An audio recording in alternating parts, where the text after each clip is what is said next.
Sports TV, man. That's my dude. I rolls with him. You heard what the man said. It's Flight Sports TV.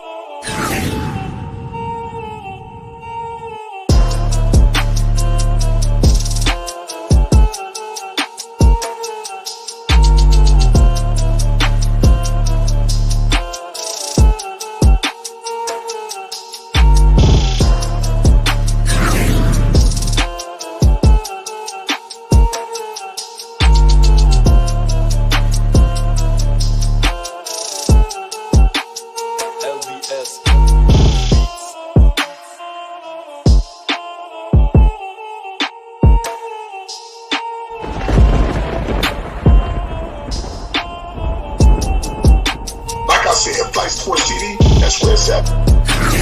Flight Sports TV.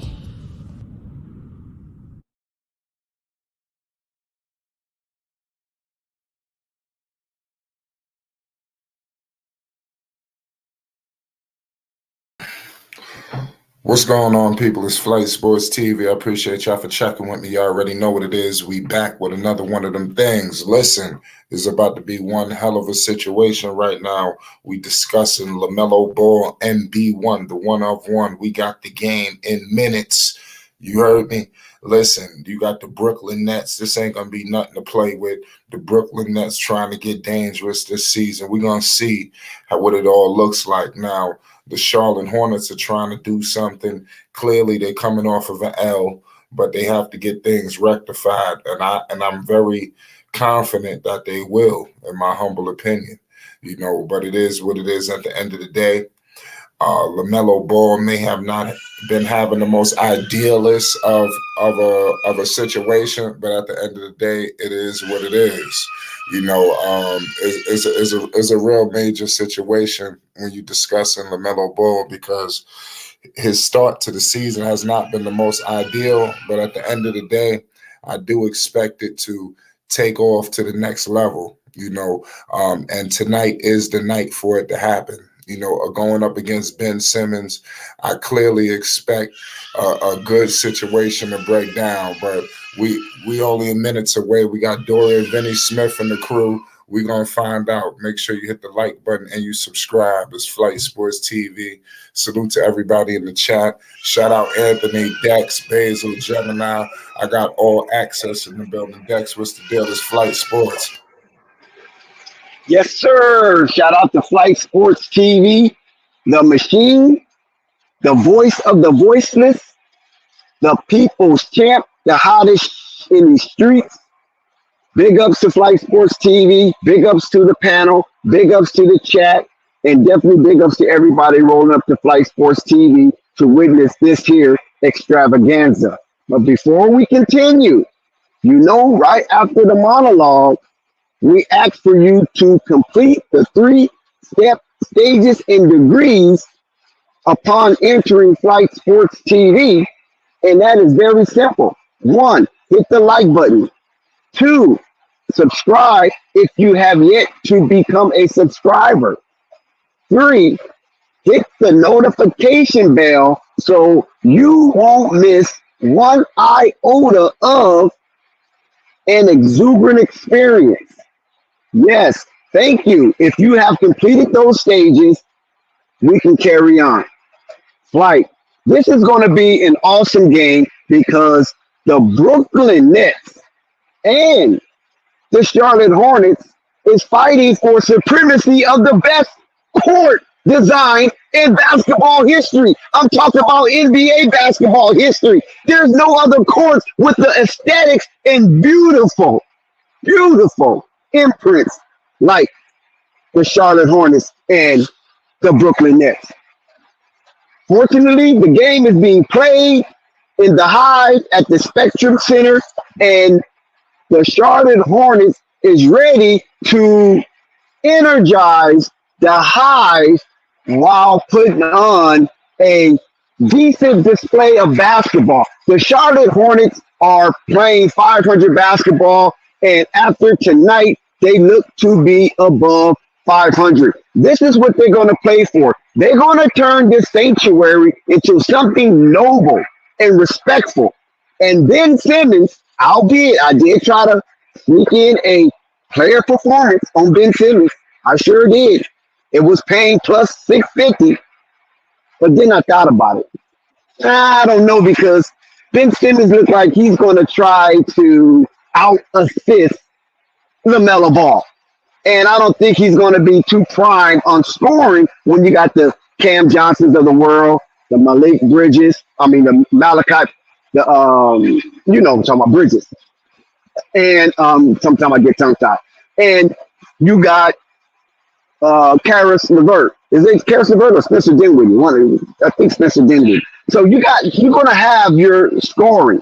And I think Ben Simmons might remove himself from that duty and be more of a facilitator in this one and try to out assist Lamelo Ball. Knowing Jack Vaughn and how he would try to scheme for this game, he's going to tell his Brooklyn Nets to be physical and tear a page out of Monte Williams' book and bring the pain.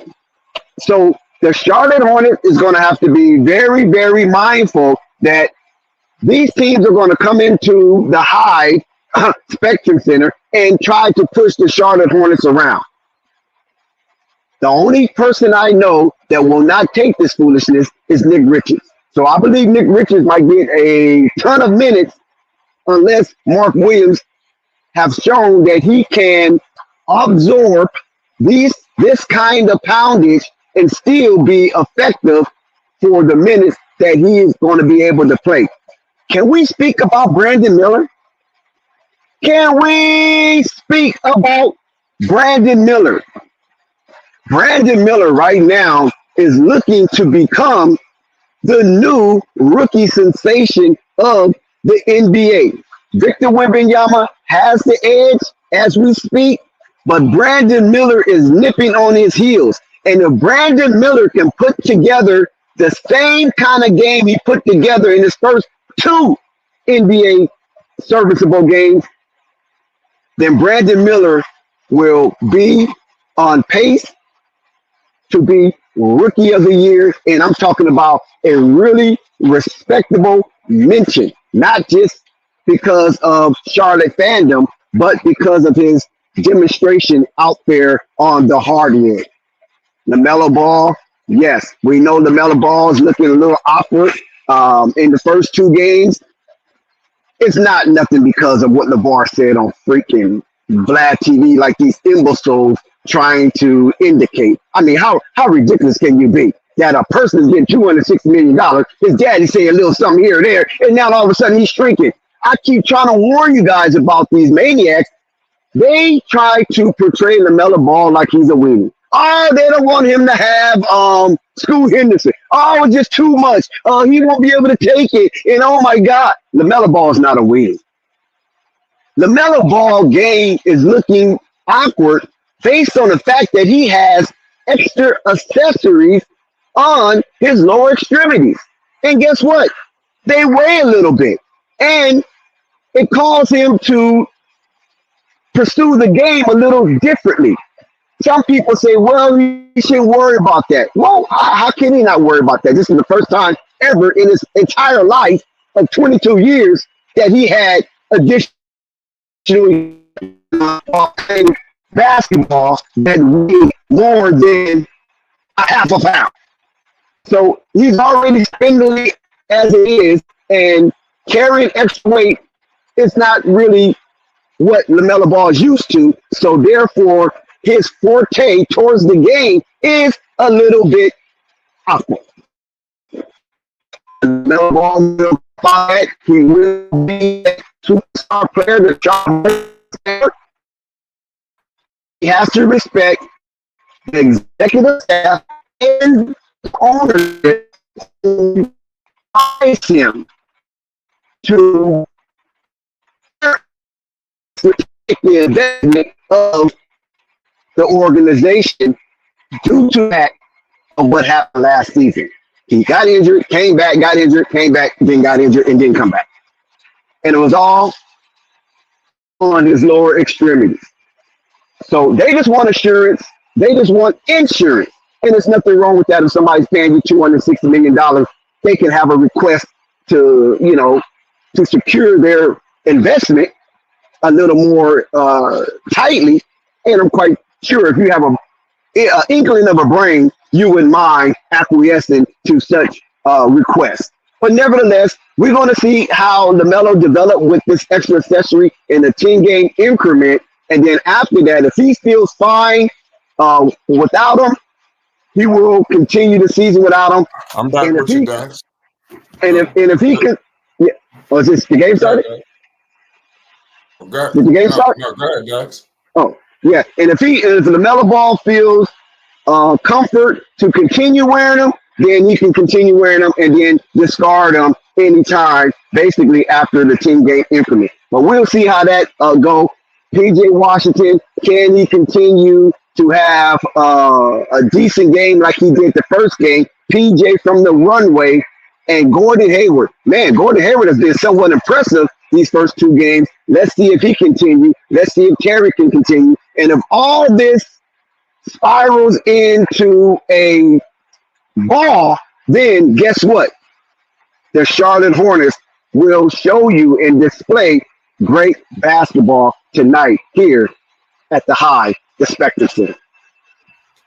Yes, absolutely, Dex. Man, I can't wait for the Spectrum Center to get rocking and rolling. Like I said, I repeat, we have LaMelo Ball, MB1, the one of one is about to be a major movie.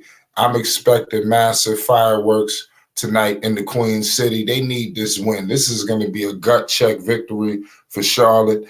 They have been through a tough time so far, and I just want them to shake off whatever's going on. That loss to the Pistons, it was a stinger, but now they could rewrite that going up against the Brooklyn Nets. You don't want to start stockpiling losses. The first thing that the Hornets need to do is avoid back-to-back losses. I think that's going to be bad to start the season. It puts you and the Hornets in a tough position because then the next game is a must-win, and before you know it, they could be on the streak here. You got to shake off this loss. And this is something that the good teams, they do. They don't take back-to-back losses. They could be very detrimental going up against the Brooklyn Nets. Put in the chat right now who you got in this game. Dex, did you put down who's your picks? Yeah, the odd niggas got this game fairly even. Charlotte comes at a 1-point underdog. So I'm gonna go with Charlotte. I'm gonna take the home team right here. I think Charlotte really it's not sitting well with the Charlotte Hornets. What happened against Detroit? How they got pushed all around the court, and LaMelo Ball did speak out on the referee and how that game was shaped and fashioned by the whistle and the disappointment that Cliffy had because the Charlotte Hornets didn't really respond the way he wanted to. Some of them became despondent and somewhat defeated by the physical play of the new invent bad boys under Coach Monte Williams. So tonight, I'm going to go with the Charlotte Hornets because the Brooklyn Nets do not have that formula like Monte Williams, nor do they have the winning mentality from the coach, even though Jock Vaughn is my homeboy. He's definitely my homeboy. But Jock Vaughn doesn't have that winning type mentality like Monte Williams and has that experience of being in big games, in big moments, and know how to push certain buttons on that team. So, yes, I'm going to take the Charlotte Hornets on this one. And no, I did not forget about Chet Holmgren. No, I did not get about Scoot Henderson. I'm just going by what I'm seeing with Brandon Keller. Yep. Speaking of Mr. Brandon Miller, he's definitely been balling. He put Scoot Henderson to shame, right, Dex? I mean, what it seemed like ain't nobody talking to Scoot Henderson nonsense no more. That shit's slow. Yes. See, and this is one of the things that everyone wanted to see from B. Millie. They wanted to see from B. Millie that all you have to do is focus on playing basketball. Don't worry about anything else that goes on outside of your scope of influence because you are not a ball handler. You are not a playmaker. So if you just get into your spots and operate in your open space, you're going to be successful. You can trust Lamelo. He's going to get you the ball, especially if you're cooking. And we are seeing that result. And then other members of the Charlotte Hornets, when they're on the court with B. Millie, they will yield to him because of LaMelo Ball is showing that this guy can get it done. And LaMelo, as the playmaker and distributor, will show that he is confident in giving B. Millie the ball, regardless of how much time is in the shot clock. Whereas Scoot Henderson have to learn how to get everybody in the game that's on the court with him. So he can't just worry about PG1. He got to worry about the shooting guard, the small forward, the power forward, and the center for all of them to be able to feast and feel a part of the game. And that is a heavy responsibility for Scoot Henderson. And we got to see if Scoot Henderson can adjust to that kind of dosage of leadership. Yes, absolutely. We still got to see if Scoot Henderson is that kind of leader. We all know that Brandon Miller is next to that kind of leader in LaMelo. Before we get to the game time, I definitely want to speak to you, Dex, on LaMelo's slow start. Is there any concerns to you at the way LaMelo Ball has been playing, or do we just need to relax? No, I think everybody needs to fall back on LaMelo Ball. It has nothing to do with his game per se or his physique. It has a lot to do with him adjusting to the movement that he normally makes without this accessory that is attached to his ankles. And once he gets a little more comfort with that, as we will measure in the 10-game increment, if he's ready to take him off or he want to keep him on for a little longer, the choice is his. That's the only thing that is awkward with LaMelo Ball's game, because he is adjusting on the fly to something that is a part of his attire that he has never dealt with before in his whole career. So he wants to make sure that he stays within the frame of his physique with those ankle braces on and make it through the first 10 games, which he didn't do last season. Yes, absolutely. Like I said, I got the utmost confidence in LaMelo Ball. Shout out Slim. He said LaMelo is straight, is his conditioning. It could be, like I said, that the Hornets, they did bring up his rehab, so that could lead into some of the reasons why he may have not had this explosion. Like I said, I wouldn't say these are awful games, but these are games that people are just not used to seeing LaMelo playing. LaMelo probably would have been dropped 30 by now, and I think that's what people want to see. But he's been flirting with Miss Triple Dub just about every single night. The man last game averaged 20 points. Pardon me, he put up 20 points. The first game, 15. It's 2 games, so everybody just hold our horses. The Hawks were tough. The Pistons played great defense too as well, and he was still able to put up good numbers, 29-9. I don't think that's some bad, a shift here, a shift there. We having a whole nother conversation. So LaMelo is very intelligent. He understands what he needs to do, and I think he's going to be fine. If somebody, shout out Kareem Lewis, he said it's the minutes restriction. That could have something to do. All of this could have something to do with it, but the game plan is to keep LaMelo Ball fresh and ready to go. I think that's what all this is truly all about at the end of the day. And if they could do that, the Hornets is going to be very successful this season. I have no doubt in my mind that they will be. And going up against the Brooklyn Nets tonight, this is going to be a good test for them. Now, they got some defenders all over. When you're talking about Bridges, when you're talking about Vinny Smith, Johnson, even Ben, this team is going to be very lengthy, so it's not going to be too far off from what they just faced against the Detroit Pistons. And in the East, the Hornets are going to have to battle up against top-notch defensive teams like this, or teams that's aspiring to be defensive, and LaMelo should be able to win this matchup against Ben Simmons tonight. We know Ben, he's not the guy to put up no massive points. Dex, anybody outside of LaMelo Ball for the Hornets that we need to keep an eye on tonight? Yes, most definitely. Gordon Hayward. I think Gordon Hayward would definitely be the X factor in this game. So far, Gordon Hayward has been holding up, but he hasn't had that explosive all-around game that we have been accustomed to see when Gordon Hayward is healthy. So Gordon Hayward needs to have about 25 to 27 points, maybe 6 rebounds, and maybe between 4 to 6 assists. And I think Charlotte Hornets will win this game on ice skates.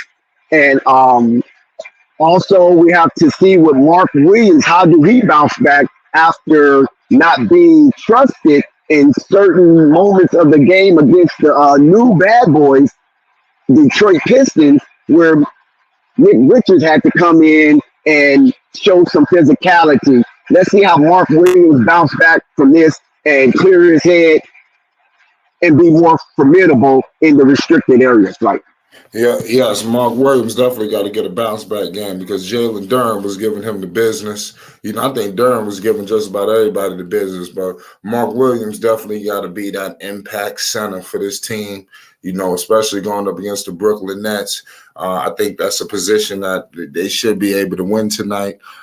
It's going to be interesting at the end of the day. The Nets do have talent. This was a playoff team, not the most ideally constructed basketball team either. I don't think this is the most perfectly built squad.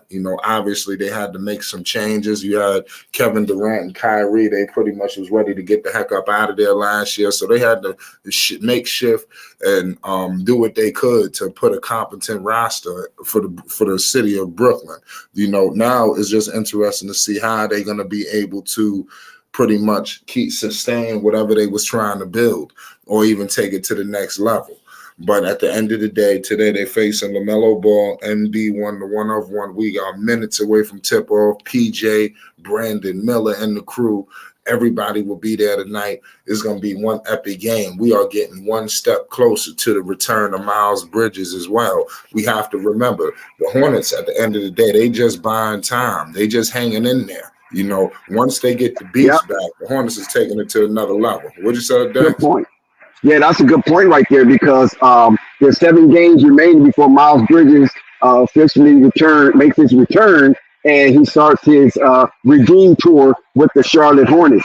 And another thing is both of these teams are coming in healthy, so we're going to get a dose of what these teams are really about. And Brooklyn Nets will be trying to play for their play-in situation because I don't think they will be in the playoffs this year. I think they will have to play their way into the playoffs, as well as the Charlotte Hornets. Charlotte Hornets playing 500 basketball, and after tonight, they hope to be above 500, and that is where they want. That is a great pace to be on until Miles Bridges get back 2-3 games over 500, right?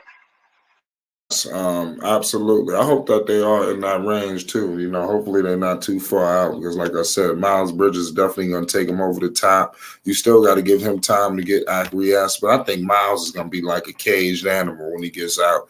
He's just going to be ready to go. At the end of the day, we know Miles was really going on. Miles trying to get to the bag. Now that could be good and it could be detrimental, but I think it's going to result into something good for the Charlotte Hornets. They need all the talent they can get. And if Miles is going for an all-star campaign, then so be it. That's what they're going to need to be successful, in my opinion. What you think? And to piggyback off what you said, I'm going to paint it with a broad brush of complimentary. Miles Bridges needs to come back and be ferocious.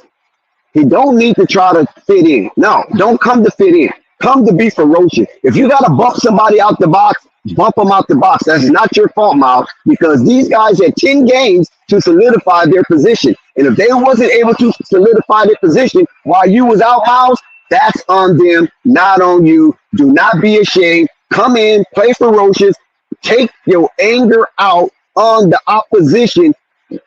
Charlotte Hornet fans, the Hive want to see you purge on the opposition, Miles Bridges. Yeah, Miles Bridges definitely got a lot to prove when he gets back. Ben Simmons is out there warming up. He's averaging 7 points in 2 games, but 10 rebounds and 8 assists. It was 0 free throw attempts. Tommy High in 2 games, he damn near averaging the triple-double. So this is the kind of talent that's there for Ben Simmons. So whenever he actually wakes up, resurrects, whatever, it's the first 2 games. So you can't take none of this stuff too crazy. It's been a good start, but if you had a slow start, it's not the end of the world. So everybody just take it easy. For all we know, Ben Simmons could have a breakout night. It seemed like everybody had breakout evenings against the Charlotte Hornets, but I want to hope that tonight is the Hornets' night. But remember, this kid Bridges on the other side, Mikal Bridges ain't nothing to mess with. They got shooters, they got pieces, and the Charlotte Hornets better be ready to fly around and defend.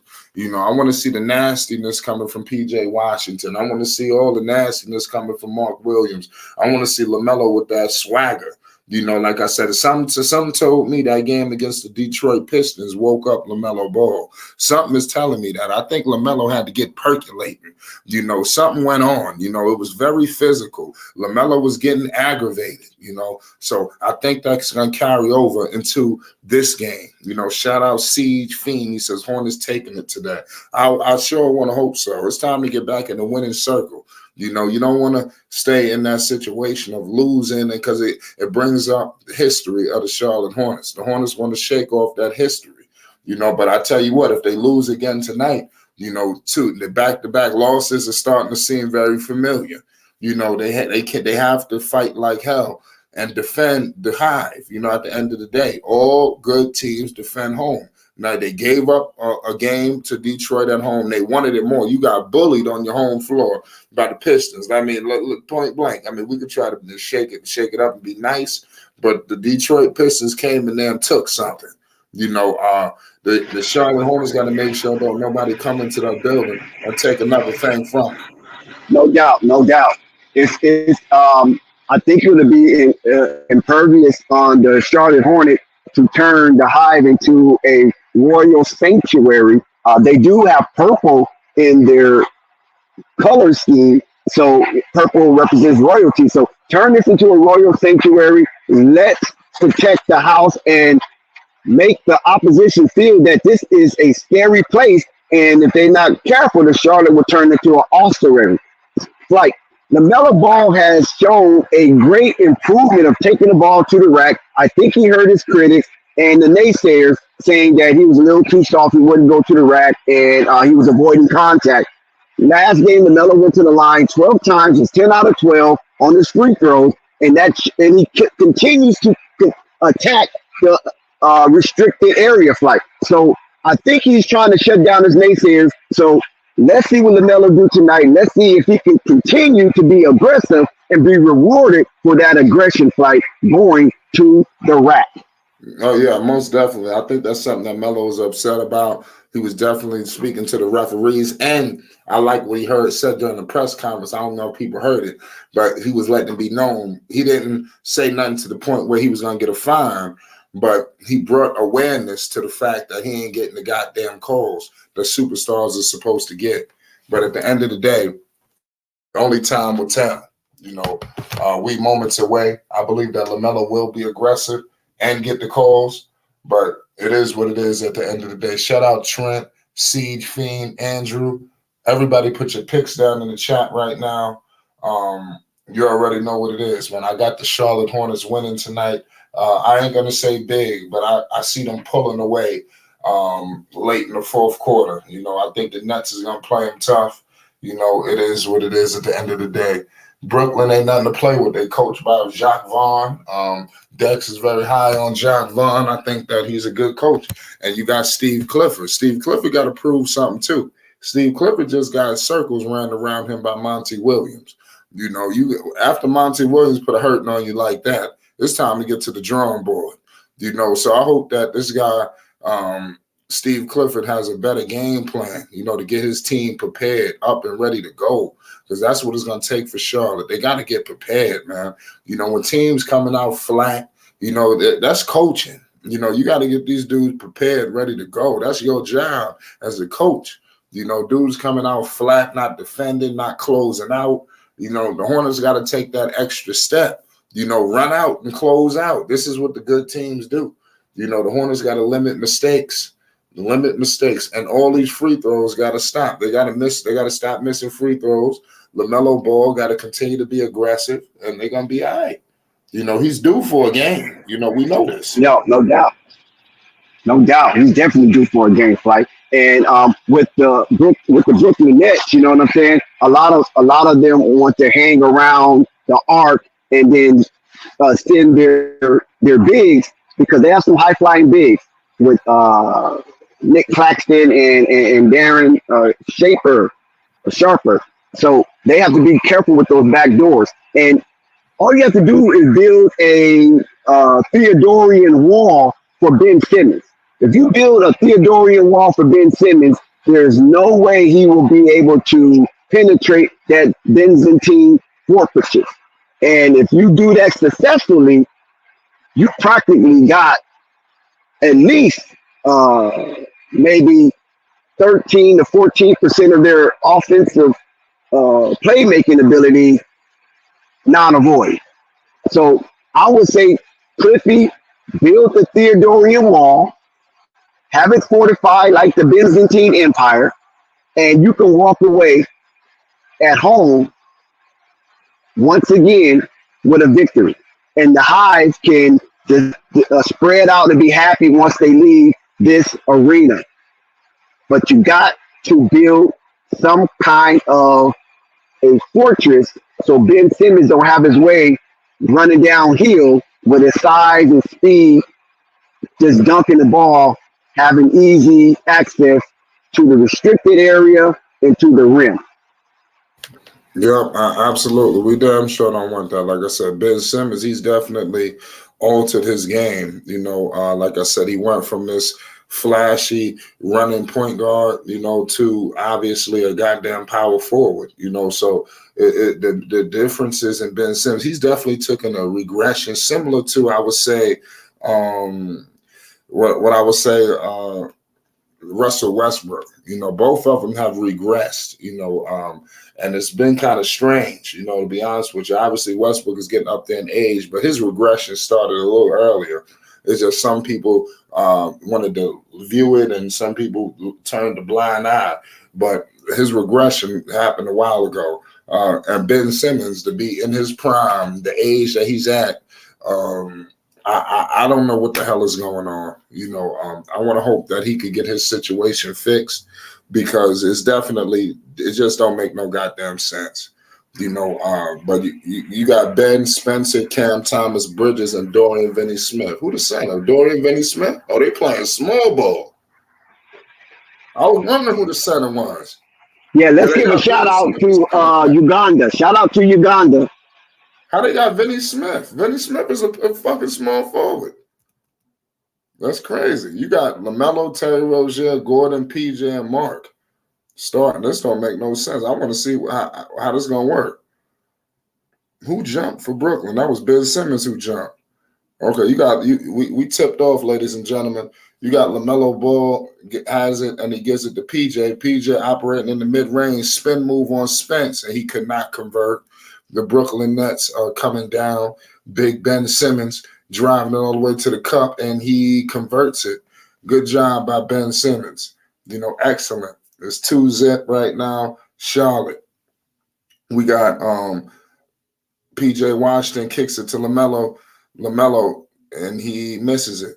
Lamelo went for a 3-ball, very aggressive. I mean, you got to love it. It's 4-zip right now. Brooklyn hitting them early. See, in a blink of an eye, they could be in a world of trouble. That's all it takes. PJ Washington with it down. PJ couldn't convert it. Good play right there. Good putback by Mark Williams. The Hornets are on the board. Ben Simmons playing point guard, met by my man PJ Washington. This should be a good matchup. They know Ben ain't shooting. Bridges, Vinny Smith with it. Who the hell is the center? I mean, they got Mark Williams just stagnated right now. Like I said, they don't have Brooklyn is not playing with a center. So they got this guy at the 3-point. Mark Williams at the 3-point line. They opening up the paint. So this is gonna be something to monitor throughout the game. This is an unorthodox style that they playing with. Let's see if it's gonna be successful. You got Thomas with the ball. He takes it and he scores it. Brooklyn scores it again. is 6-2 Brooklyn. Lamelo with the rock crossing half court, gives it to Scary Terry. Back to Gordon Hayward. Back to Lamelo Ball. Screen with Mark. Back to Gordon hit him with a pump fake mid-range, and he was fouled on the floor. We got a foul on the floor. It's 6-2. Like I said, Brooklyn just got outballing. They hit him real quick. Charlotte gotta respond. You know, they can't get hit up like this. They gotta wake their ass up. It's paramount. You know, it's crazy right now. It's 6-2.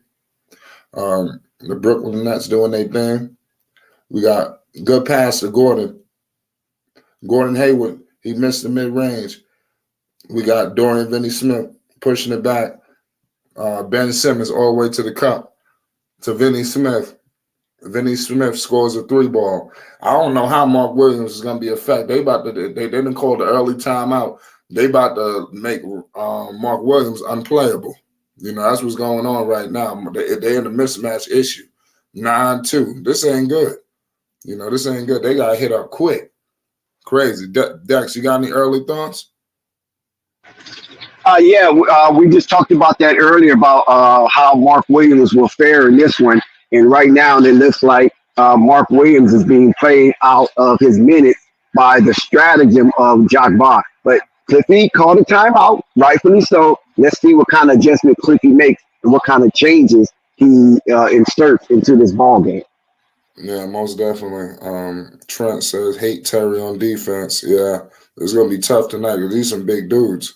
You know, pause. Like these guys are definitely a little wild, and I thought that. I said that before this game started. I didn't know that they was going to pull this situation with the center. Dexter, were you familiar with this small ball lineup that the Nets attract now?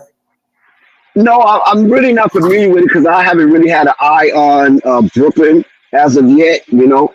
But one thing I am remiss of, I had a prop player performance from Ben Simmons to score the first bucket of the game, which was plus 650, which he did, and I cowered out, didn't push the send button from my account to the online wager. Wow. Well, I don't blame you. You know, Ben Simmons, I didn't do it. I want to put anything. I don't know if I want to put $1 on Ben Simmons right about now. You know, so I don't blame you. You know, I mean, better luck next time. That's how the bets go. You know, shout out Basil. Salute to everybody in the chat. Appreciate all y'all for tuning in. Shout out Court Vision. So Hornets looking like, man, we're gonna be all right. Hornets gonna be all right. They got to make a run. They put themselves in a messed up situation. They're going to have to sit Mark Williams. You know, they might not like it, but I don't think they're going to be able to play Mark Williams much in this game. It's going to be interesting to see how Steve Clifford counters what just happened. Is he rolling Mark back out there? I believe so. So they got Mark out there. So you can counter this too as well. You can counter it with the size. You know, let Mark Williams eat in the paint. But I'm telling you, Ben Simmons, he's strong as hell. You know, he ain't giving up nothing. So be on the lookout for that. Cam Thomas can score. Damn right he can score. Brooklyn ain't a bad team. You know, they all right. They're just a little unorthodox, and I did say that prior to this game starting. I don't think this team is perfectly constructed, but with time they will be. I like the pieces. Here we go. Gordon, he missed a floater, rebounded by Bridges. Bridges with the pushes it to Ben Simmons. Ben Simmons finds Spencer Dinwiddie for a corner 3-ball, cash money. The Brooklyn Nets is running the scoreboard up on the Charlotte Hornets. I don't know what the hell is going on. Here comes Lamelo crossing half court, met by Bridges. Screen with PJ to Terry. Lamelo launches a 3-ball, misses it. Lamelo misses a 3. Ben Simmons launches a pass. Dorian Finney-Smith for 3. Oh, my goodness. They're about to put the Hornets' lights out. They're about to put the Hornets' lights out. It's 15-2. P.J. Washington to Mark. Bang. Mark Williams, he scores it. 4-15. Brooklyn. We got Thomas with the ball. Screen with Ben Simmons. Terry Rozier guarding Thomas. Thomas all the way to the cup, and he scores it. Terry a little too small. Lamelo pushing the ball up. Gives it to Gordon Hayward to Mark, and Mark dunks it. 6-15, Brooklyn. 8:55 to go in the first quarter. Ben Simmons with the rock. He's crossing half court. He gives it to Cam Thomas. He gives it to Bridges about to put the moves on Gordon Hayward. Bridges all the way to the cup. He scores it. Good play by my man Bridges. I like Bridges' game. We have Lamelo took the screen from Mark. Lamelo kicks it to Terry Rozier. Terry Rozier alley-oop to Mark Williams, and he scores it. They need to use that size. That's what they need to do. If they want to play small, they just need to feed Mark Williams all goddamn day. You could counter what they doing. Spencer Dinwiddie. They just trying to stretch the Hornets out, paused on defense. But Mark Williams, they just need to keep feeding Mark. This is simple. Oh, my goodness. Lamelo was fouled. Oh, they called a turnover. This dude, Lamelo, just traveled. They called Melo for a travel. They was looking for Mark Williams, so I guess that's the plan. Just keep giving it to Mark. Keep giving it to Mark. That's all they need to do. If they want to play small, this should be easy. Nobody's going to be able to guard him down there. We got Ben Simmons. PJ picks him up, and they steal it. Lamelo gets it to Terry Rozier. Hornets are on a fast break. And the Hornets was out of bounds. Ball knocked out of bounds. They could not convert on the fast break. Typical Hornets style. 19-8. The Hornets ain't out of it yet. They fighting like hell. My advice is to keep going to Mark Williams. What are they going to do with it? Terry Rozier inbounding. He gives it to Lamelo Ball. Lamelo has it. He gives it to Gordon. Screen with Mark Williams. They looking for Lamelo all the way to the cup, and he missed the layup. Man, that was ugly. I ain't gonna lie, Lamelo something ain't right. Lamelo ain't been playing these last couple possessions to his ability. You talking about he just threw that layup up there. Come on now. Lamelo gives it to Terry Rozier to Gordon Hayward. Gordon Hayward gives it to Terry Rozier. Terry Rozier makes it. Okay, mid-range from Scary Terry. They're gonna have to go to what's working. So everybody's a little slow to the party tonight. It seemed like Mark Williams and Terry is ready to go. Dorian Finney-Smith, he misses a top of the key three. 21-10. LaMelo Ball, 3-ball. Oh, that was a confident three. LaMelo is launching these shots, but they miss him. It don't make no sense. We got Ben Simmons with it. Ben Simmons gives it to Vinny Smith to Thomas. Thomas with the rock. Thomas hit him with the moves. Thomas to the cup, and he missed it. He was blocked. Mark Williams all the way to the cup, and he's fouled. Mark Williams is fouled. It's 21-10 right now. Unbelievable matchup right now as we speak. I'm loving this game. Hit the like button if you're enjoying this game. It's Flight Sports. Appreciate all y'all for tuning in tonight. We got the Charlotte Hornets versus the Brooklyn Nets. This is one hell of a matchup. The Hornets, they're going to wake up. Basketball is a game of runs, so everybody just take it easy. The Hornets will make a run. It's just a matter of time. They're a little slow to the party. Melo is just off. Now, I gotta be honest with you. The shots ain't falling. Mark Williams, good play. They're going to be all right. It's 21-11. 6:37 to go. You got to be pleased, right now. The Hornets, they hanging in there. They got out to a horrible start. And to be honest with you, if Brooklyn would have hit some of them threes, they could have opened up a 20-point lead. So give them credit. Mark Williams cuts the lead to single digits. It's 21-12, 6:30 to go. Ben Simmons, guarded by PJ, gives it to Bridges. Bridges, mid-range, cash. Mikal Bridges, that dude is a problem. 23-12. Terry Rozier picked up by Thomas. Screen with Mark Williams to Lamelo. Lamelo pump faked the Lamelo all the way to the cup, and he scored. That's what you got to do. If the shots ain't falling, go all the way to the goddamn paint. It's simple. 23-14. We got Vinny Smith. He gives it to Thomas. Back to Vinny Smith to Bridges. 3-ball. He missed it. Rebounded by Mark Williams. Terry Rozier with a crossing half court, met by Ben Simmons.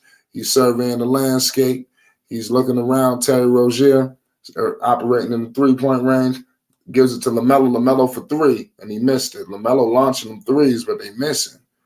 So that's a problem. Lamelo got to get going. This team is not going to do well if he's not getting it going. We got PJ. He snacks the rebound to Lamelo. Lamelo Ball. LaMelo Ball shaking and baking on Ben Simmons. He kicks it out to P.J. Washington. That good play by P.J. Good play by P.J. Washington. P.J. with one hell of a play. It's 23-16. 23-16. We got 5 minutes to go in the first quarter. We got Thomas with it. Thomas screen with Ben Simmons.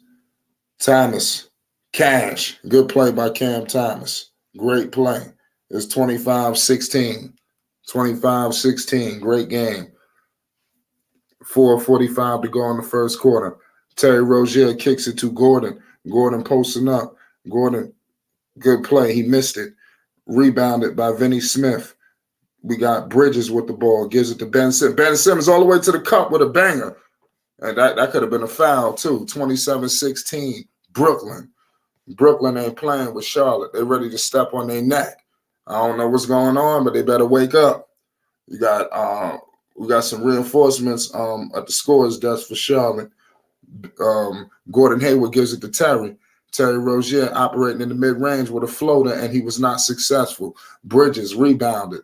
Gives it to Cam Thomas. Cam Thomas putting the moves on Gordon Hayward for three. He missed it. Rebounded by Vinny Smith. But these dudes out here getting boards.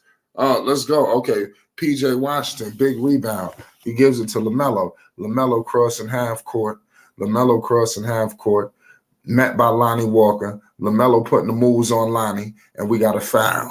Lonnie Walker a little too overzealous there. He need to calm down. It's 27-16, 3:49 to go in the first quarter. We got B. Millie checking in the game right now, ladies and gentlemen. B. Millie, the man that y'all counted out. He scored 17 points against the Pistons, and it got a little nasty too. He wasn't nervous, so give him props. I'm rocking with Brandon Miller. And I was looking at some of Scoot's statistics. This load is nasty. I think I seen 8% from three-point line. I mean, for the love of God, I think the Hornets dodged a bullet. Shout out to Chief Bartran. Shout out my man Toxic in the building. It's Miller time, goddammit. But DSJ is in the game. This should be pretty fun. We remember Dennis Smith Jr. from last year. He was solid for Charlotte. Don't sleep. Nick Richards, he gives it to Terry. Theo is in the game. He gives it to Nick Richards to Theo Maladon. Theo Maladon misses it. Rebounded. We got Spencer Dinwiddie with the rock. Spencer Dinwiddie, he kicks it out. And Lonnie Walker could not convert. Rebounded by Nick Richards. Theo Maladon pushing the ball up the floor. Met by Lonnie. Theo. Oh, what the hell?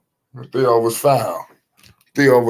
We got a great game right now, ladies and gentlemen. It's 27-16, 3:16 to go in the first quarter. We got Charlotte Hornets basketball. LaMelo Ball, MB1, the one of one. He's got to get percolating. Yes, we know that.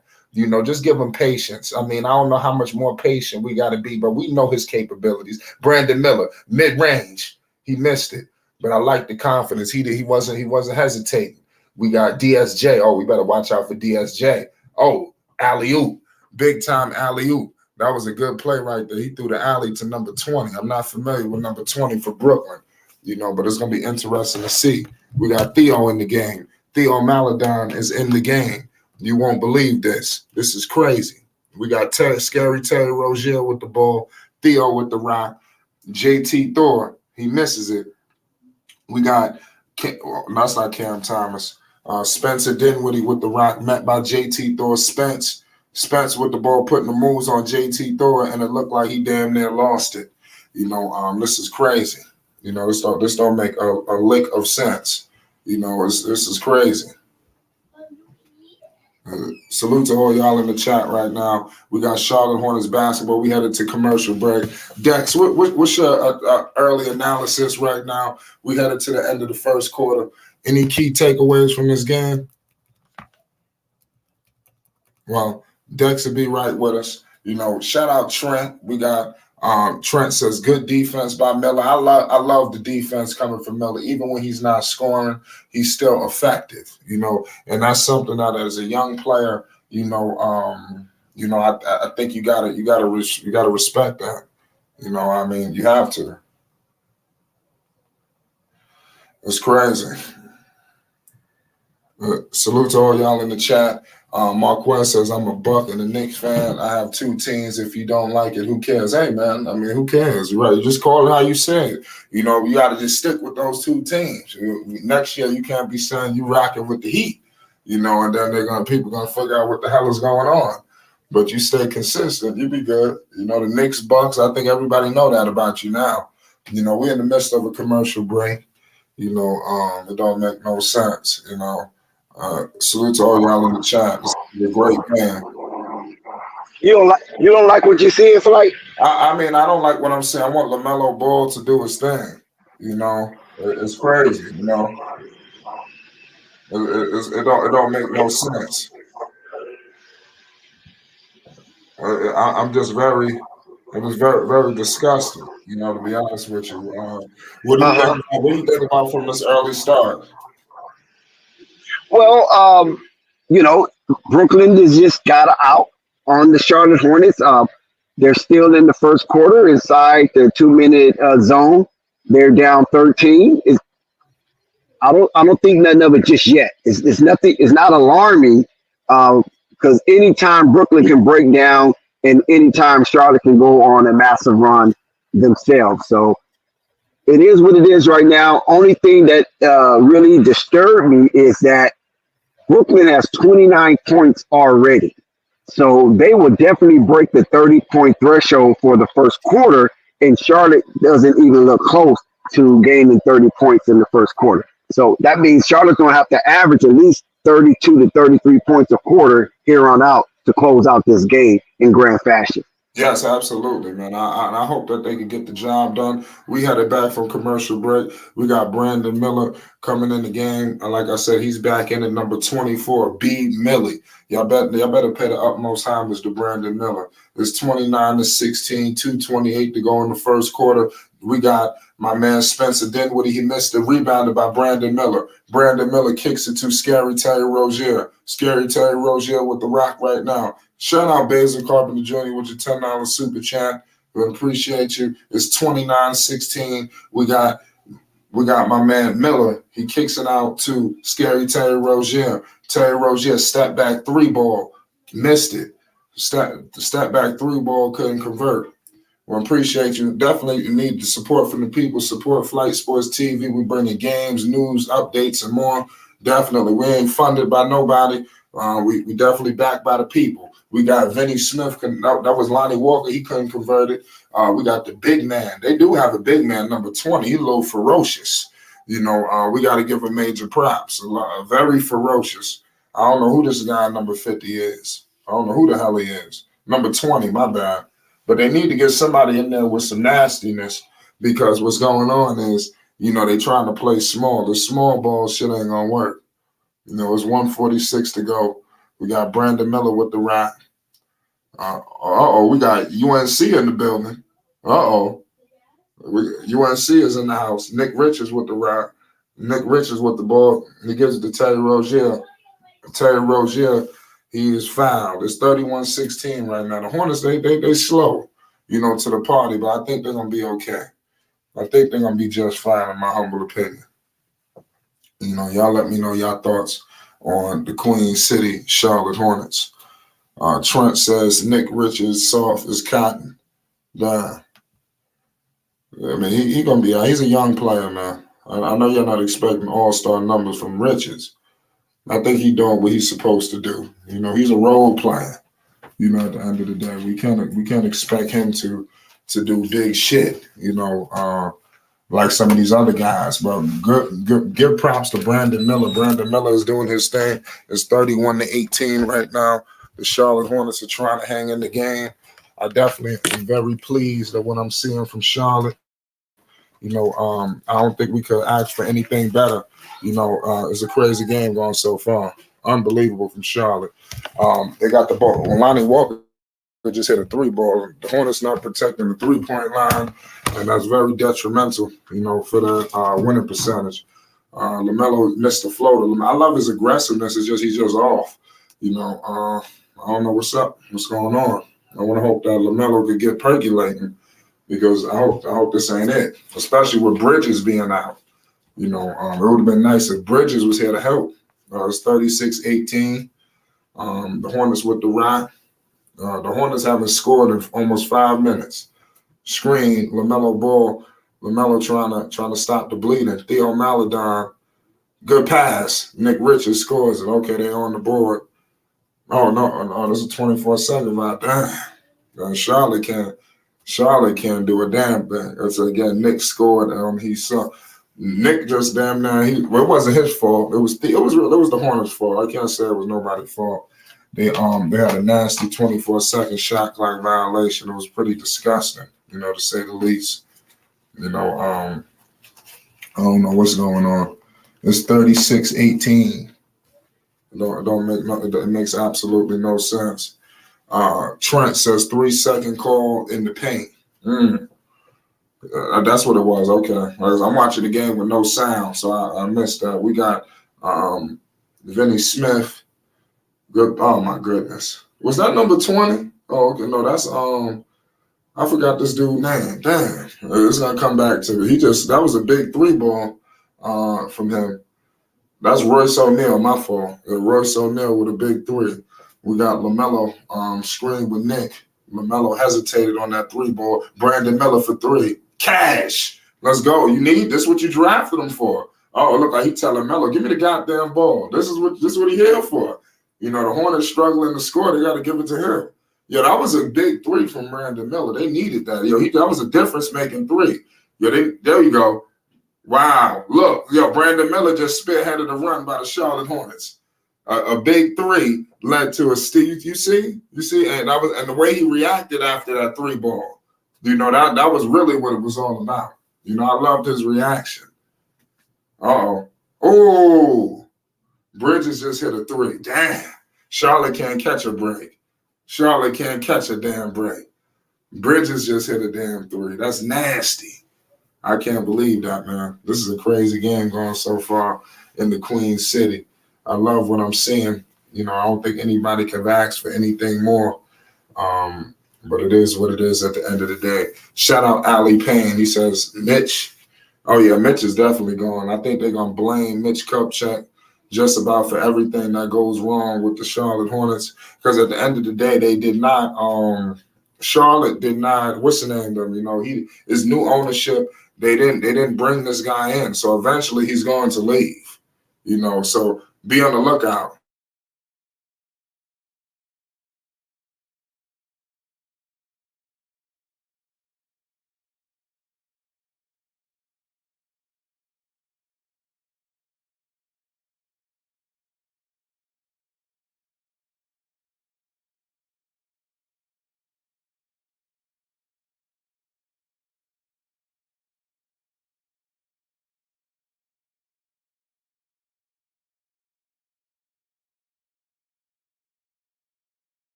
Oh yeah, my bad, Trent. I damn sure was muted. My bad, y'all. Shout out to Rap Guy. I was wondering what was going on. I apologize. Sorry for the technical difficulties. Salute to Rap Guy Reloaded. Shout out Big Al. The Hornets gonna be okay.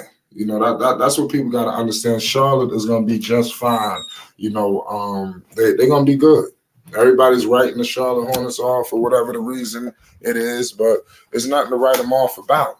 They're going to be fine. They just got to keep grinding. And Lamelo, the injury issues that he had, it is what it is. It's hurtful that this transpired with him, but, it don't make no sense. The rehabilitation process is going to be all right for him. He's going to be good. And that was a big 3 from my man from Mikal Bridges, too. That was just ferocious.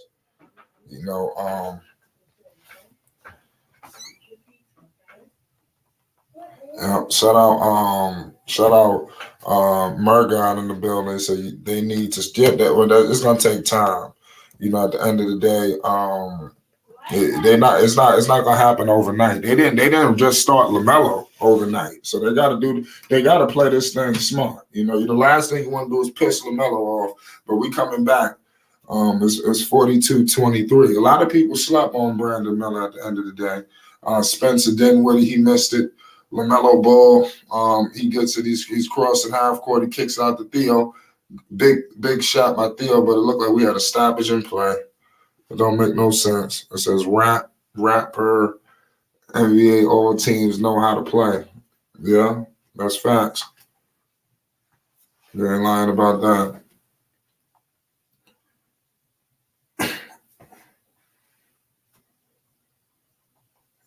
We back with it. It's 42-23.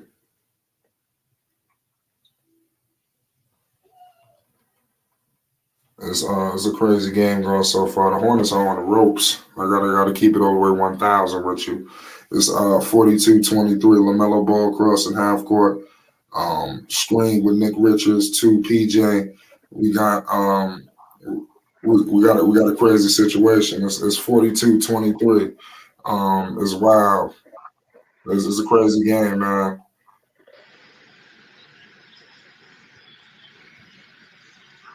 Yes, sir, Flight. It's definitely a crazy game. And we have Theo Maladin at the free throw line. Theo Maladin is having a quiet, really good season so far in these initial 3 games. He has been somewhat of a good calmness coming off the bench for the Charlotte Hornets.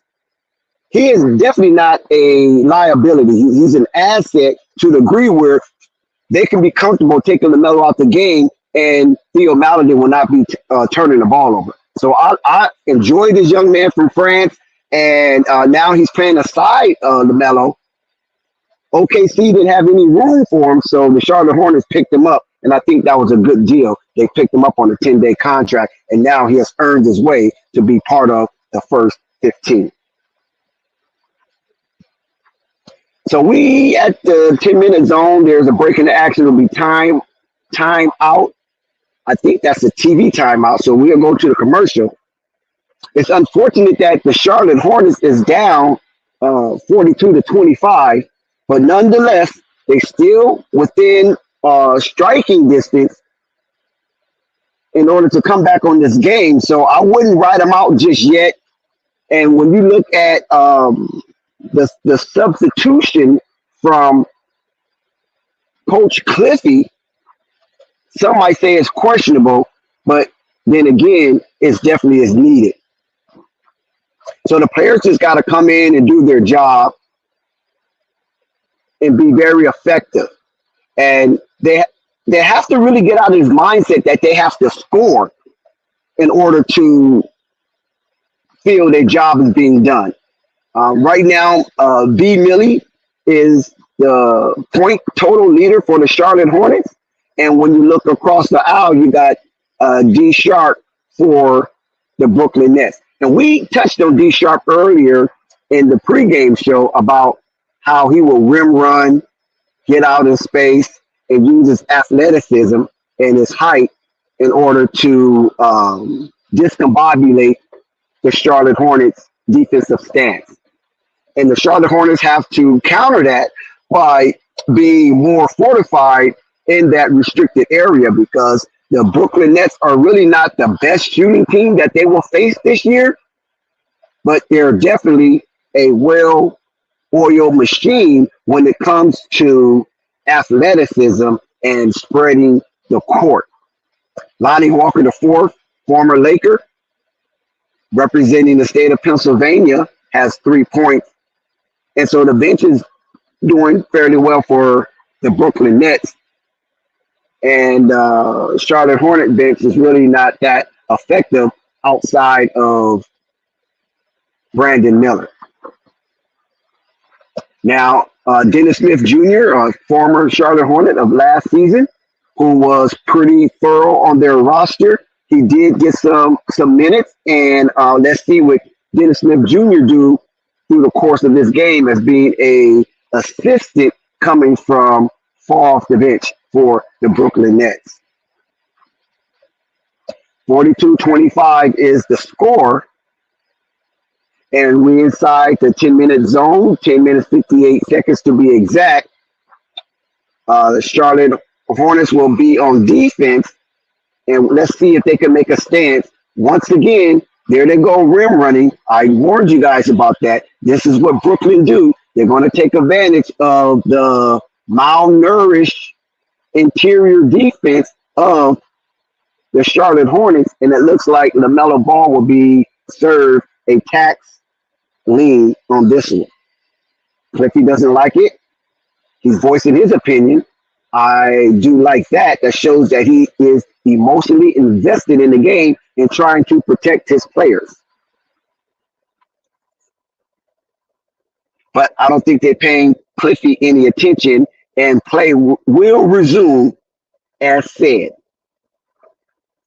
They missed the free throw, so Charlotte escapes a bullet on that one. But unfortunately, I believe LaMelo did get tagged with that foul.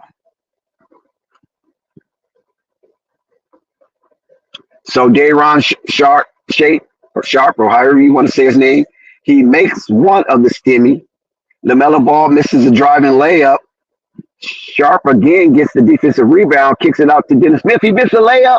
Nick Richards with the defensive rebound, and let's go, Charlotte. Can we narrow the deficit? Can we cut into this deficit? Oh, Theo Melodin gets blocked. Sharp is just all over the place, putting his imprint on this game in this second quarter. And the second quarter is less than 2 minutes gone. Hornets with the offensive team rebound. Let's see what they do with the ball as they have to reset their offense, and loose ball foul Dennis Smith Jr. Theo Maladin will take the ball out on the court. And let's see. Here we go. They miss LaMelo. Give it to Nick. Here comes LaMelo.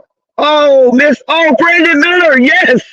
Brandon Miller with the 9-foot jump shot. LaMelo Ball on the assist. And Brandon makes them pay for Dennis Smith loose ball foul. Lonnie Walker. Oh, my God. The guy from Lancaster, Pennsylvania. Good gracious.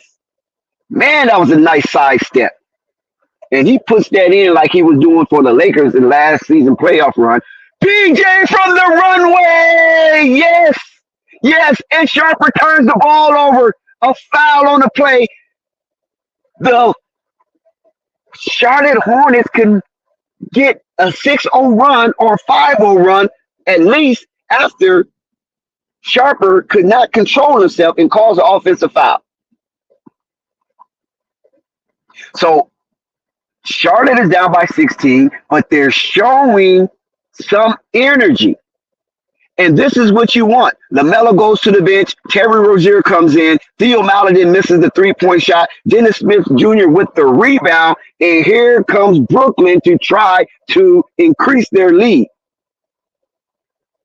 So LaMelo on the bench, he has to watch and see if his team can be effective without him. But Theo Maladin shooting three-pointers, I don't know if that's on Cliffy Christmas list. Oh, my God. Speaking of Dennis Smith Jr., the former Charlotte Hornet, he nails a 21-foot pull-up, and Brooklyn extend the lead to 18 inside the 8-minute zone of the second quarter. And Charlotte has outscored Brooklyn in the second quarter, but by the narrowest of margin. Terry Rozier answers with a 9-foot, 2-foot jump shot. Nick Richards on the assist. PJ Washington with the rebound. Let's go, Charlotte. What are you going to do with these boys from Crooklyn? I know that the Crooklyn Nets are very jealous of the Charlotte Hornets court. This is why they're playing that way, because they want to be the superior aesthetic court in the NBA. Ben Simmons is coming into the game. So Jacques Vaughn is making some changes. And let's hope these changes don't go the way that he wishes and the Charlotte Hornets run off a 10-0 run. Terry Rozier get a shot block. Ben Simmons with the rebound, and here comes the Brooklyn Nets to try to increase that lead. and get to the 50-point threshold in the 7-minute zone.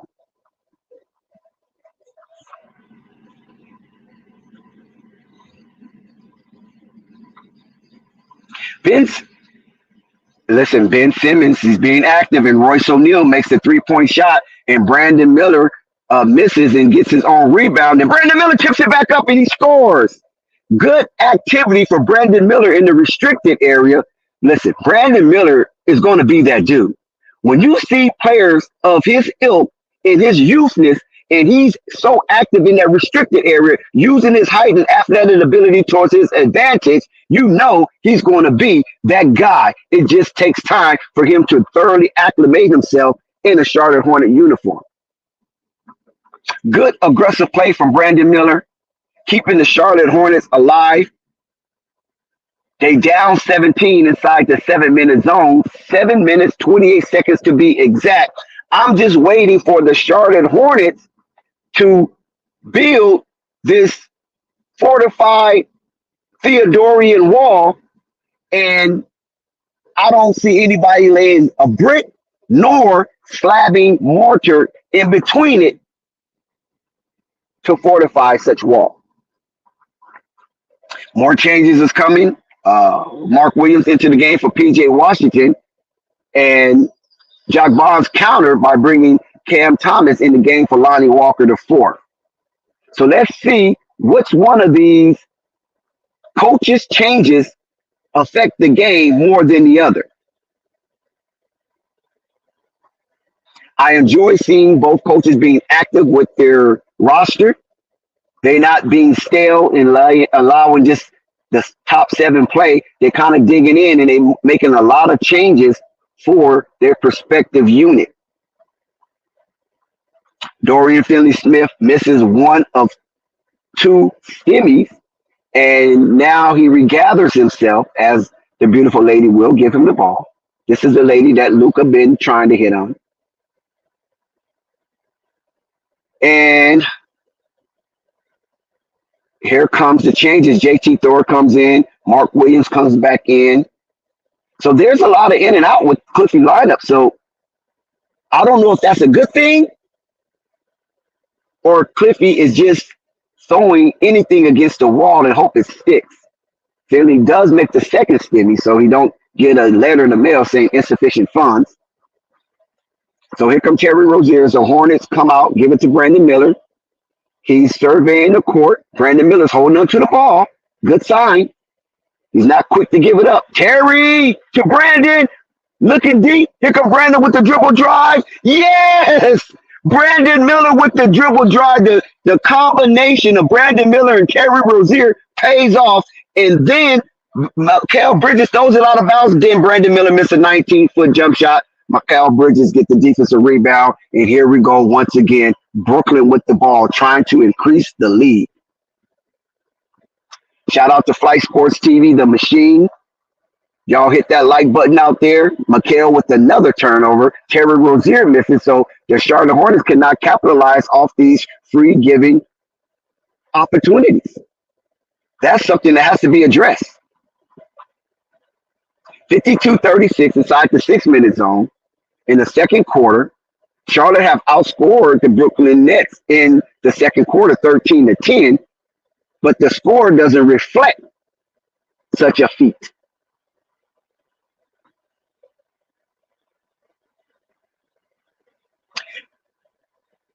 Cliffy is trying to put out there a bunch of energy, and the Brooklyn is just moving the ball around. And Brandon Miller will be tagged with the foul. Cam Thomas goes to the line. He misses the free throw. So that is the good thing about Brooklyn at the free throw line, is that they're not cashing in the rewards the referees are offering them. So maybe this could come back to haunt them.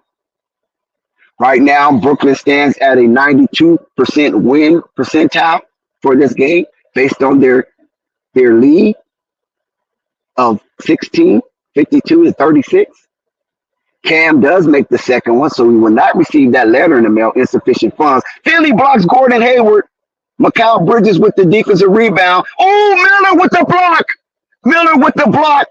Mark Williams corrals the ball, and here come the Charlotte Hornets trying to scratch at this deficit, hoping they can get something going and create a momentum for themselves.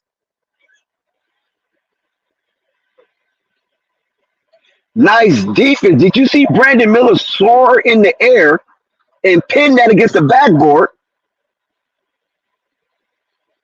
and run the break, get a foul on Ben Simmons? So let's see if Brandon Miller can hit these two stimmies. Not only will he bring a deficit, cut into the deficit, but he also continues to put numbers on the board. This is something you want to see from Brandon Miller as we at the 5-minute zone, getting to the line and making his free throws. He cashed both stimmies in.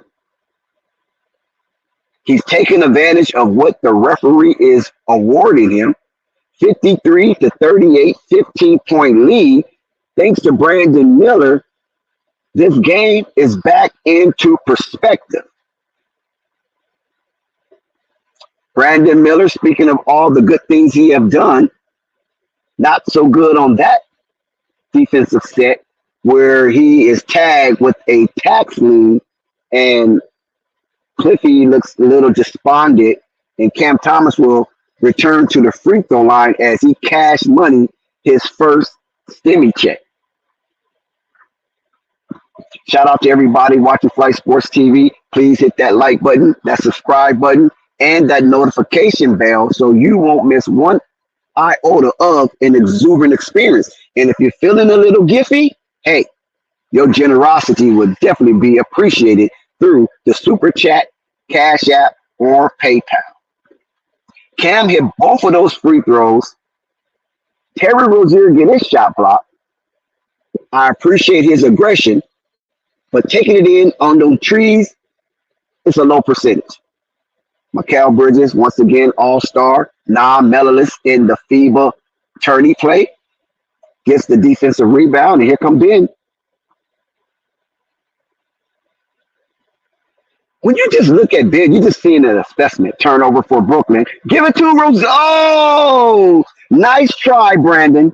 That was a nice try, but it was a bad pass and too many hands and not enough space, and that ball is tipped out of bounds. Good defense from Brooklyn, and Gordon Hayward will inbound the ball as the referee resets the offensive set.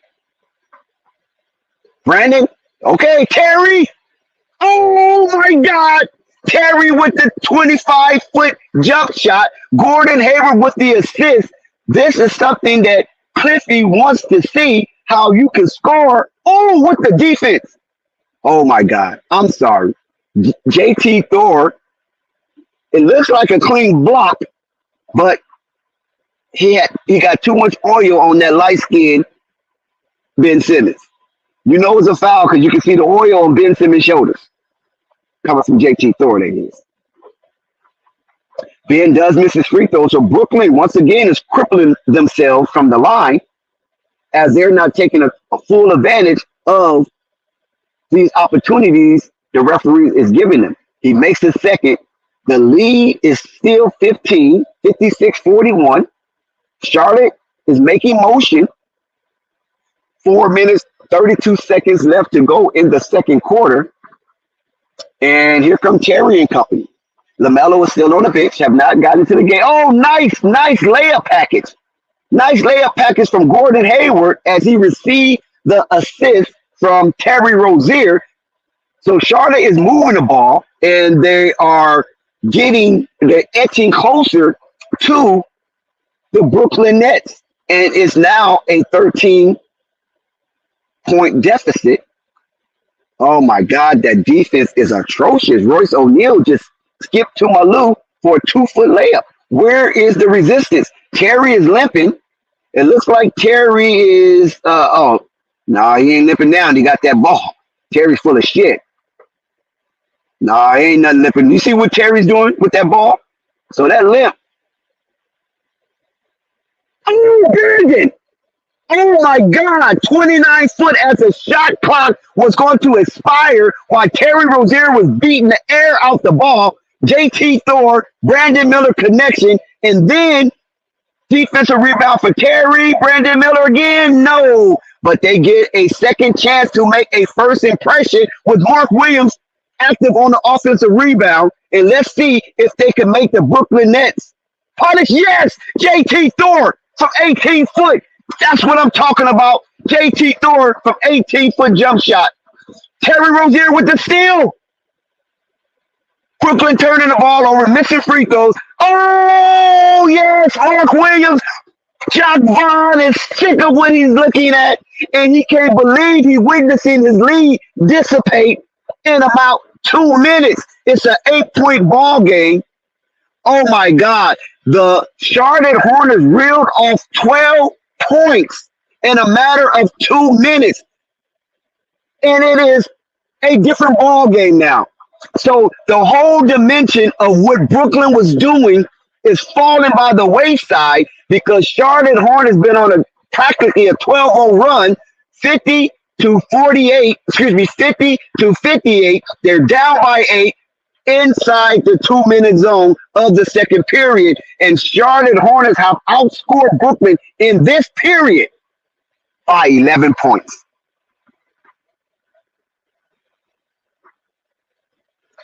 That's right, Trent. All the while, Lamelo is sitting. Gordon Hayward has more points. Gordon, he just made a layup, so he does have points, Slim. I don't know what got into Brandon Miller, Golden Child. Like I said before, it seemed like Brandon Miller was just trying to get his feet wet during the preseason. Had that conversation with Lamelo, just play, man. Lamelo shared with him his experience as a rookie coming in with a lot of hype.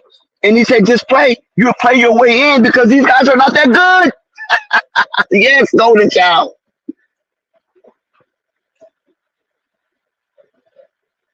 Shout out to Basil Carpenter Jr. Yeah, he does need to pick it up. Oh, my God. Here comes Slat. Here comes Slat. What you got to say now, Slat?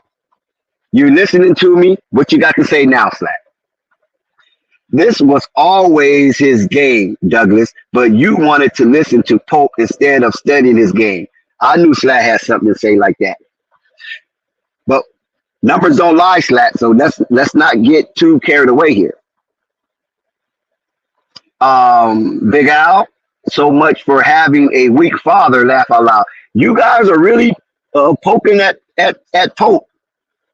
When Pope get here, I want you guys to come on this panel and speak your piece. But nevertheless, Brandon Miller, Terry Rozier has taken over the ball game since LaMelo Ball went to the bench. And Cliffy, like I said, is throwing things against the wall and seeing what sticks. As Cliffy makes more adjustment, PJ Washington come in the game for JT Thor. I don't know why you take JT Thor out after he made a really good shot. I think you should let him see if he's going to cook a little more. Royce is coming out. Now, that is a break for the Charlotte Hornets that Jacques Vaughn is taking Royce off the court. Maybe because Royce ain't playing the defense that he's looking for. And Dennis Smith Jr. comes in the game for him. So they're both are moving the pawns on the chessboard tonight. And the Charlotte Hornets need to sew up their defense as Cam Thomas hit a step back. Oh, my God, Terry Rozier, bad pass. Dennis Smith Jr. steals and makes the shot. So what once was an 8-point ball game now is a 10-point ball game, depending on what the referee is trying to decide, because Ben Simmons just got him a nice dunk. So Terry is doing a little too much. He's falling down on the court. I think it's time for Terry to rest those little aching knees. Mark Williams gets the offensive foul turnover, so it's not looking good.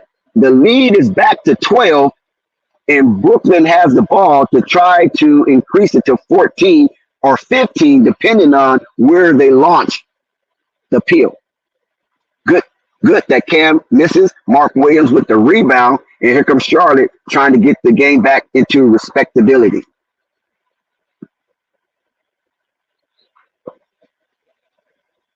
So we see why Terry was out there limping. It seemed like he had a little thigh contusion, but he's playing through it.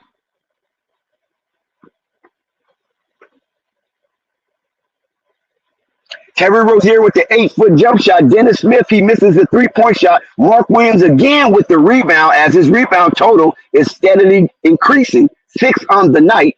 Looks like he's headed for a 10-rebound game. Let's see if the Charlotte Hornets can take it from 10 to 8 or even 7, depending on where they launch the peel.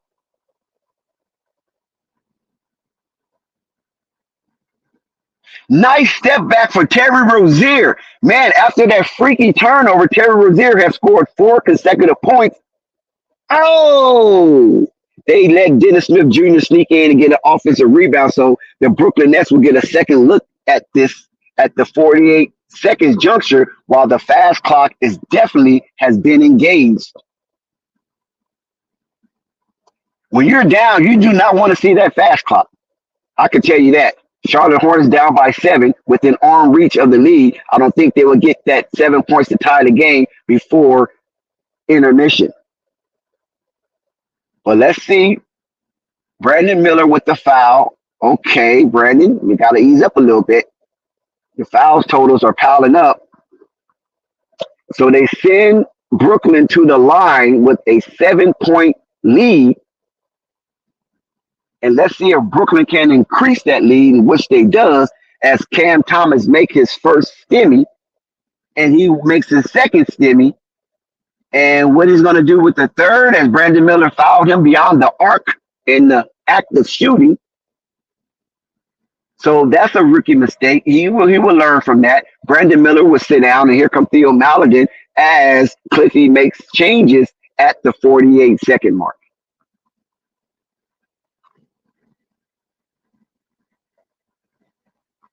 And Cam makes all 3 free throws, so he makes the Charlotte Hornets pay for that reckless foul. Gordon Hayward missed. Cam Thomas with the rebound. It's a 10-point ball game. Charlotte will get the ball back as it is 29 seconds. May not be that much time on the clock when they do get it back, but they will have the opportunity for the last shot if they secure this rebound.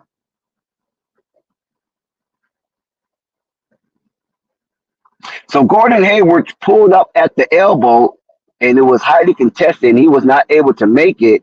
And it was a 19-foot jump shot. Cam Thomas get the rebound. And let's see if Brooklyn can capitalize off this shooting foul. They keep sending him to the line. It looks like he was a little bit out of control, but Gordon Hayward was more out of control. And that just was a veteran Freudian slip, because he knows he should not foul Dennis Smith Jr. at this juncture of the ball game. He has to make that shot, which was a difficult shot. And now Dennis Smith shoots his stimmy without contested and then misses his second. So Brooklyn still struggles from the line. Theo Maledon shoot, miss, halftime. Now, before we say anything, we must recognize what the Charlotte Hornets did from the 4-minute mark to the 2-minute mark as they went on a scoring blitz and brought the game down to 7. And then Brooklyn took off, and then they brought it down to 7 again, and then Charlotte started fouling, and Charlotte did not make a bucket in the last minute and a half of halftime, before halftime. So that's something that has to be warranted to the players on the court at that juncture of the game. You do not foul. Brandon Miller started it with that 3-point foul, which was reckless, and then Gordon Hayward followed him with back-to-back fouls, which was double reckless, especially that last foul when Dennis Smith Jr. looked like his legs came up from under him, and Gordon Hayward didn't have control enough, and the referee rewarded him. But the good thing, Lamelo Ball was on the bench. The Charlotte Hornets showed that they could make a run, and they outscored the Brooklyn Nets 32-24 in the second quarter. to bring the game back to respectability. They had it under 10, which that was their desire to get it under 10. They had it under 10, and then those silly fouls allowed Brooklyn to score without being contested at the stimmy line. 66-55, halftime break. Charlotte Hornet basketball. You get it here right on Flight Sports TV. We appreciate everybody that's walking into the building. Take a seat, hit that like button. If you're new, hit the subscribe button.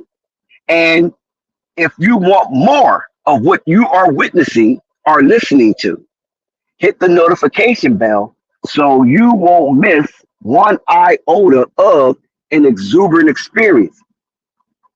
Lamelo Ball has been on the bench for quite some time, and the Charlotte Hornets was showing some fortitude.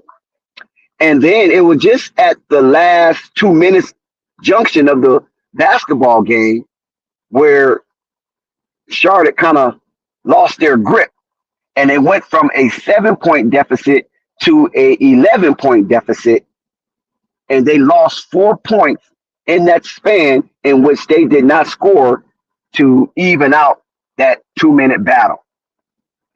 That is very crucial in basketball, that last 2 minutes of every quarter. You know, it's almost like in football, just 2-minute warning.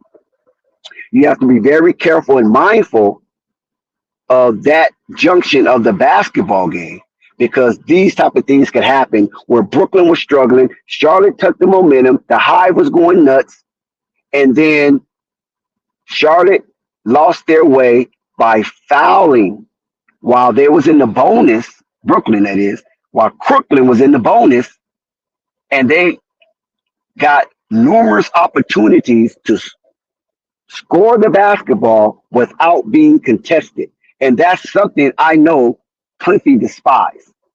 So at halftime, I'm quite sure that will be the message that will be sent to his players in a resounding fashion, that we have to build the Theodorian wall and be fortified like the Byzantine Empire. The Nets is killing inside the restricted area.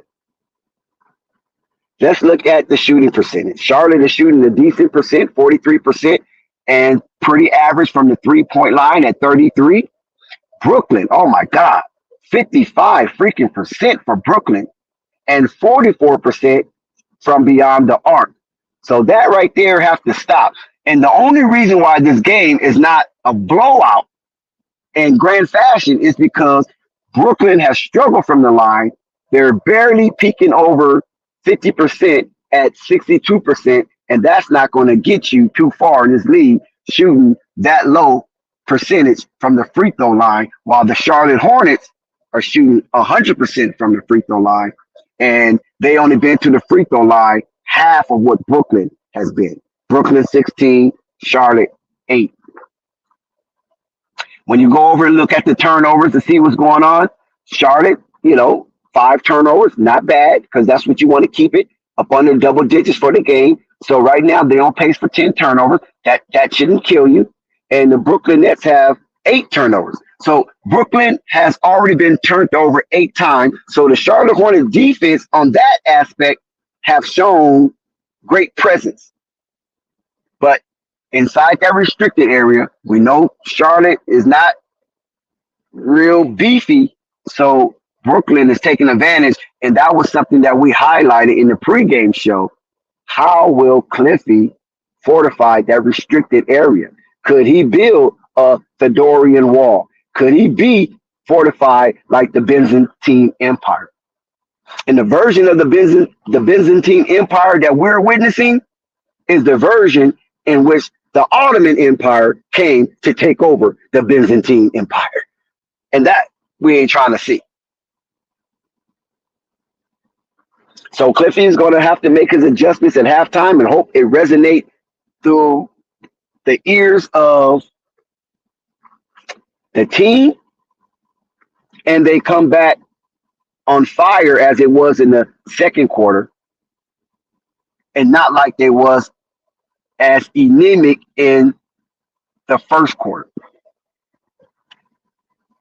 Brooklyn outscored Charlotte in the first quarter almost double.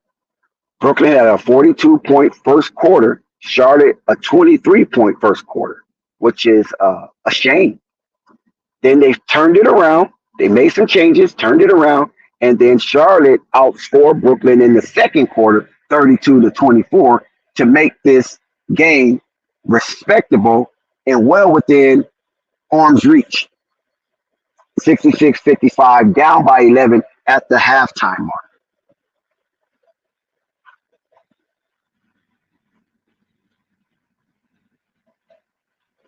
Yes, Rap, Miller is cooking. He has played 15 minutes. So Miller is getting starter minutes. The only starter that played more than Miller in the first half is Terry Rozier. And right now, if it wasn't for Mark Williams, 5 for 5, shooting 100% from the floor, Brandon Miller will have the highest shooting percentage because he is shooting roughly 60%, 5 for 9. And he has 16 points. He leads all scorers for the game. Brandon Miller at halftime lead all scorers for the game, and he's one of the few of the Charlotte Hornets that's in a plus in the plus minus department. I don't really give credence to plus minus. I think it's a farce. It really doesn't give you the full context of a player and what they're really doing on the court at the time, because a lot of that plus minus also goes is for the whole team as well that's out there on the court with you. You could be doing good, the team could be doing bad, or you could be doing bad and the team could be doing good. So it's very deceptive with the plus minus ratio, but it's just good for analytics. So we just leave it at that. It's good for analytics, and if you want to use it to crucify a player, you can use it. If you want to use it to enhance a player, you can use it. That's why I really don't give credence to the plus minus ratio category in the NBA. Shout out to everybody that's in Flight Sports TV chat. We love the engagement. Keep it up. We appreciate the different thought patterns that flow through the chat. I'm glad it's not monolithic and it's more variables to those who are speaking what they feel in Flight Sports TV chat box. Royce O'Neal for the Brooklyn Nets was kind of doing some damage, and then Jacques Vaughn decided to take him out, which was a relief. Because if you remember, when Jacques Vaughn took out Royce O'Neal, that's when Charlotte Hornets made their run.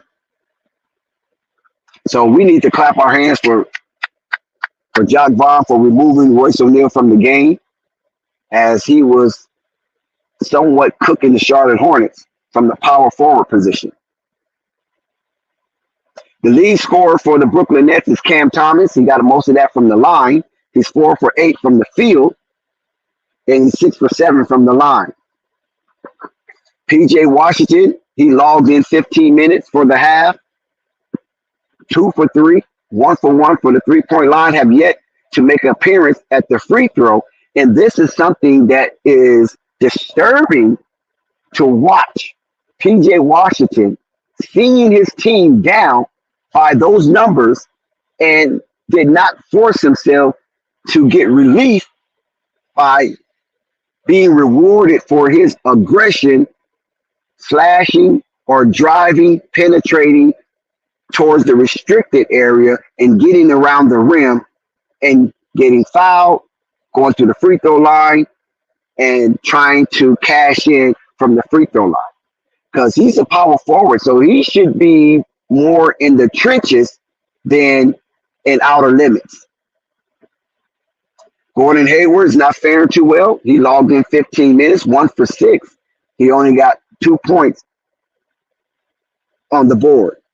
Mark Williams logged in the same amount of minutes, 15 minutes, and he's 5 for 5, already in double figures for the half, and he's on verge to accumulate a double-double as he sits with 6 rebounds. So Mark Williams for the half is 12 and 6. LaMelo Ball, his stats is excruciating to read out. 1 for 8 from the floor, 0 for 4 from the three-pointer, and LaMelo is logged in 12 minutes, the least amount of minutes from the starting 5, and he only has 2 points for the half. Terry Rozier, 19 minutes, the most of any player for the Charlotte Hornets, shooting 50% clip, 5 for 10, 2 for 3 from the three-point line, and Terry has logged in 12 points as well. So him, Terry, and Mark Williams lead all 5 starters in scoring with 12 apiece, as Brandon Miller, the rookie, leads all scorers for the game at 16. And let's also share that Brandon Miller has connected on all of his free throws. Brandon Miller is shooting 100% from the free throw line, and that is to be commended from the rookie. Deck. Oh, yes, sir, Big Al. What's going on with you? not much, man. Oh my God, bro. LaMelo's plus minus is minus 14. His whole stat line, Allie Payne, is abysmal tonight.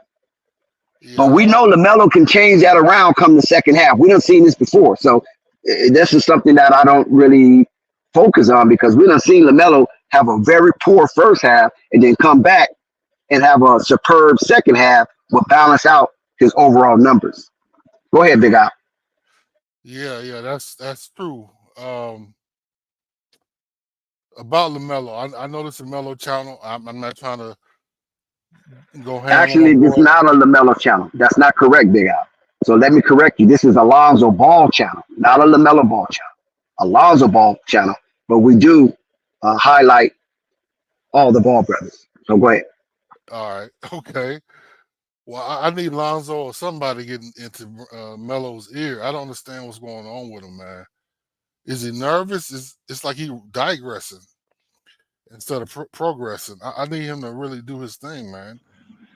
Okay, now I want to ask you this: why you feel LaMelo is nervous? This is his 4th year. Why would he be nervous? I know. I don't understand what's going on. Well, what I think I don't want to really be hard on him. You can be whatever you want. This is LaMelo Ball. Listen. Okay, so my problem is LaMelo likes to play a freestyle of basketball, and Clifford, I guess in some way, shape, form, or fashion, is trying to bring a level of, I guess, structure to the team with plays, and because with Borrego they played a lot of up and down basketball. Clifford has that in the repertoire, but it's more of a structured game now. And then Melo, it's almost like Melo ain't used to that, because he got used to half court ball, unless he making threes. And where the fuck did his mid range go? I disagree with that whole take. I don't think it's anything to do with structure or free play basketball. What I think it is that LaMelo is trying to get accustomed to that extra accessory that is a part of his lower extremity. That is something that he has. Why are you interrupting me? I let you talk. Why are you interrupting me? What the fuck is wrong with you, yo? LaMelo is getting used. You have to get used to those ankle braces. But listen, we got to stop that because the game is back on, and I got to do play-by-play. So if you want to stay on cool and color commentate with me, or you can come back when we get a commercial break. You got it, bro. All right, man. Shout out to Purple Baby that's in the building. Ben Simmons is being a man-child down there as he gets 3 consecutive rebounds before he is able to punch it in and give Brooklyn the first score of the second half, 68-55. Bad pass for P.J. Washington, who tried to squeeze it in into numerous of defenders. And here comes Brooklyn. They scored the first 4 points coming out the half. 70-57. Charlotte did break some bread.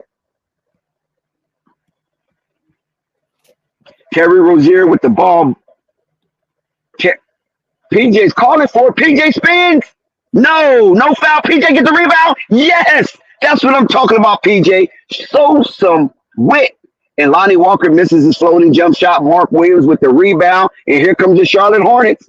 Here we go. Let's go, Lamelo. This is your half. What you gonna do?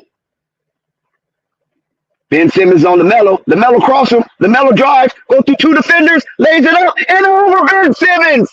Yes, he do not get the foul, but he does get the driving layup. And maybe this is the play with spark Lamelo that will have him cooking for the rest of this half.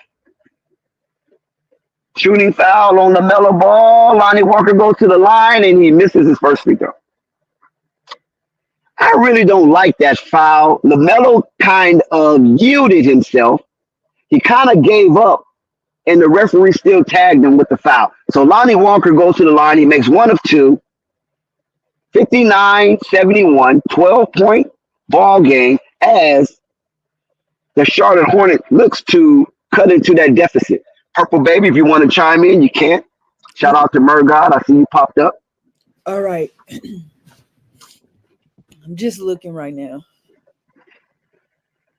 And that Murgod, he said, please get Brandon Miller some help. Oh, my God. Here we go. This is Gordon Hayward. Terry Rozier. Oh, defensive. Thank you. Thank you. They've been sitting in the paint all freaking day. And I think Cliffy brought that to attention as my homeboy Jock Vaughn look at chewing on his gum, looking a little bewildered on that one. Yeah, you got caught that time. Terry does make the free throw, so he scores without any contestant. And the Charlotte brings it back to 11. This was the same deficit at halftime. Mark Williams, LaMelo ball. Yes, that's what I'm talking about, baby. LaMelo, let's get it going. Mark Williams, yes. P.J. Washington, after the miss of Cam Thompson, get the rebound. Thomas, that is. Man, that was nice. You see Mark do that over, who he do that over Sharp? He did that over Sharp. I'm back with you, Dax. Yes, sir. That was a big dunk by Mark Williams. Massive play, Dax. Again, that's what I'm talking about, baby. Terry Rozier on the assist. Let's go. And it's back to a 7-point deficit. Look at this. All the way down the court. LaMelo has sparked another run. Oh, a personal foul. Oh, my God. They is not giving LaMelo a break here. Man. LaMelo with the reach, and they called that? Okay. Okay, that's what they want to do. So LaMelo goes to the bench. Brandon Miller comes into the game. Cliffy makes the change. Mikal misses the shot. Defense, Terry Rozier. Brandon misses the shot. Oh, Lonnie Walker.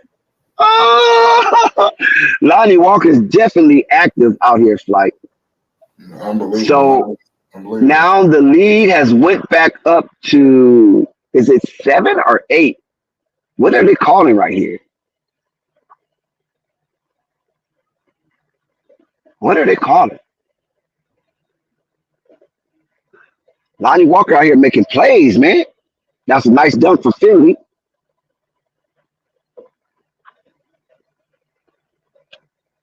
So 73-64, 9-point lead. Not too bad. It's still under single digit. Gordon Hayward has come to the dinner table. Gordon Hayward said, I'm a little hungry. It's time to eat.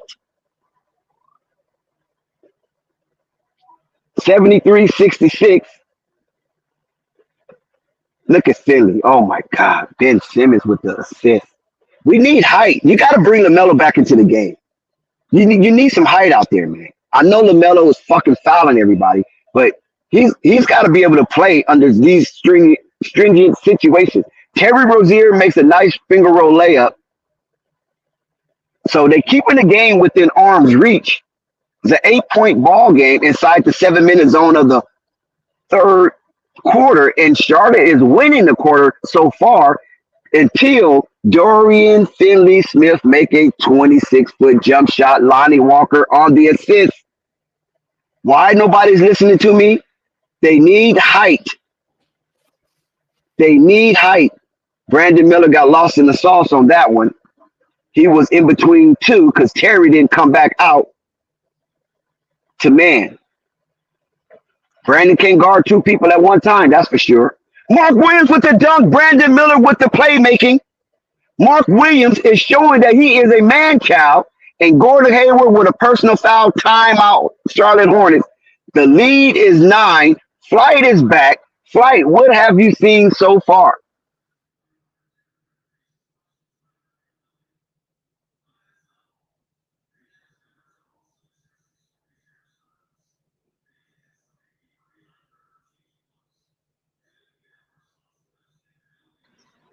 Well, I thought Flight was back. This is Well, anyway, we got a break in the action. Do anybody have anything they want to share while there's a break in the action? Yes, I do. I got a lot to share, man. Shout out to Dex with unbelievable commentary. The halftime shows is epic. Don't nobody do a halftime show like All Access Dex, I'm telling you. Shout out Ali Payne. He says one could make an argument Hornets need Melo. Oh, man, here we go.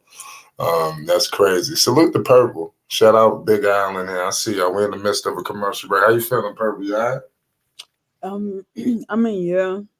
What's up with your Hornets? Not my Hornets. There we go. Yeah. Just watching it because I'm a Lamelo ball fan. Uh-huh. But, just, I don't know, man. We knew consistency was going to be an issue. Yeah. So it's coming along. Like I said, we're gonna be all right. Like I said, Lamelo has some issues with the injury that I think that hurt him with the rehabilitation process. I think he's gonna have to grow into his rhythm, throughout the season. I say by the time Miles get back, Melo will be in full swing. It take about 10 games, I mean, and I ain't just saying this just to provide lip service for the people. Pause. I'm letting you know that it takes about 10 games to get things rolling, and then we can really evaluate all teams.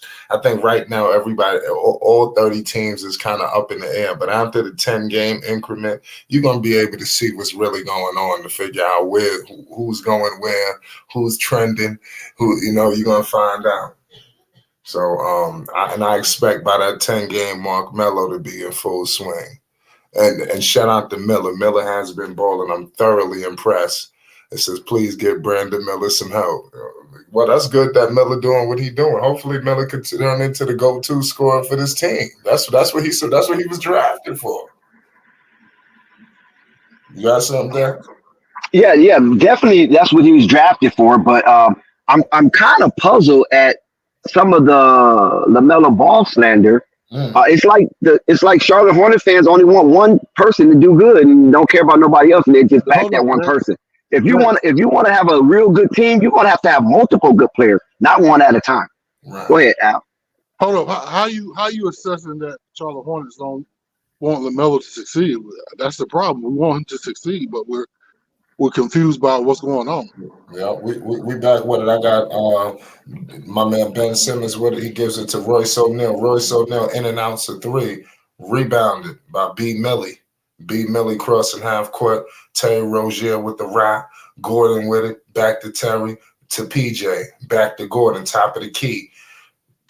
Terry Rozier operating with Royce O'Neal. They tried to throw it to Mark Williams in a turnover. Lonnie Walker he cut all the way to the cup line. Lonnie Walker with a stop and a finish. 81-70. The Hornets are on the ropes.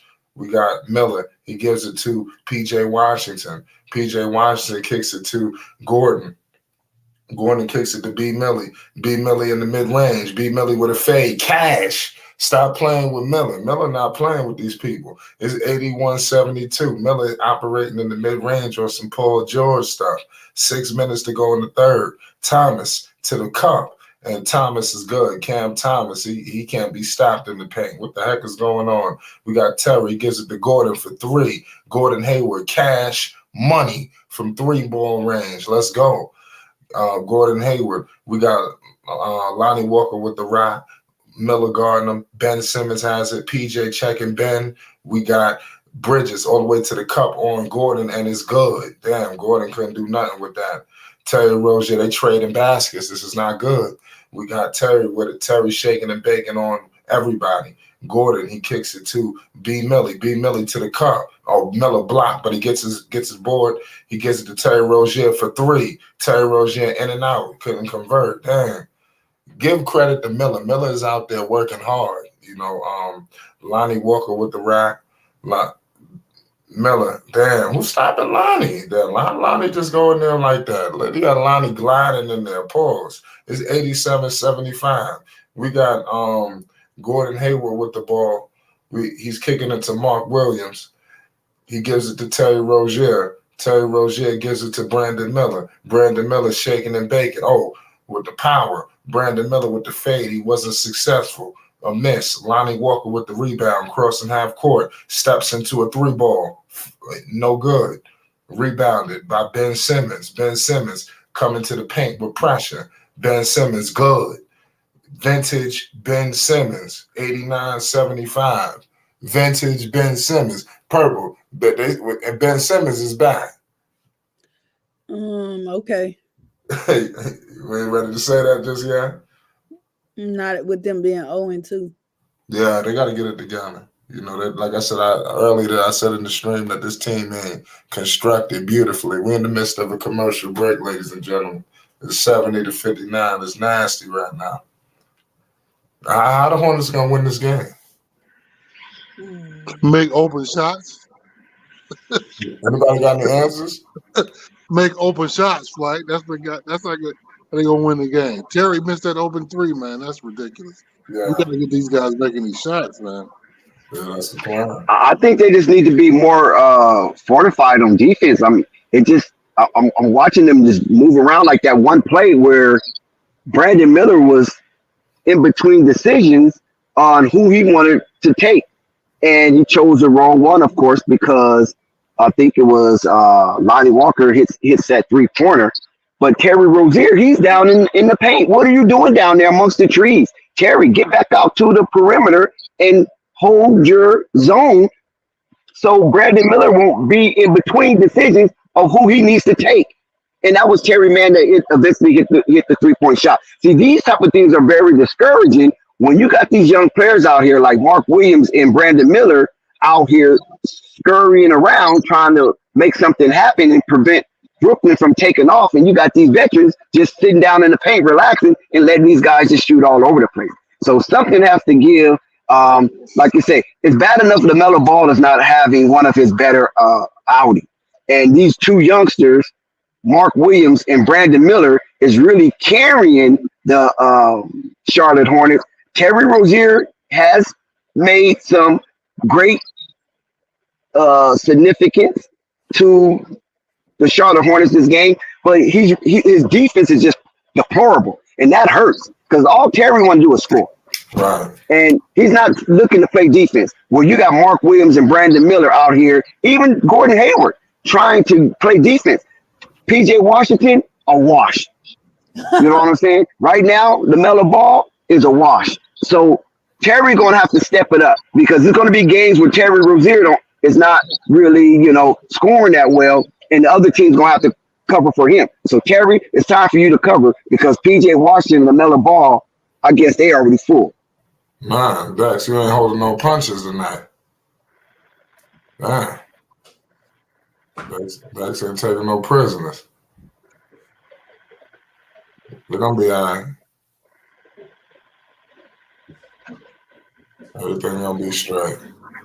Salute to everybody in the chat. We're coming back. Because when you look at it, it's like they're down 14. They got it down to 7. And when you inside your own silo and the game is within single digits, you have to make up your mind. You need 2, 3, 4 possessions of hard-nosed basketball to get the game back into your favor. And Yeah, I'm not seeing that. I don't see that grit. JT Thor turns the ball over. I'm just not seeing that grit. yeah, they got to definitely step it up, especially with this in-season tournament coming up. As things ain't about to get easier. We wish the Hornets the best of luck. It's 89-75 right now. Oh, we got a goaltending by Nick Richards, a little too overzealous down there. You got to slow down. An unbelievable game going right now. Appreciate all y'all for tuning in. Make sure you hit the like button if you're new. Most definitely hit that subscribe button. It's Flight Sports TV. You already know. This fourth quarter, hopefully the Hornets make a comeback, but it's looking bleak. It's looking like one of them nights, y'all. Yeah, and listen, Brandon Miller and Mark Williams is doing a superb job, and it looks like this gonna fall by the wayside because they need LaMelo Ball to be very productive night in and night out in order for the Charlotte Hornets to be somewhat relevant. Because regardless of what Brandon Miller do or is doing, regardless of what Mark Williams do or is doing, if LaMelo Ball do not come to the table starving and want to feast, then they can have good numbers, but in the win-loss column, it'll be ugly.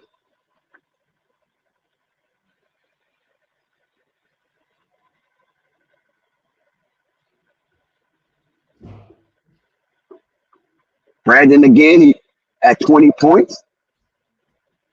So he's showing that he could be a potential scoring machine. And he's showing that he deserved to be here.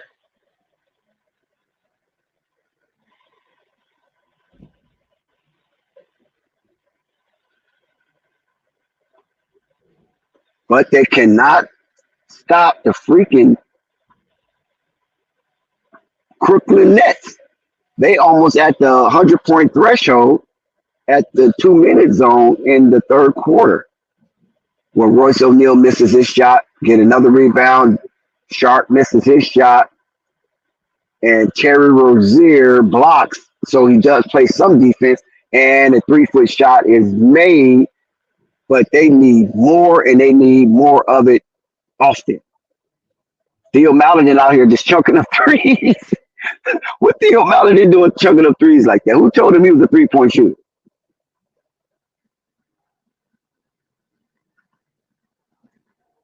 So we getting some defense. It's time for the Charlotte Hornets to make a run. They down by 12. They need to eat up this 2 minutes. And the Nets take a timeout because they see what's going on. Nets are looking pretty sloppy out there. JT Thor is shooting threes. I don't know what JT Thor percentage is, but he don't believe it. Good take, Dick. Yeah, that's a good point. Yeah, he's missing threes. Theo's missing threes. Brandon's about the only one making them. LaMelo, he needs to be on the court. What did he do? Is it a foul trouble? Is that why? Yeah, he's in foul trouble. I mean, LaMelo is having an awful defensive stance. Okay. And the referees is tagging him every time he blows on a player. Right. But LaMelo's doing a lot of reaching. And I mean, that has been his woe since he came into the league as far as his defensive stance on ball. Now, in passing lanes, that's excellent with his height. Do all the reaching, extend himself, and things of that nature. But on ball defending, that reaching will not get you nowhere but to the bench. Right. Like they used to say, you reach, now you cook. So the Charlotte Hornets have to close this 12-minute gap. 2 minutes, 8 seconds in the third. There's time in basketball. There's time. That'll give you at least 7 possessions, and that including turnovers from the opposition.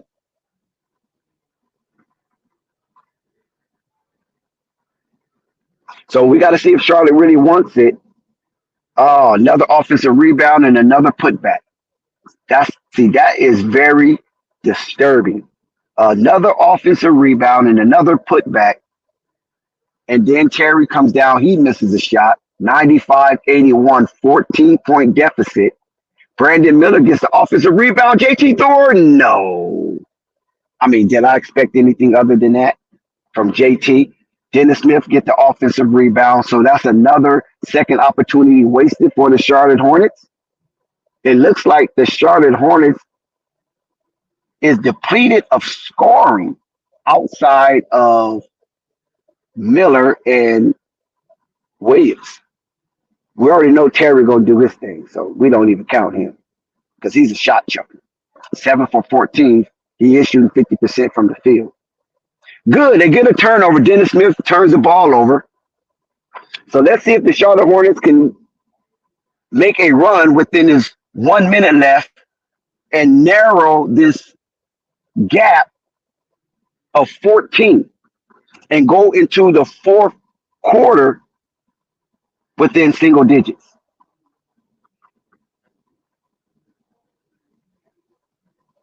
Yes, they get to the line. See what I'm saying? Sometimes you got to talk this to existence, Big Al.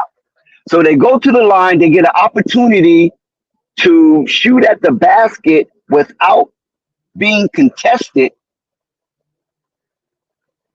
as Nick Richard approached the charity strike, and he hits the first one. Good one, Nick. That's a really good free throw, that first one. Now he can relax and shoot the second one as Jacques Vaughn makes changes and bring his all-star back into the game for Day'Ron Sharpe. So they're going small for this last minute and 3 seconds. So hopefully Charlotte can take advantage of this. Knicks make both of them. Down by 12. Fast clock is engaged at 53 seconds.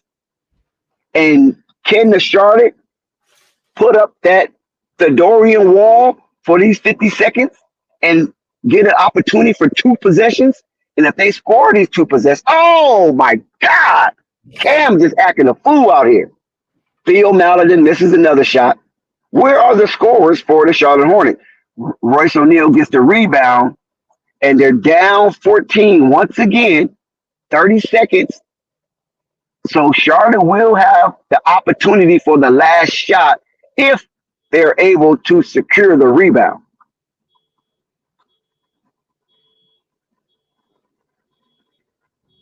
So we got a little mix-up out here. What's going on? Man, that hurt it. Look at another offensive rebound. I don't know what to tell y'all. That's another offensive rebound for the Brooklyn Nets. Brooklyn stand up. Terry loose ball foul. So Brooklyn will go to the line. PJ Washington entered the game for the last 11 seconds. Look like they're going to probably run a play for PJ to shoot the 3. Dennis Smith Jr. is going out. So both teams make changes. Lonnie comes in. Mikal misses a shot. Okay, let's go, Hornets. You got 4 seconds. What you gonna do? Oh, another offensive rebound for Brooklyn.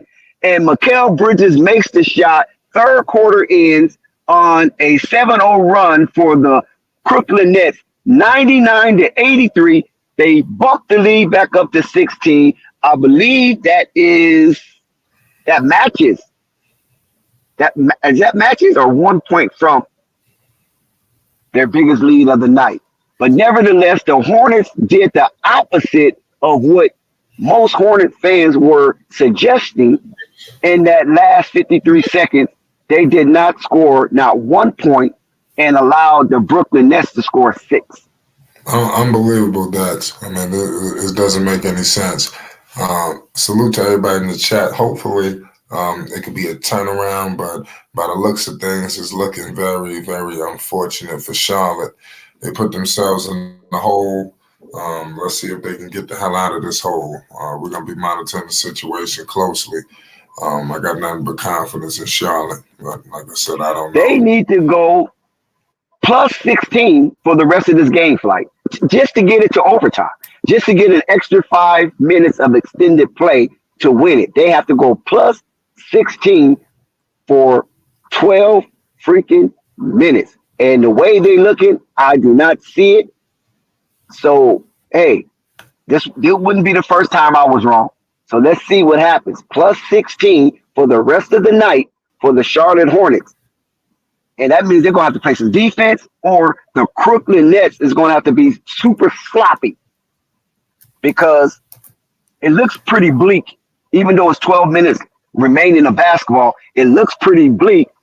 The Charlotte Hornets were leading the Brooklyn Nets in the third quarter, and I thought they was going to win that third quarter, but then all of a sudden, 53 seconds left, Charlotte could not get the ball inside the basket and allow Brooklyn to score 33 points in that quarter, and they still were stuck at 28. So that 6 points put them over the top for the third quarter. And Charlotte had to win the remaining quarters to keep this game within reach. Yeah. Major key. We're still in the midst of a commercial break. We can't wait for the Hornets to get back into action. They're looking to close out this third quarter in style. It's looking crazy. Like I said, they let the damn Brooklyn Nets get out and get after it. So now they're gonna be in catch up all night. So let's try to have nothing but confidence in them. Shout out to Ali Payne. He says, "Do you put Melo back in, or is his plus minus too bad to risk the comeback?" Now you got to put Melo in the game. He getting back. Yeah, you got to put him back in the game. Come on, $260 million. He got to play. You don't leave that out. You got to play, whether he play better or he play worse. It doesn't matter. You got to put it out. You got to die with Lamelo as your flag in the sand. PJ Washington, go ahead, Flight. No, like I said, you have to. Like I said, I'm still. They got me on the damn ad. So if the game just started for you, that should be coming up shortly. Shout out to Ali Payne, studio, all y'all in the building. The Charlotte Hornets gonna get back in this game. Just be patient. That's where you got to be. Yeah, Lamelo just shot an air ball, but PJ Washington cleans it up and he puts it back in for an and one. But PJ misses that free throw. PJ Washington.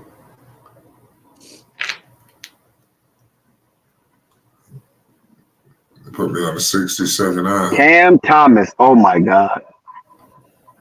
Oh my God. Oh my God. Brooklyn is over the 100-point threshold. Yeah. I don't know if Charlotte gonna be able to catch that. I mean, JT Thor, you know what I'm saying? What is he out there for? Put Brandon Miller out there. I don't know why JT Thor's out there. Finally, LaMelo gets a call. He begged for it and he got it. But I'm trying to figure out what Cliffy sees in JT Thor that's going to help them with a comeback. JT Thor don't score and he don't play defense. So he is just useless expenditures out there. I don't see it. But Brandon Miller is in the game, so he is listening. But JT Thor is out there as well. Maybe Gordon Hayward is tired. Oh. Possibly. I got 102.85, 10:55 to go in the fourth. Yes, the timeout. Timeout for the Brooklyn. Timeout. We headed to commercial break. 102.98 down, 85. We in the fourth. He's challenging that. John Bond is challenging the call. Because Royce O'Neal was tagged with a foul. It either was Royce O'Neal or Cam Thompson. One of them was tagged with a foul. And Coach Jock Bond wants to challenge to see if it was all ball or not. That's crazy. We got an echo. Who's this echo? Gotta be Buzzing. Yes, me. I'm in. Yep, I knew it. How y'all doing, man? It's good. All right. Yeah, you got a son. Looking at my Hornets going down. Like I say, man, it's the coaching, man. Steve Clifford ain't the coach for what we got, man. The boy's young, man. It's the coaching. So meet your mic when you're not talking. So Buzz City is going to put that on Cliffy. I guess Buzz City, what you're trying to express is that these guys just need to run up and down the court like gazelles. Legs, we need to be running. All that post play, like I said, we ain't got Al Jefferson no more. Tell me what post player we got that we gonna go inside out. We don't have those. Well, they still PJ Washington. The way it looks, right? They keep trying to dump it down to PJ Washington. Done pay them some money. Now, since Miles gone, I'm looking for him to step up. He the one got the money. Like I said the other time, our front court is weak, man. Guard play is good, but our front court is weak. Yeah, besides Brandon Miller. Right. But Mark, I wouldn't say weak. Maybe one player, as far as that concerned, that's PJ Washington. Because when you look at Brandon Miller and Mark Williams, they hold their own. Only person who really doesn't hold their own consistently so far is PJ Washington. Yeah, but it's not when he scores, it's not being effective. Brandon Miller is like that. Definitely showing some leadership tonight. I would just like to point out that the Say what? I wanted to point out that the in-season tournament start Friday. This Friday? Yep. On the 3rd. They all be in Vegas. I like those courts. I don't care about it. Really, this early in the season.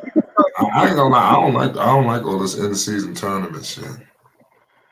You gonna like it. You gonna like it once it gets started. No, I doubt it. I don't think it's gonna be as competitive. Just hope nobody a major player. Yeah, I ain't gonna lie. You gotta fix your mind. I don't think am I going? I think my no, you gotta fix your shit. Yeah, I say I hope no one gets injured in this tournament thing that's coming up. I know, yeah. That would be a bummer. Charlotte is shooting 45% from the field and a horrific 24% from 3. Well, it's 102-85. We got Cam Thomas with the rock. Theo is guarding him. Big Ben Simmons is out there. He finds Royce O'Neal. He's putting Melo on the dribble, and he couldn't convert. Rebounded by PJ. Melo, MB1, is out there crossing half court, shaking and baking. He looking like he want to do something. He gives it to Miller for a 3-ball, in and out. Ben Simmons pushing the ball with pace. Stolen. LaMelo ball, cookies. He's pushing it up. Oh, Melo ball all the way to the cup, and he is fouled. Headed to the line for 2. So that's what you got to do, man. You got to get to the line when things ain't going your way. Until you get his rhythm, keep getting to that line. That'll help. Shout out Chief Bontra. He said the in-season tournament can create regional rivalries. We'll see. They got away from the divisions and shit like that. I remember when I was a Knicks fan, I remember when they won the Atlantic division. People, y'all young kids around here don't Oh know. my God, here we go with this Knicks trouble. No, I'm trying to tell you. I remember when the Knicks, we was the 2nd seed in the East. Yeah, I know we lost to the Pacers that year. Man, I was sick. That's when the choke. That's the choke season. Remember the choke playoffs. Yeah, Reggie Miller gets the choke. After that game, I was ready to throw up. Seriously, I was really sick, like physically. All jokes aside. That's how emotional I was about that game. Game 6. What happened to those free throws?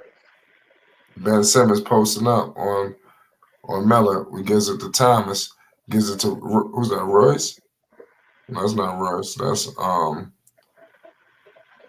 I think that's Vinny Brandon Smith. Miller is really good on that offensive rebound, I noticed. I ain't gonna lie, LaMelo is off. Shots that usually he makes, he's not falling. Yeah, Brandon Miller gave him a second chance for that. Well, Miller. Theo was trying to pull that up. JT. Theo was going to pull that. JT Thor, finally. Good gracious. Finally, you do something from the corner. Yeah, they need it. Good pass from Brandon Miller. Hey, Theo was getting ready to choke that, man. Did you see what Theo was finna shoot that with confidence? Ain't been a 3-point all night. Good. I like the play, man. A good aggressive nature by Lamelo. PJ out there, they communicate, they trying, you know. They give it right back though, man. Lamelo with another foul. One more, Lamelo is disqualified. They killing Lamelo. They won't let him play defense. You can't play the Detroit Pistons style defense, Lamelo, when the Charlotte Hornets doesn't have an identity for that. Yeah. They will not let you get away with it. I don't care how long you is. Yeah, Vinny Smith. Good blitz, PJ. PJ with the good blitz. Yeah, they ain't gonna let Lamelo get away with that right there. Yeah, it's crazy. But good play right there by Theo. Especially after calling the referees out too. Theo! Yes, Theo with the 10-footer. Yeah. Boy, that was an old school Mark Jackson shot. Wow. And Mark Jackson used to do the shot put? Yeah, that's what Mark Jackson used to do. He used to get right in the lane right there and just shot put it into the bucket. That was his famous shot, Mark Jackson. We got okay. Well, listen, it's a ball game. What's up? 12 points inside the 8-minute zone. It's a ball game. Lamelo goes to the bench, so they did break it down. So we got to give Charlotte credit for that. They didn't just give up. They broke it down. No. Brooklyn is stuck on 104. Theo, Melo scored it. Good play by Melo. We got a 10-point game. See, that's what they're supposed to do. Now, you see how Theo pushed that ball down the court? Somebody must have told them to push it, and I don't think it was Cliffy. We're going to find out. A 10-point ball game. Charlotte's on a 9-2 run, just like we were saying, Buzz City. You just got to push it and let the results do what it do. Nice rebound. Oh, they call a foul. No way, man. No way. Did you see that? Dex, where was the foul? Is my question. I don't know. No, that's not a foul. There was no foul. Right, there was a foul. Oh man, they burned PJ on that. Yeah, Buzz, if you're not talking, you gotta mute your mic. Only put your mic on when you're talking because it's echoing. That's raggedy. That's raggedy right there, man. That was not a foul, man. I don't care what angle you look at. And you at home and you can't get any home cooking? That's foul, man. Yeah. Theo again. Look at Theo. Theo trying to make something of himself. A 10-point ball game. They still within reach. I'm telling you, they still within reach. Where the hell is Mark Williams? Man, how the hell you get ahead of me out of nowhere? I was just ahead of you. Oh, shit. I thought he was hurt. Theo good? Yeah, Theo. Ooh, that was hard, huh? He hurt his boo-boo. He looking for some sympathy. Yeah. I think they're gonna give him an M1. Pause. They gave him an M1 flight. I don't know why Buzz said he got his mic on. I got a meter for him. Buzz, turn your mic on when you gonna talk. Yeah, I'm here. I'm still here, man. I'm just listening to y'all talk. I'm on mute right now. Okay. Theo Maligan do make the and one. So now it is 11 points because Cam Thomas came and made a shot. Crazy. 108-97, 7-minute zone, fourth quarter. Charlotte is winning the fourth quarter so far, 14-9. Ben Simmons blocked Terry Rozier. Nets with the ball. Oh my God. 108-97, 7 minutes and 19 seconds to be exact in the fourth quarter. Charlotte is winning the quarter. They broke double digits already for the quarter, and Brooklyn have yet to break double digits for the quarter until now. Mikal Bridges driving layup. Dick, Brandon Miller goaltending. I got a legitimate question. Wouldn't you say it's about time to start pressing? Hornets call timeout. Let's see what Cliffy do. He calls a timeout. Let's see if he come out of the timeout with some type of more intense defense. I doubt it, but yeah, that should happen. I think Mark Williams should be out there for some reason. Yeah, I don't know why he's not out there either. I think because Brooklyn has went small, and Cliffy's trying to counter with his depth lineup. Okay, yeah, that makes sense. This is Let's see if he could be successful at that. So they bumped it back up to 13, 110 to 97. If you had the over in this game, is looking good because the over was 220. The over was 220 for this game, so it looks like it might hit that over mark for the point total. That's what it looked like. Brooklyn Nets in lead. Yeah, that's crazy, right? That don't make no sense. Salute to everybody in the chat right now. Well, the reason why they're taking out Melo, Patrick, is because Lamelo has 5 fouls. One more foul, Lamelo will be disqualified. So Cliffy is trying to sparse his minutes and let him rock until, if the game is in reach, then he probably let Lamelo just rock it out. And Lamelo, see, the thing of it is this. Lamelo told his team that he wants to be more of a defensive presence. And by him attempting to play his version of defense is not incongruent with the referees and what they're seeing out there. So LaMelo had got 3 early fouls. Then he got the 4th foul early in the third. And then he got the 5th foul. Now he only got 1 foul to give or he'll be disqualified. So Cliffy just have to manage it and save LaMelo from himself. So Dex, I wanted to ask you, who you have winning this game? Who did I have winning? Mm-hmm. I thought the Charlotte Hornets would probably can eke out a victory because Brooklyn is not that formidable. And by them being on the road and they're being 0-2, if the Charlottes would have came out smoking, I think Brooklyn would have surrendered early and just would have went on their merry way. But unfortunately, Brooklyn came out with a 42-point first quarter and never surrendered since then. Yeah. Shout out Anthony King. We're coming back from commercial, 7 minutes left, 110.97. Terry, okay. 10-point game. Gordon Hayward with the assist. 11-point game. We got Bridges. Damn. That's a 3-point play. That's crazy. PJ. That makes sense because they're going to teach you. One thing about the refs, they have their own union. So their union is not connected to the players' union, or you know what I'm saying, or the coaches' union. The refs have their own union, and they get in there and say, you see what that little light-skinned boy said? Yellow Melo? Okay, we're going to make him pay. We're going to teach him a lesson.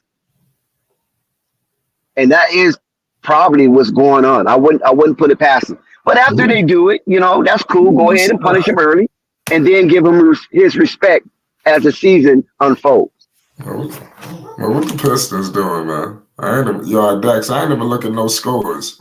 Oh, okay. I can update you. Chicago is tied. It's tied in Indiana, down in Naptown, 92-92.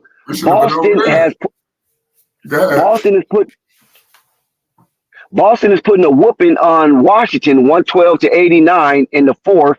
Minnesota is up by double digits against Atlanta, 96-86 in the 3rd. Damn, Minnesota almost got 100 points in the 3rd. And Portland is up against the boys up north. Portland crossed the border, and they are winning and it could be their first win of the season, 72-68. Dallas is up in Memphis as they travel to Beale Street. And Miami is getting their head peeled by Minnesota up in Wisconsin. Golden State is up on New Orleans 59-57. And they at halftime. They at halftime. You got Paolo Banchero versus LeBron James. Bro, why that game coming on at 9:30? Come on now. And that's the East Coast. Oh, never mind. It's 10:30 East. Yeah, my fault. What, you got work in the morning? Man, I'm not bad. Listen. And then you said the Pistons, the new bad boys, they went down. Yeah, the new Pistons went down to it's not over. The red clay, and those boys down under, the Oklahoma City Thunder Cat Cardiac Kids, are up on the new version of the bad boys, 56-45. Shit don't make no damn sense. As the second quarter is coming to a close. Yes, it is. Salute to everybody in the chat. Appreciate y'all for tuning in. It's one hell of a game right now. Hopefully the Hornets could get back and make something out of this. Oh, dang. I didn't know they was in the same division. They reviewing something, Flight. What are they reviewing? I have no idea. I'm listening to the volume. I'm seeing Jack Vaughn. He's smiling, so they reviewing whether the foul on PJ Washington was a foul. I was just looking at the faces. I'm seeing Steve Clifford. He looking like something, like all hell done broke loose, and I'm seeing Jack Vaughn laughing. So I mean, there's something in the Nets' favor. Brandon Miller leads all scores for the game with 22 and 8 rebounds. Yeah. This game is sick, man. That's crazy. What are we gonna blame for this shit? So he makes 2 so far, and here's the third, and the ones look good as well. So Cliffy challenged. He lost the challenge. Mikal Bridges shoot 3 free throws, and he's rewarded for pulling up in front of PJ Washington. Yeah. And he caps all 3 of them, Flight. So the lead goes back to 14. Yeah. Make sure you support Flight Sports TV, ladies and gentlemen. Hit us in the Cash App, the Super Chat, the PayPal. We appreciate you. We got Terry Rozier kicking it to PJ. PJ gives it to B Mill. B Mill to the paint, and he missed the mid-range. Lamelo is sitting down. Yeah, we do know that song, Chris. They call him Yellow Mellow. Yeah, that's the Beatles. John Lennon and company. Yeah, I'm just out here acting a fool. I'm confused on why he's not pressing right now, guys. That's one thing. Cam Thomas lead all scorers for the game with 27. And he's shooting at a high clip, 9 for 15. Yeah, so Clifford not trying to press the Nets up almost 20 points, and they double teaming in the half court. Why are the Hornets not doing anything pressure wise like that? And they down. Yeah, they got 6 minutes to do it, Big Al, because they're down by 16. LaMelo entered the game for JT Thor. So let's see what happens now. I think they're gonna let LaMelo rock out from here. If he fouls out, that's on him. Right. So LaMelo has to make a executive decision on every defensive play. It looked like the Hornets throwing in the towel. They've been throwing in the towel. I brought Melo in, my bad. Gordon Hayward, they ain't throwing the towel yet. Gordon Hayward, as soon as you count him out. So good. I'm gonna keep counting their ass out. I don't know what the fuck they doing, guys. Gordon Hayward, man, he might get All-Star team this year. Gordon is back. Oh, Gordy. Mr. Efficient. So, you having a good night. Cam Thomas finally missed the shot. Oh, Ben Simmons with the offensive rebound. I can't catch it, man. Bad pass. Yes, Gordon still. Come on, Gordon. Let's see what you're going to do, Gordon. Earn that little 30-something million. Melo gives it to PJ. PJ on the way to the cup, and he scores it. PJ from the runway. PJ, 116-104, crazy game. I got Lonnie Walker with the rock. Y'all a little ahead of me, but they crossing half court. I got B. Melo on him. He Yes. surveying the landscape. Screen with Big Ben. Oh, Lonnie fucking PJ. Walker. Why you shoot so deep, PJ? He ain't got no business shooting from that far. He can shoot. I gotta get my shit a little bit ahead. It ain't nothing you can do, Flight. Trust me. He can shoot. It's just a regional thing. You know what I'm saying? Yeah. Some regions are just faster than others. We got PJ Washington. He just missed that one on my end. 116-104, 4:30 to go. I got my man. Bridges, Oh my God. Screen. and he doing Oh my God. Oh, that's not good. Bridges all the way Okay, to the Lamelo. Okay, Lamelo. You got 4 minutes, Lamelo. Let's go, Melo. Yeah, you got to get him back after that. That was filthy. That was good. You can't let Bridges do you like that. You got to go back to the paint. Good play. We got Cam Thomas with the rock. Lamelo was on him 118-106, 4 minutes to go. Okay, but they can't go bucket for bucket though.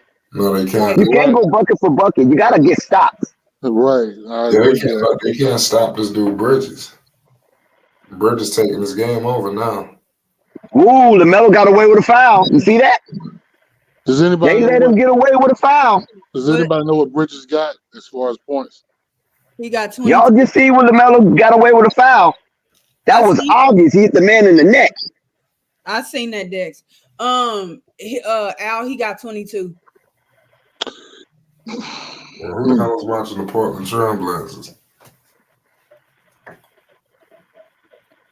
It's 120-109. I got Ben Simmons with the rock. Ben Simmons gives it to Bridges. Bridges in takeover mode. Gordon makes the and one, but then Cam Thomas come right down. Cam Thomas got a 30-piece flight. Yeah. Cam Thomas, good play. Lamelo ball. Lamelo pushing it. The double team is right there. Ben Simmons on him. He kicks it to PJ. Can PJ finish? Yes, he does.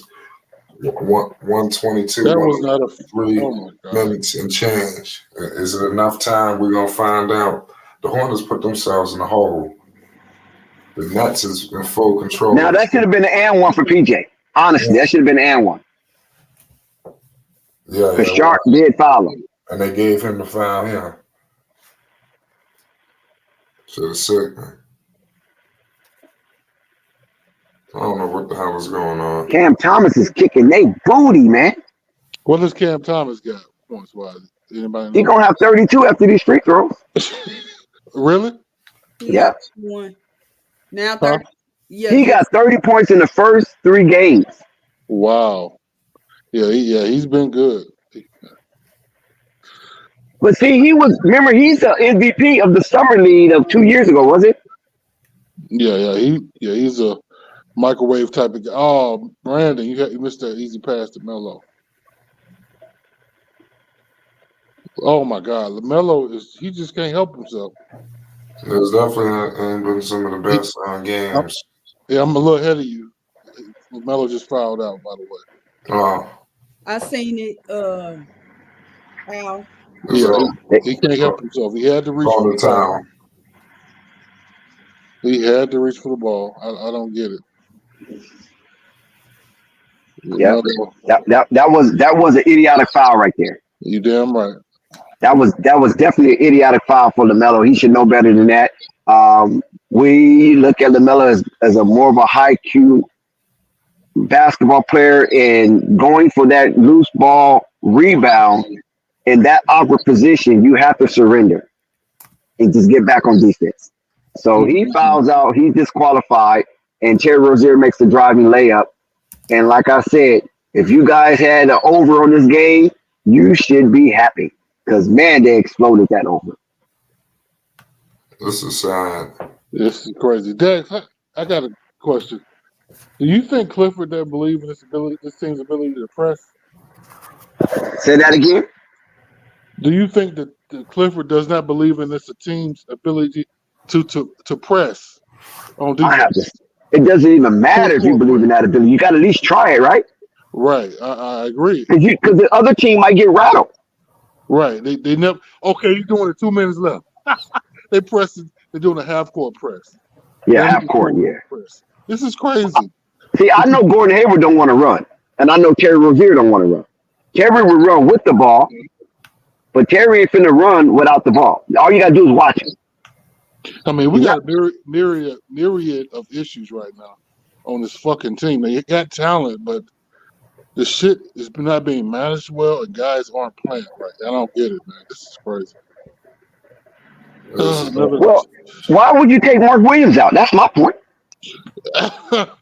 Why would you do that? I don't care what the score is. This guy is productive. Why would you take him out and then surrender your height in the paint, and you still getting beat up in the paint? Yeah, this is another management thing. I don't know. Yeah, so I don't. That part I don't agree with. I know Lamelo had a bad game, 3 for 12, 0 for 6 for 3 points, 8 points. He didn't even get double digits. But Mark Williams was. I mean, he was 18 strong in the third quarter, and then don't play no more. He didn't even miss a shot. Mark Williams was 8 for 8 from the floor. He only played 23 minutes. He made both of his free throws.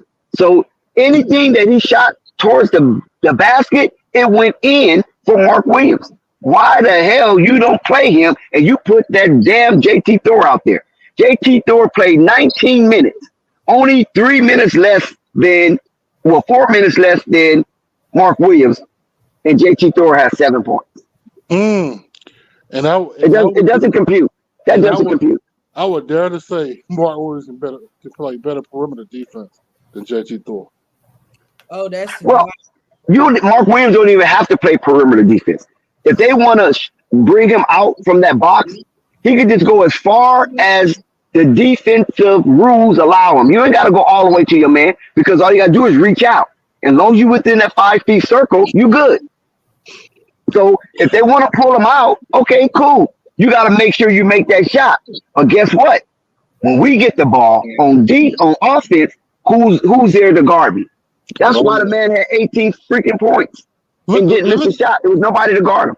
And look at this shit, Dex. I don't know if you guys are seeing this. They finally fucking pressing. 54 I see minutes. it. What good does it make? It's a minute left.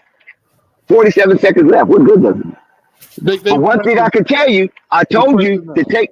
Listen, I told everybody to take that over. They exploded that over. That's free money. Somebody listen to me if you're a gambler. If you don't gamble, cool. Don't worry about what I say. But listen to me. I've been right so far. I mean, I ain't missed yet on this street. So it's only 3 games. So I ain't gonna toot my horn too much. It's only 3 games. But every time that I put a wager for you to take, man, you guys could have had y'all some money in y'all pockets, man. So Ben Simmons made the first shot, yes, plus 650 flight. So I wasn't able to do it. What was the Vegas numbers, I guess, again before the game?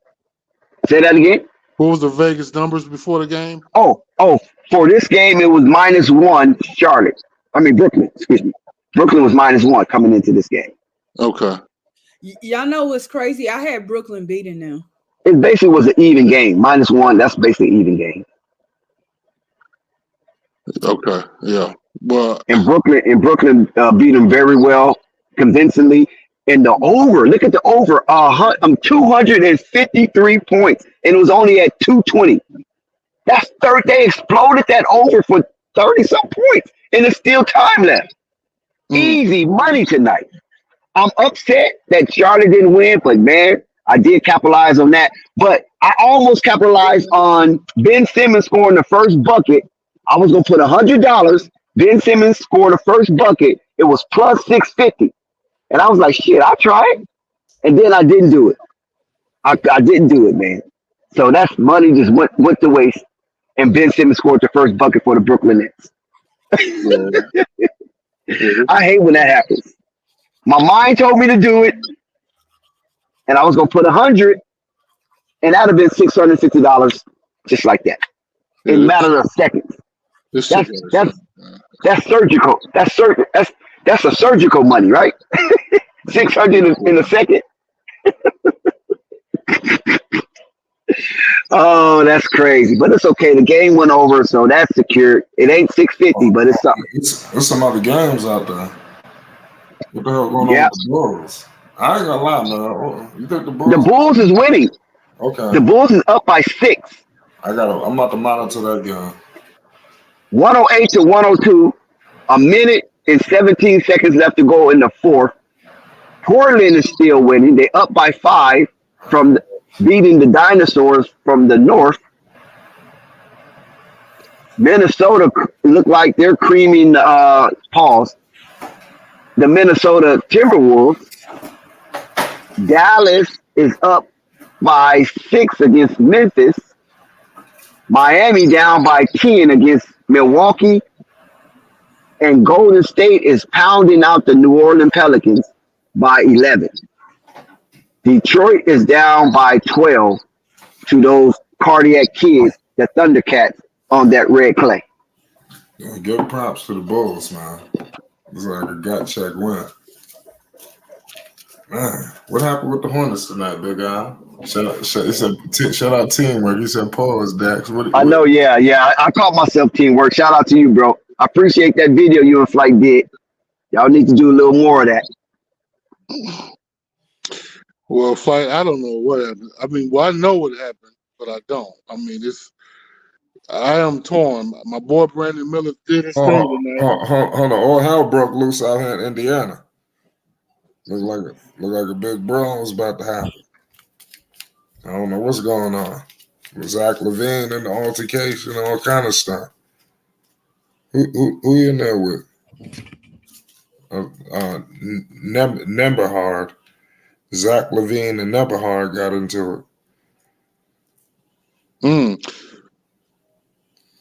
Oh, wow. Yeah, I ain't watching that game. But yeah. This is atrocious. Yeah. I have no word. I mean, I have words, but I don't. I'm torn because Brandon did his thing. He's proven people. He's proven the damn fan base that booed him when he got drafted wrong. Yet again, but this time he scored 20 in a game where the team pretty much everybody else was terrible. He was the best scorer on the Hornets team tonight. He proved everybody wrong that doubted him. And I hope he keeps doing it, which the way he did tonight looks like he will continue to do that. Yeah. But my thing is, Lamelo, you gotta get it right. Yeah, I don't know what it is. I don't understand why he reaches like he does. Because Clifford was told to be a great defensive coach. Is he teaching? Something to me not right, man. Something is strange. What'd you say? Something is strange. You damn right, something strange. I don't know what the hell is going on. I don't know if there's an injury going on that don't nobody know about. Something's happening. Yeah, mentally he's not there. Maybe get too much. Excuse my word, pussy Flight. I don't know. He's not focused. I don't know. I mean, this don't make sense, man. He can't make layups. He can't make threes. He's playing like he hadn't been an all-star or rookie of the year. I mean, at least this game. Last couple games, he wasn't that. This is the worst game of his career, in my opinion. I don't know what's going on with Melo. Well, I ain't gonna say the worst game because he had games. I'm about to say this.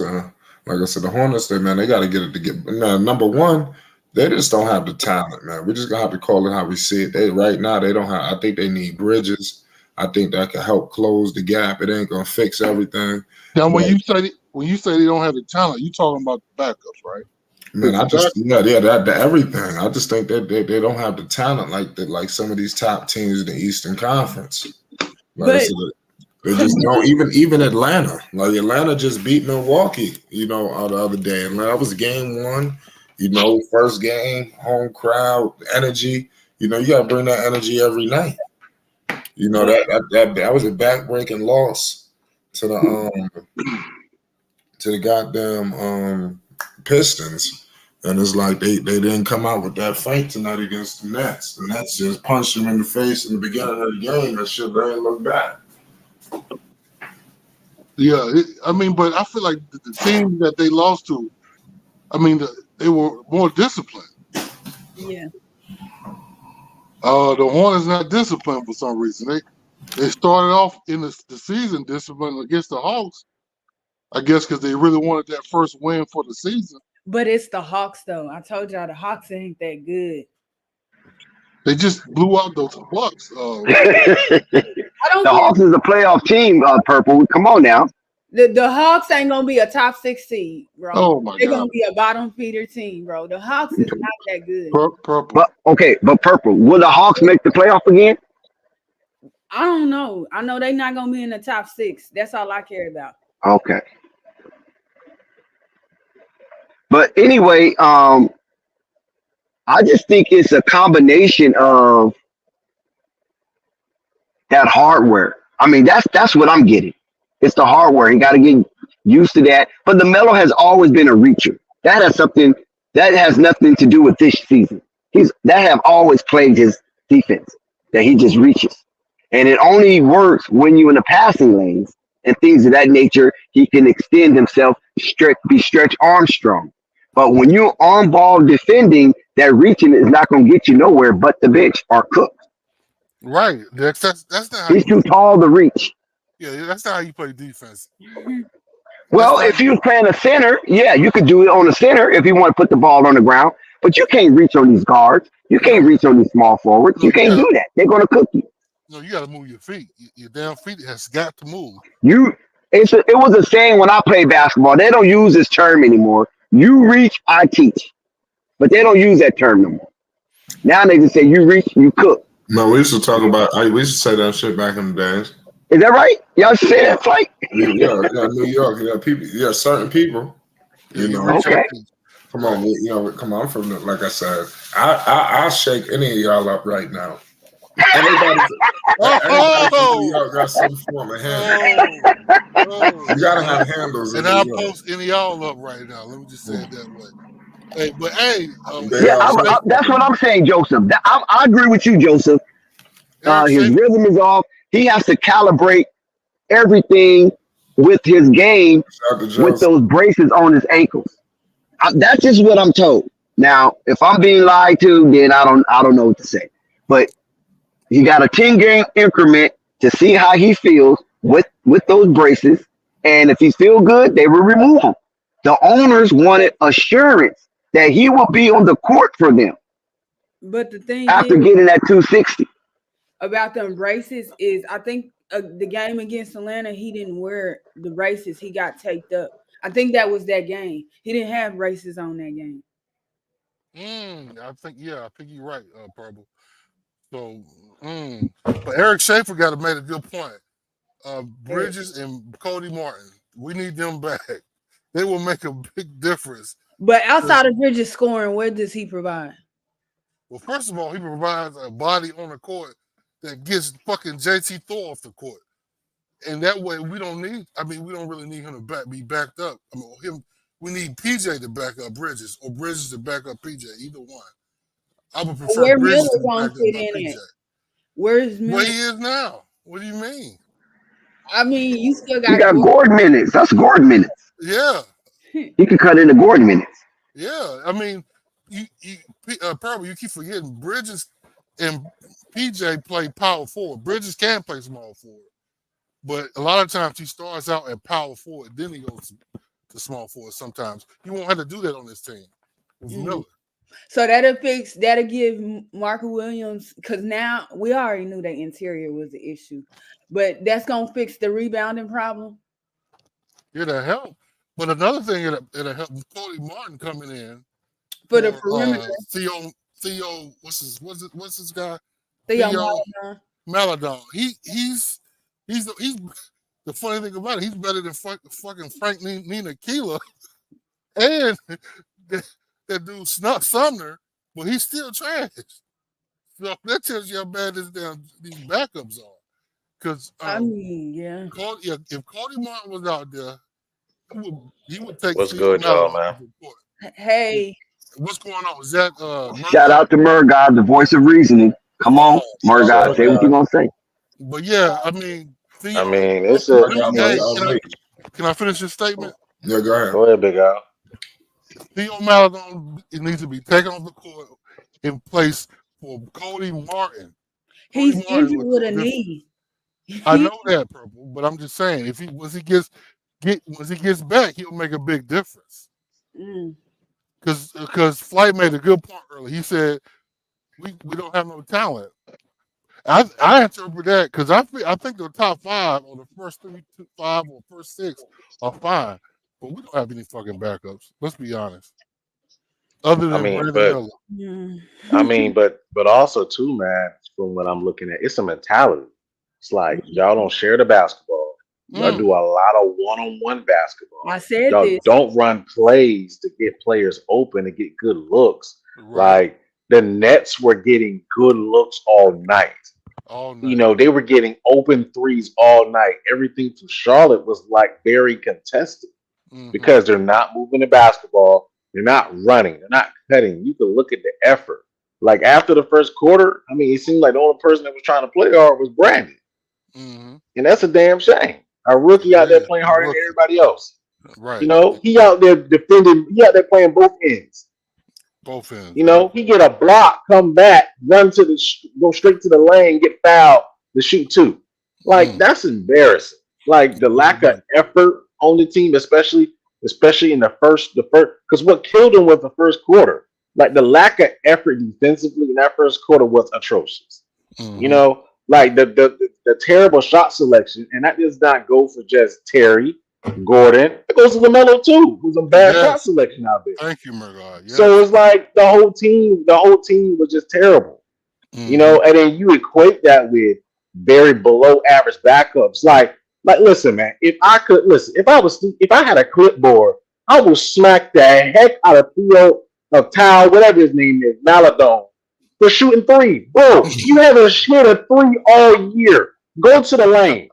Go to the lane, bro. Like every time you get the basketball, I do not want you to shoot it. You run Yes. straight to the lane and go get a layup. That's what I want you to do.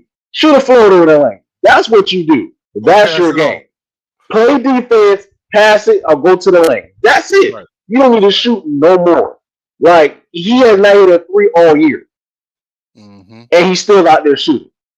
Like it's things like that when you don't understand your awareness and don't understand anything about yourself in the basketball court, including the fact that Terry, I swear Charlotte needs a backup point guard so Terry can stop being.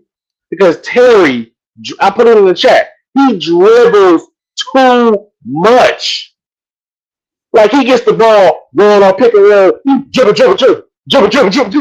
Like, bro, run the pick and roll. Mhm. Like you run the pick and roll. On top of it as well, right? Hey, Murdoch, address Donald Duck, Murdoch. Hold on. I gotta say this. That's fine. This is the thing that pissed me off. When you know Brandon is hot, he's hot in the second quarter, right? Terry looks at him, dribble, passing the floor. Bro, what are you doing? Yep. I saw that. I remember that. I saw that too. Good call, Murdoch. You saw that? I pointed it out. I think I was doing play-by-play. I pointed that out. Like, wow, he took the air out the ball. This is why they need Ish Smith, even though Ish Smith is not the best thing out there. You know, we know that he's not the best thing out there.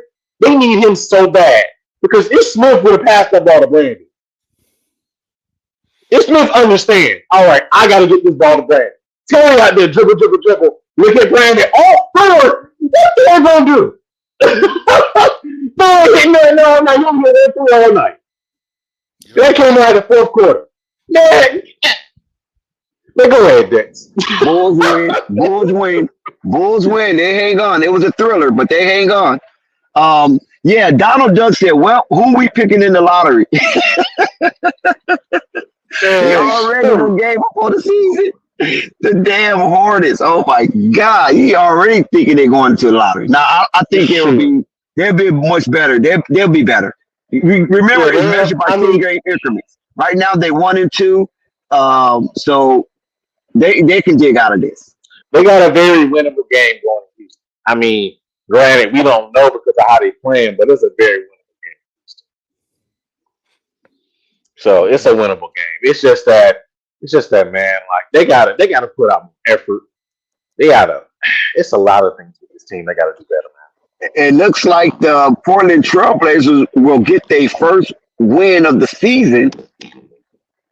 They got to hold up. They're up by 6 with a minute and 44 seconds left to go. 93-87. That is a good showing because Toronto is pretty decent. Playing team last season, knocked out by the Bulls. But at the same time, they only scored 87 points. So what a defensive stance from Coach Billups and his crew.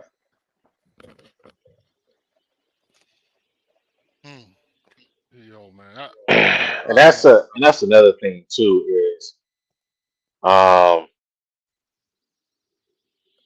yeah, I'm gonna need old boy to play his game. I'm gonna need old boy to stop shooting threes. Who's that?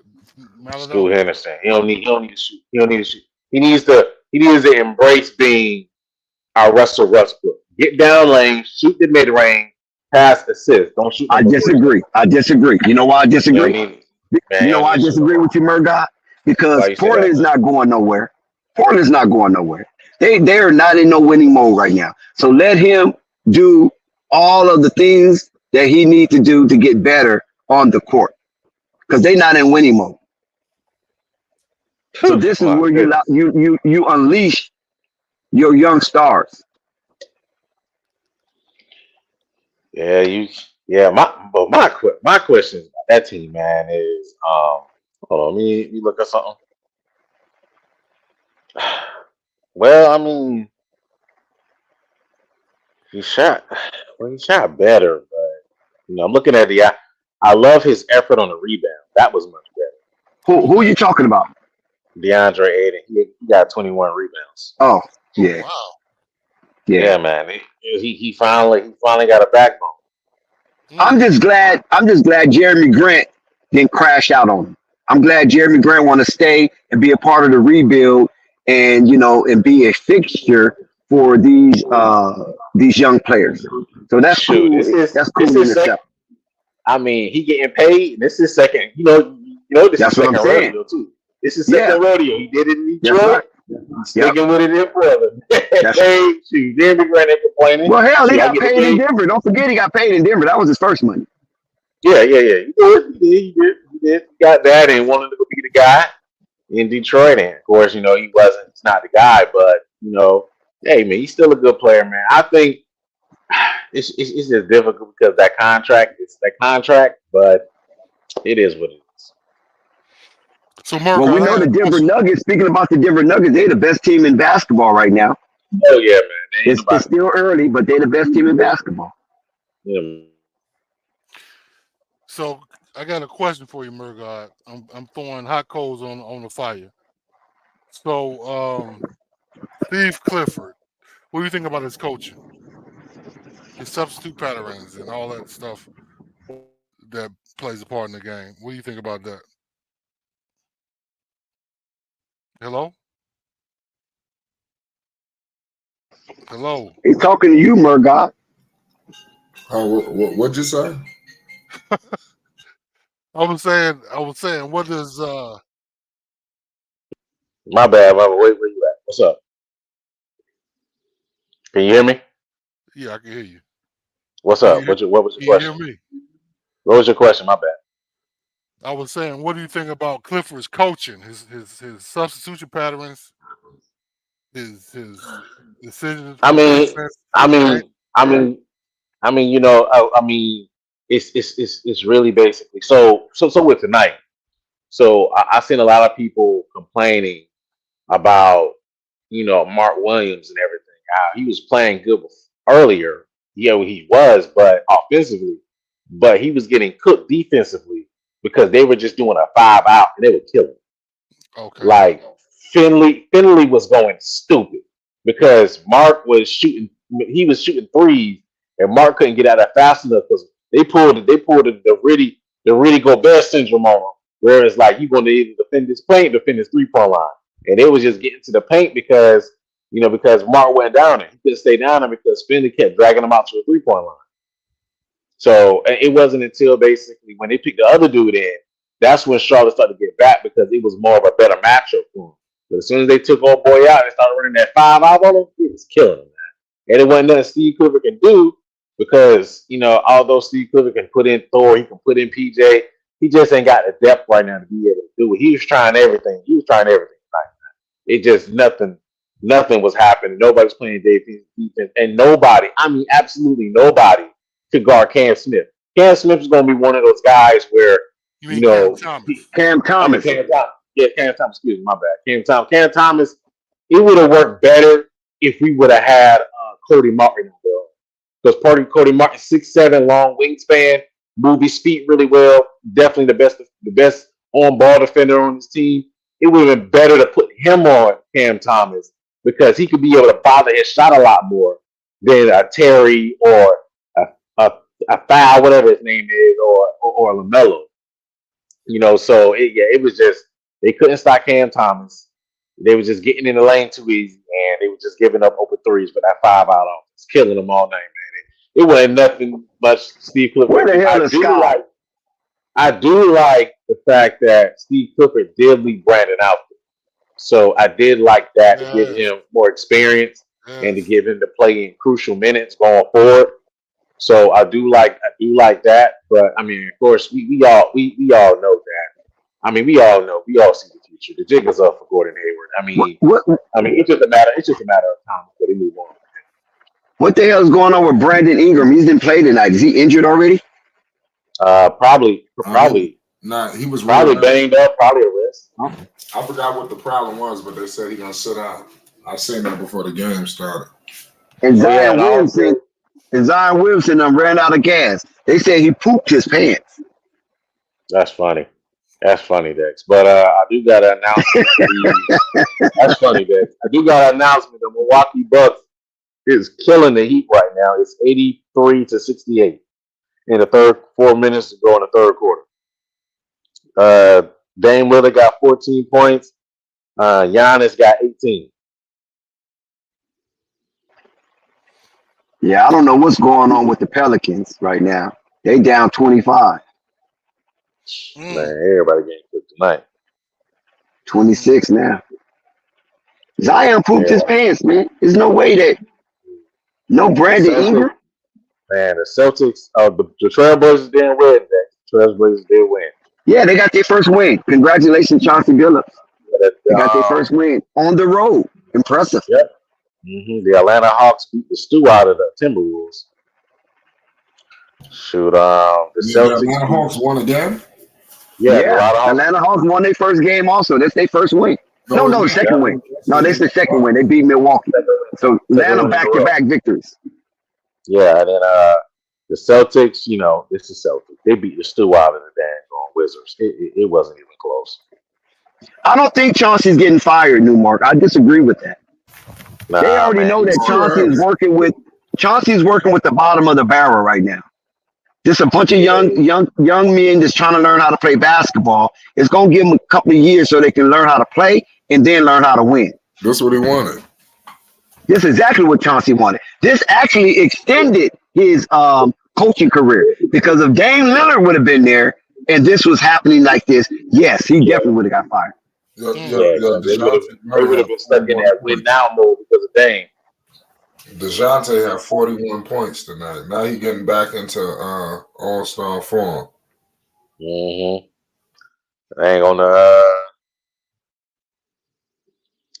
So Warriors beat the stew out of the Pelicans. They up 20 now. Why nobody talk about that Vucevic got 17 rebounds tonight? Oh wow, okay. This was a 24 points, 17 rebounds. He put a hurting on Miles Turner. P. Will, dud. He didn't even crack double digits. Kobe White, dud. Didn't even crack 8 points. So these players that we talked about for years, and some Bull fans thinking that they was going to turn the corner, and Kobe White still a dud. They looking for a replacement for a starting point guard. And Patrick Williams, those guys should be packaged immediately. They want to get rid of Zach LaVine. They want to get rid of DeMar DeRozan. They some silly idiots to think like that. And They want to hold on to Pat Will and freaking Kobe White. You're going to lose forever thinking like that. Kobe Yeah, I White, don't know what. Patrick Williams I need to think it's be time. out of there. Yeah, I think it's time to move. I think it's time to move on from Patrick Williams. They're young. They still listen. They're young. They still have some kind of stock attached to them, and they could be a commodity for somebody. They just Yeah, don't fit with the Bulls. That's all. I'm not. Listen, Pat Williams could do it. Laurie Marketing. I don't know. Who cares? He's not doing it with the Bulls. That's all I know. I But mean, what flashes has he really shown? He none. has He done has nothing. no signature. Listen, Patrick Williams have no signature memory in a Bulls uniform. And he didn't participate in that Bulls 35 game run to be the number one team in the Eastern Conference. He was nowhere to be found because he was injured. He didn't participate. That was Devontae Green and Derrick Jones Jr. And they had Tony Bradley and Troy Brown. He was nowhere to be found, but yet they want to hold on to something like that because they want to be sentimental because he was a fourth overall draft pick in the Lamelo Ball draft, the Anthony Edwards draft, the Tyrese Halliburton draft. So they think he's going to mount up to something. And he hasn't, not in a Bulls uniform. And his running mate in college, listen to this. Devin Vassell was his running mate in college, teammate in college, in the same draft. 2 lottery picks come off that Florida State team. Patrick Williams and Devin Vassell. Look where Devin Vassell is in his career, and look where Patrick Williams is. And Patrick got drafted higher than him.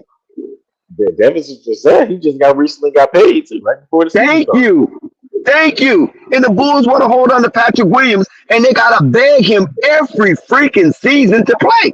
Patrick, would you please play this season? Please, please. That he has to go, man. The Pistons, yeah, he do. The They need to Pistons, package him up with something. the Thunder.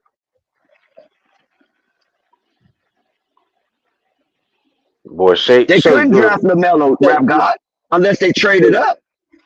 Shea good. The only way they was going to get Lamelo, they had to trade up to get Lamelo. But remember, Patrick Williams coming out of college was looked upon as Baby Claw. So who you want to take?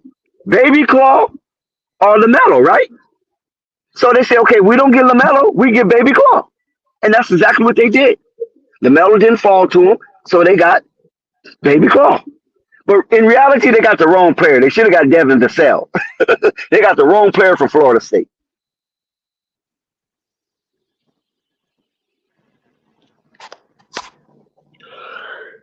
Hey, boy, there you go. The Thunder beat the screw out the Pistons right now. There you go, 15. I think the Thunder's going to be really good. They're going to be fighting for that 6th seed, the Thunder. And those cardiac kids, those cardiac kids on that red clay, they ain't playing. Boy, Shea Gilgis ain't out here playing. Shea Gilgis at 22. He got 22, 6 and 4 right now.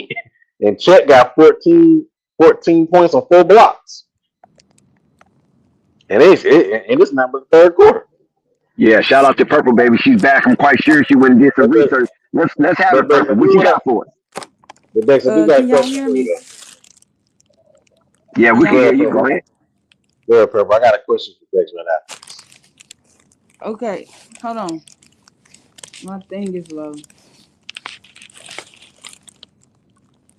Can y'all hear me? Yeah, I'm now? just watching the Pelican game right now. The Pelicans and the Golden State Warriors, and they getting pounded.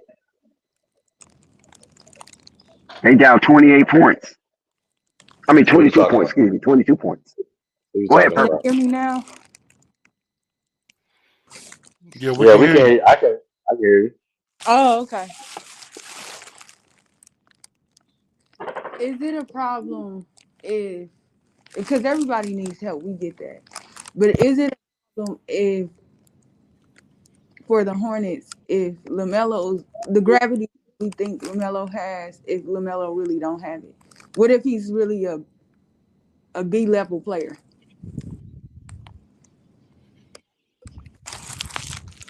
Purple, why are you trying to send my brain into retrograde? I can't even fathom him being a B level player.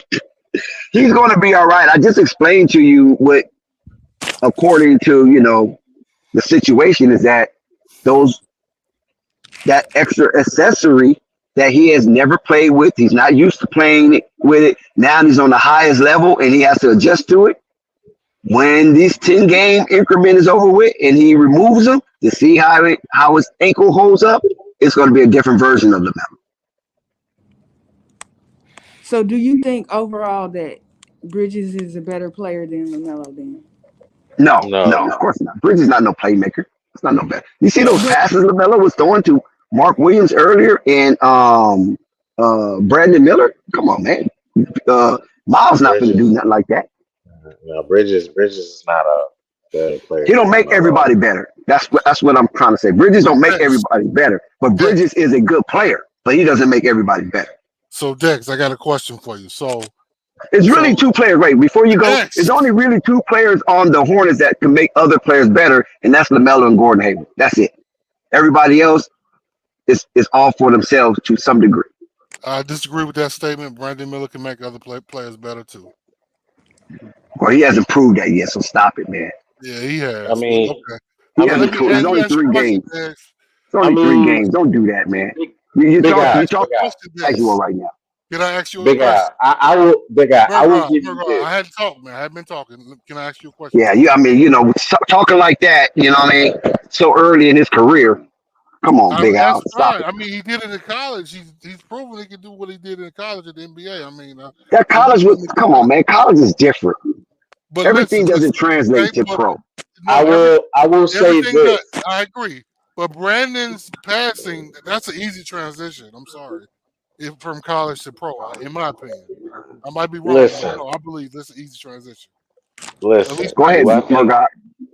Hold on, Murdoch. I have a question for Dex. Let me ask you a question. My bad. Can I get my...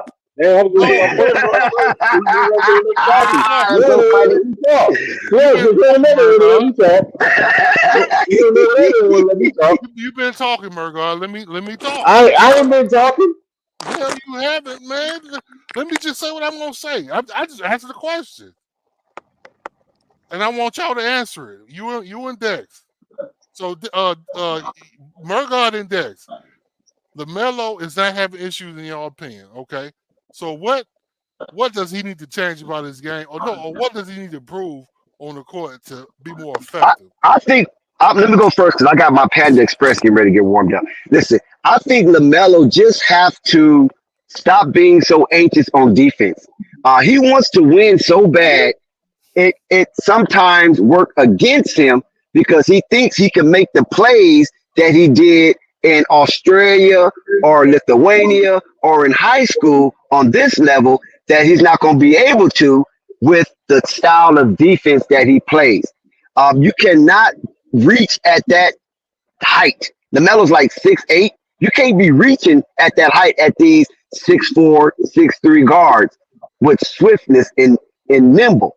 It would never work for you. You will be on the bench quicker than the wood that is made out of. Okay. Is you done with that, Dex? Okay, I just think. Okay, go ahead. Nah, go up, baby. Go to No, the reason why I asked the question about Miles Bridges because I'm thinking back. This is 3 seasons now, when they both averaged the same, but people was making it seem like it was a whole point difference, and Bridges was the leading scorer, and at that point in time, a lot of people kept saying that Bridges was the better player. So I don't understand. I understand Bridges is missing, but outside of the defense, I'm looking at him and I'm like, okay, to me, that's no excuse for your percentages to be looking like they looking. Like, what kind of player is he without Bridges? Without Bridges, I would say. That's why I'm asking, how good is he really? I mean, LaMelo Ball is a 3-level scorer on this thing team. LaMelo Ball is a top 5 passer in the NBA. So I don't get the questioning about that. It's just that Lamelo. You got to remember that Lamelo just got cleared to play basketball probably less than a month ago. So he's getting his wind back under him. He's getting his feet up under him. I'm not worried about that. I mean, he's taking some bad shots, but it's usually shots and usually hits. But he just has to get back into the swing of it, be a little more aggressive, get to the free throw line a bit more. Don't fade away on his layups as much. Allow the game to come to him. He got a whistle for some knick-knack fouls. He can easily clean that up. So, but I do love his defensive effort and his intensity that he's been playing with this year. I just basically he just has to slow down a little bit, read the pick and rolls a little bit better. You'll be fine, man. I'm not worried about that. It's just that the team just don't move the basketball right And that I agree with. I just feel like this ain't.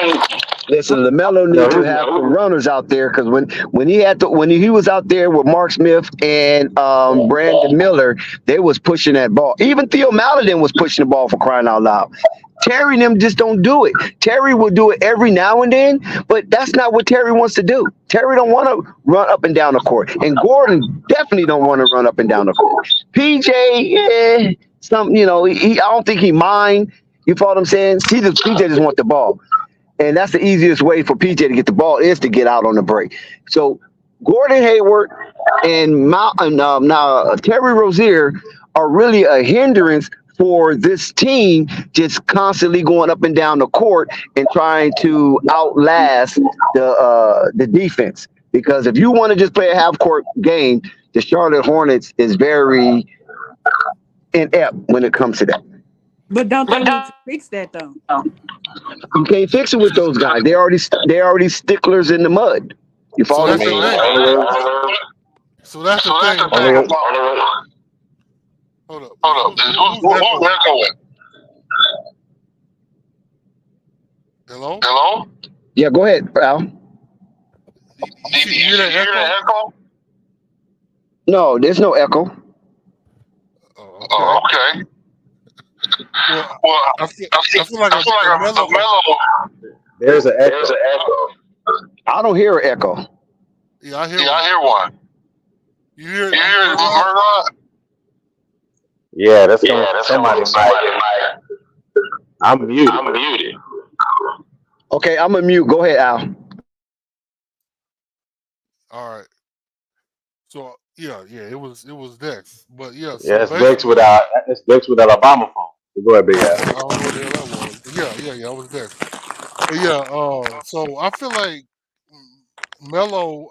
My thing is, why aren't they doing like pick and rolls? That's another thing they're not doing. Melo, as good as a passer as Melo is, I think he would thrive in pick and roll, especially with PJ Washington or Brandon Miller. Why the fuck are they not running pick and rolls? That's one thing. Because you got to get Terry and Gordon Hayward involved in the game. If you start doing pick and rolls with Brandon Miller and Mark Williams, and to some degree PJ Washington, then Terry Rozier is negated. What use of he has on the court because he don't play defense. He can shoot threes. Yeah, but Terry wants to touch the ball often. It's like in his contract, I need to touch the ball at least 30, 40 times a game. You know what I'm saying? Oh, you being sarcastic? I can't. That dude, Terry got to get off his team. I agree with Murdoch. I agree with Murdoch. Shay out here dunking on people. Shay Giggles Alexander out here dunking. My goodness. Oh, okay. My goodness. Yeah, Dex, stay muted, Dex, because you. But yeah, I think they need to do pick and roll. I mean, I think Terry can get open for threes. Gordon can get open for threes. I mean, they just don't. The problem with Terry and Gordon is they don't know how to move without the basketball. Gordon's a little bit better, but they don't move without the basketball. It gets stagnant with them. And they do a whole bunch of one-on-one. There's not enough cutting. There's not enough moving. Even with the pick and roll. But if that's happening, I don't think it's that they don't know how to do it. They don't want to do it. because they both are veterans. How the fuck they don't know how to move without the ball? They've been in the league for Summing too up, long. some people are just not good at it. They just don't have that IQ and that instinct. I don't think they're not good at it. They don't want to. Yeah, I mean they're too old for me to not be able to do simple I mean, things. that's why I said, man, they need to embrace the youth. They just don't want to do that. They're stuck in that crossroads where they don't want to embrace the youth, but they want to have these veteran players that are hanging on to the basketball when they need to move off. Like, there's no reason, Brandon, especially there's no reason, Brandon. I agree with Big Al and Purple Baby. They know how to move it off the basketball. And Terry and Gordon are they're stuck in their own habits. And that's not something they want to do at this juncture of their career. Because you got to remember, those other guys are in their early 20s, 22, 21, Melo 20, 22. You follow what I'm saying? So they can run all game. Theo Maladin, Theo Maladin's 23. You follow what I'm saying? So these guys can run all game. JT Thor, 23, 24 years old. It's just that Terry and Gordon don't really want that style of basketball. And I can guarantee you they constantly in Cliffy ear saying, you have to slow the ball up so we can be effective and help these youngsters. And Cliffy probably falling for it. That's a thought.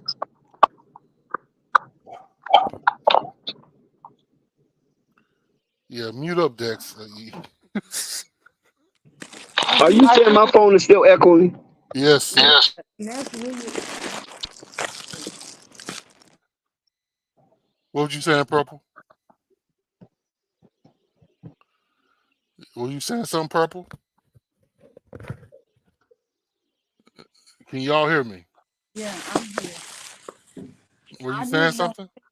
Yeah, I just don't think much is gonna change from Lamelo's game offensively when Bridges come back. I don't see that. I think he's still some of the problems that I criticized him on. Even though he didn't play a lot of games last year, he still got those same issues. Okay, hold on, Purple. Hold up. Before you finish, can you Mhm. can you can you can you reiterate what you said about LaMelo's game?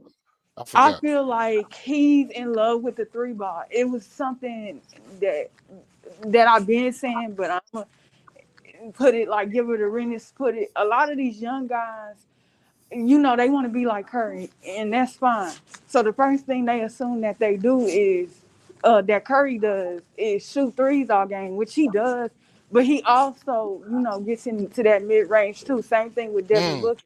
And a lot of these younger guys don't understand that you can't be on the perimeter all game long, hoisting up 3-point shots and missing. Won't you put the mm, ball on the floor, go to the rack, or put it on the floor and go to the mid range? And I've been saying that. Like, mm, when you look at people like Paul George, yes, Kawhi Leonard being injured, even Devin Booker himself, yes, all these people shoot threes, even with Kevin Durant.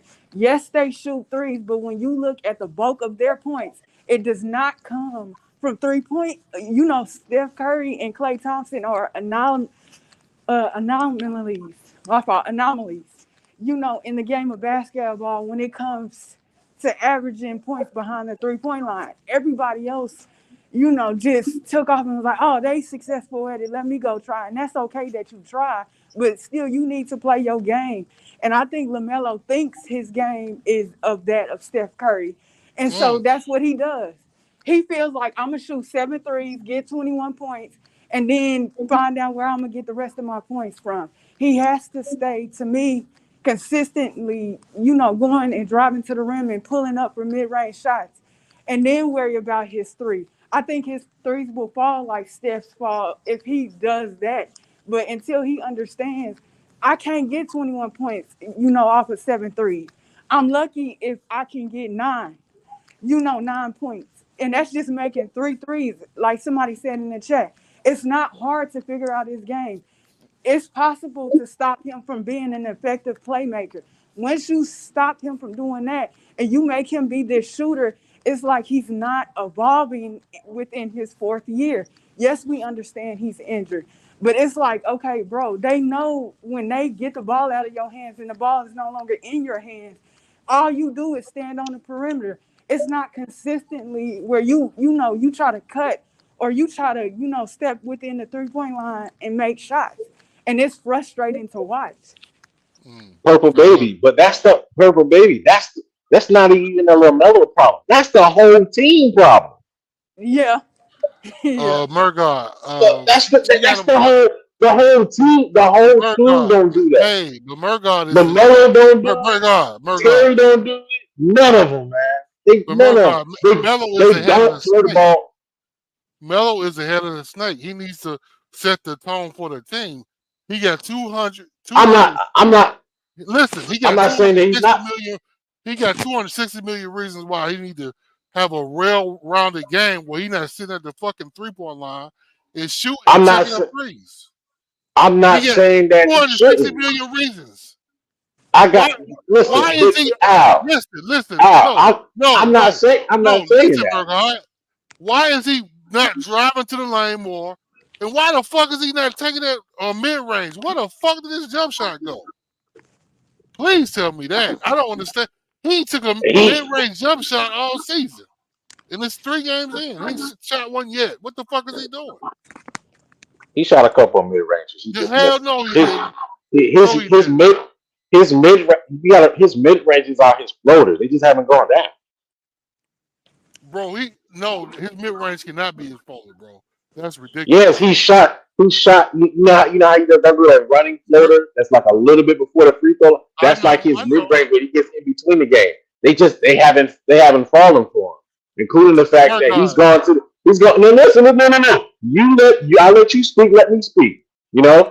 He's been to the lane. He needs to be more effective. I agree. He needs to be more effective in getting down there.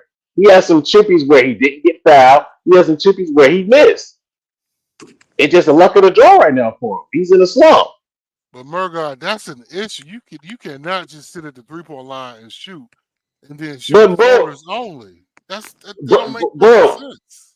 But bro, listen to me, man. Is it an issue? Absolutely. But it's an issue with the whole team. It's the whole team don't cut, don't run plays. The whole team, including the Melo. So I'm gonna piggyback on something you said earlier during the game when you chatted. I know it was sarcastic, but I'm gonna piggyback on it. Brandon need help. Brandon can shoot mid-range. Brandon don't always shoot threes. Brandon go to the basket. He can do that. Melo can do the fuck. Melo's done it before. Why the fuck is he not doing it now? He's done it, man. He ain't done it this season. I ain't seen it, Murgard. I don't know what you're talking about. I watched all 3 games. He's done it a few times because he hasn't shot like a. Hold on. He hasn't shot. Now, has he shot like a fadeaway mid-range like Brandon? No. But has he shot like a runner mid-range? Yes, he has. He shot it a few times. But that's what I'm saying. I don't count I understand you saying a floater is a mid-range. A fucking floater is not a mid-range, man. It's a layup. It's a layup, bro. Come on, man. But that's what Lamelo does. I haven't seen him shoot like a fadeaway mid-range or put somebody on the post. That's what I've seen him do. If Lamelo does not have a mid-range, that's a problem. This nigga is Rajon Rondo with a 3-point shot. I wouldn't say that. Mid-range. I wouldn't say that. I mean, Rajon would get the jump shot. He would have the jump shot. I don't give a fuck what you say. He would have the jump shot. Wow. This is Rondo. He would have the jump shot and refuse. Literally. Next game, you're going to change that. Watch. Next game, what? You're going to change that. Change what, nigga? Your take. Your take. I ain't changing nothing. When I change my take, I asked you earlier. Has Melo forgot how to shoot his jump shot? A mid-range? I said that earlier. You remember me saying that? No, that's the issue. I was watching LeVar Ball new commercial with Drewski, Jimmy Buckets, Matt Strus, Jalen Green, and Mo Bamba. Ball to get in his son's ear and tell him lethal shooter. I need LeVar Ball to get in his goddamn son's ear and tell him to shoot the goddamn mid range. That's what I need LeVar Ball to do. I What the think hell is that's Lamelo's choice. I don't think nobody could, make him do it. That's his choice if he want to shoot it or not, and I think he will. bro? Yeah, and one thing I'll say this when it comes to Miller.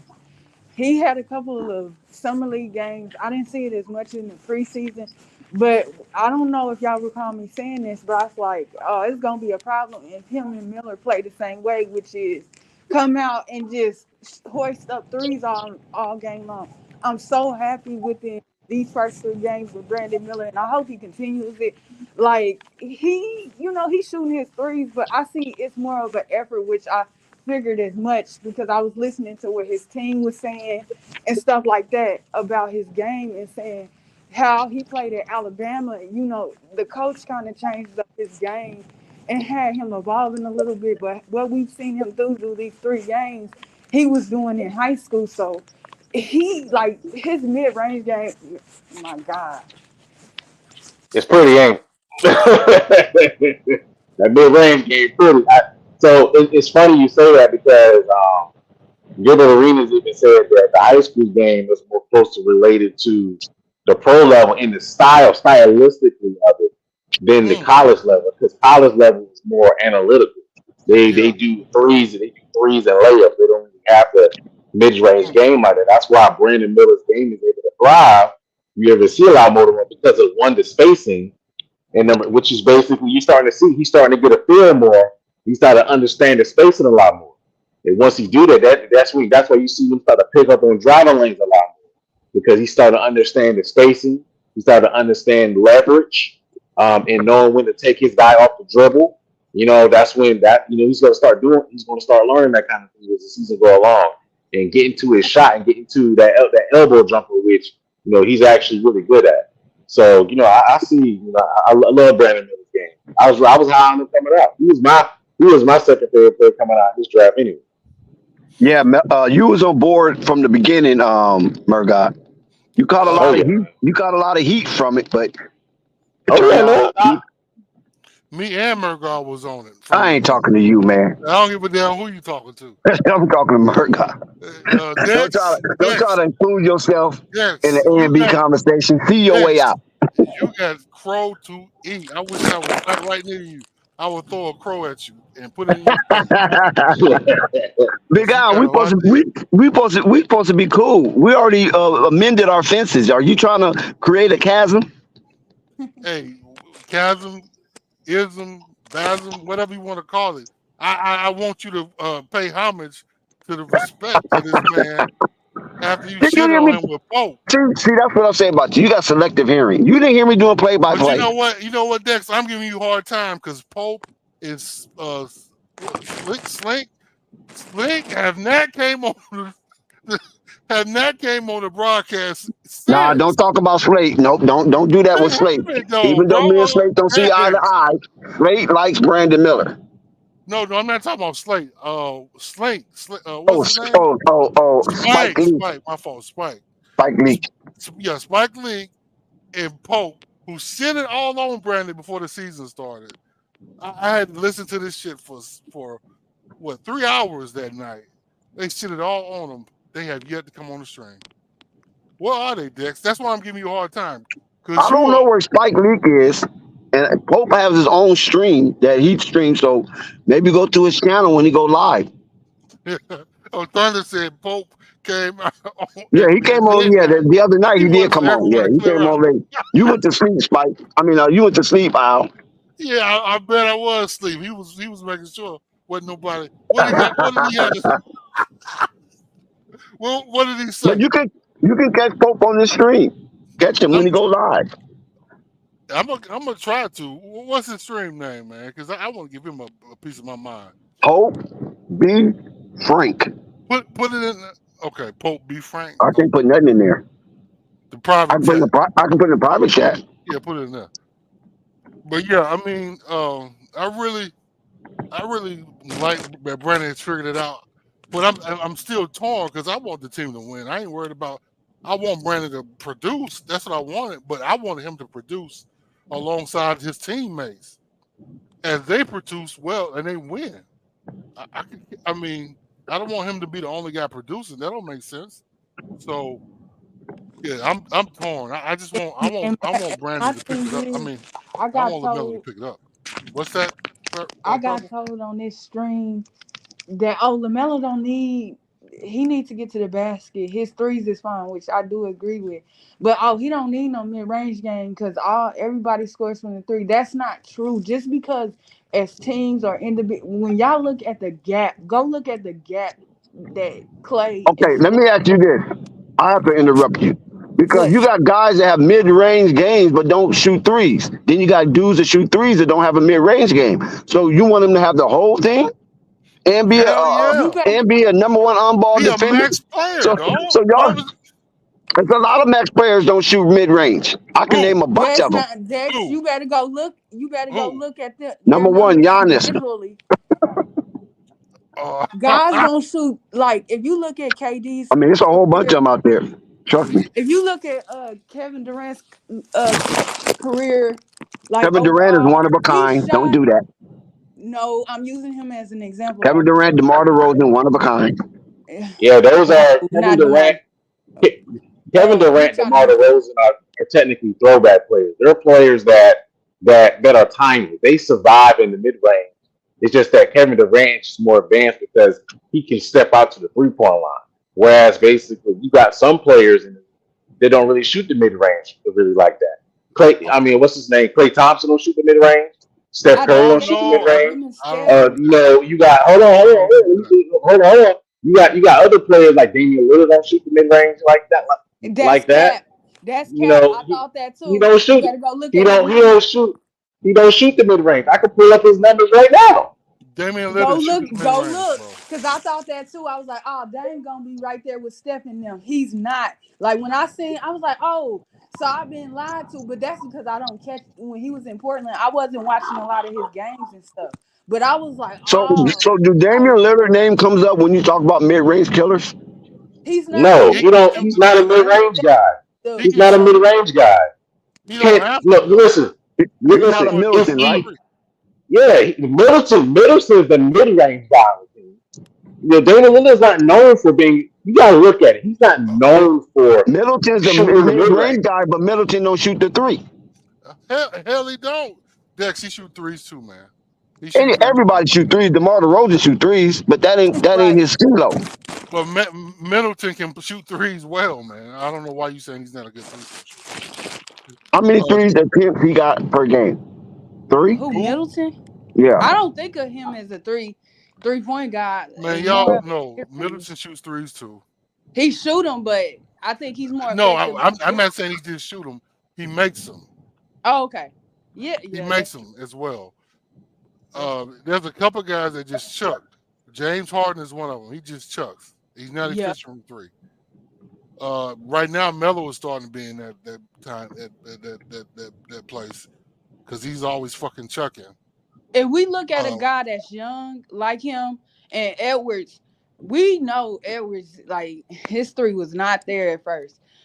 He was shooting inefficiently, I'll give you that, but it's where he was taking his shots from too. The mass majority of his shots. Well, we can't count Anthony Edwards at this point because Anthony, he shoots the mid range and he shoots the three efficiently. Yeah. I've seen. I don't know about efficiently, but he shoots that He ball. does it. He does. Big Al, He you up here does. tapping, Big Al. You look, I'm eating my food.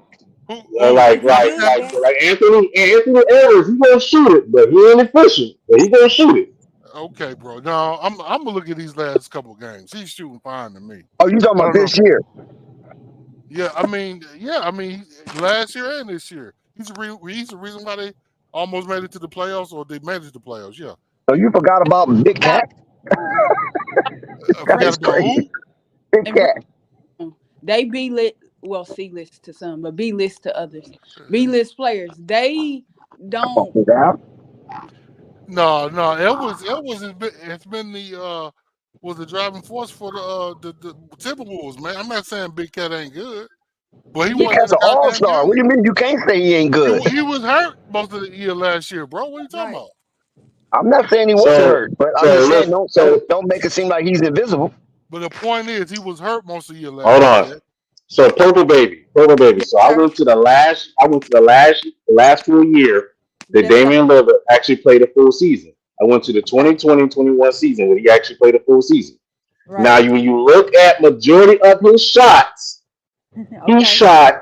shot over 650 shots from the 3-point line Okay. and over 350 in the restricted area at the layup. He only shot 150 from the mid range. So that lets you know what his MO is.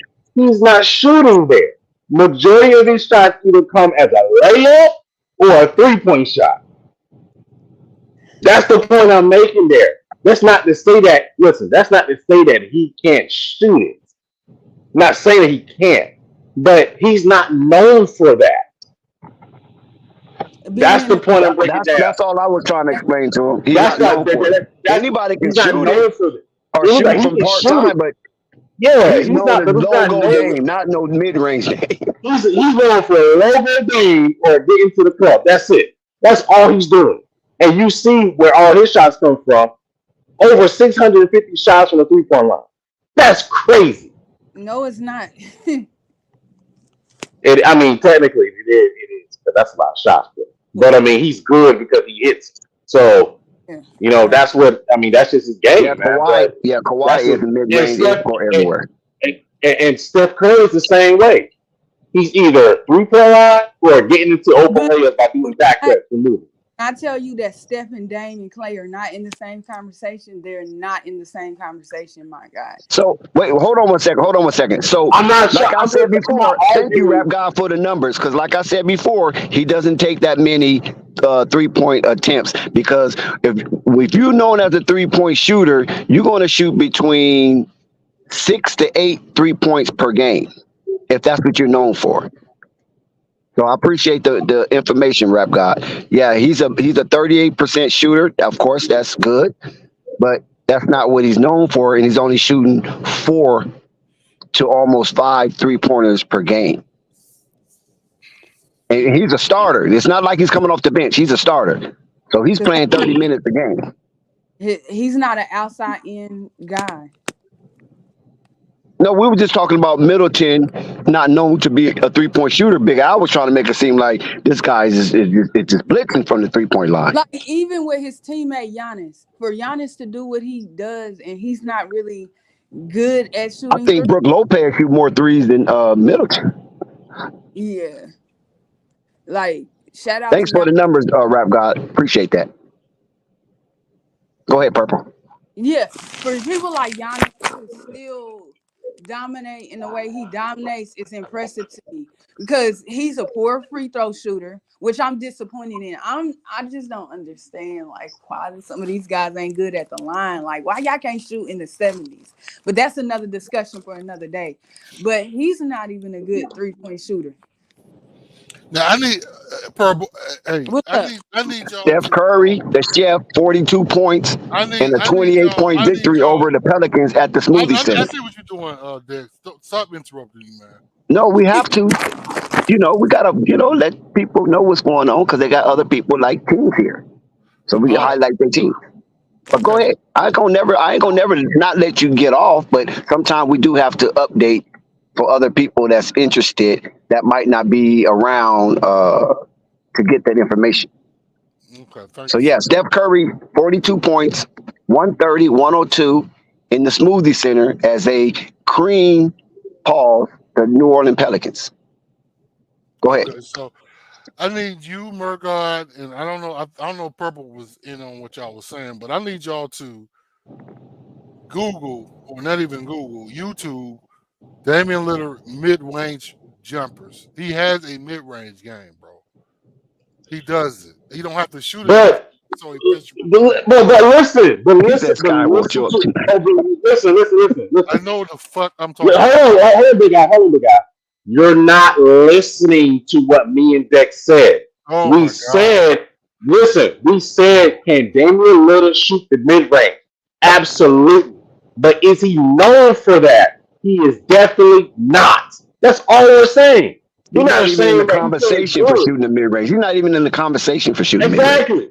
Exactly. You know who is in the conversation? DeMar DeRozan. You know who is? Chris Middleton. You know who is? Kevin Durant. Those are players that shoot the mid range at a high efficiency and make more Rudy attempts. Gay. Damian Lillard don't do that. Don't forget Rudy Gay.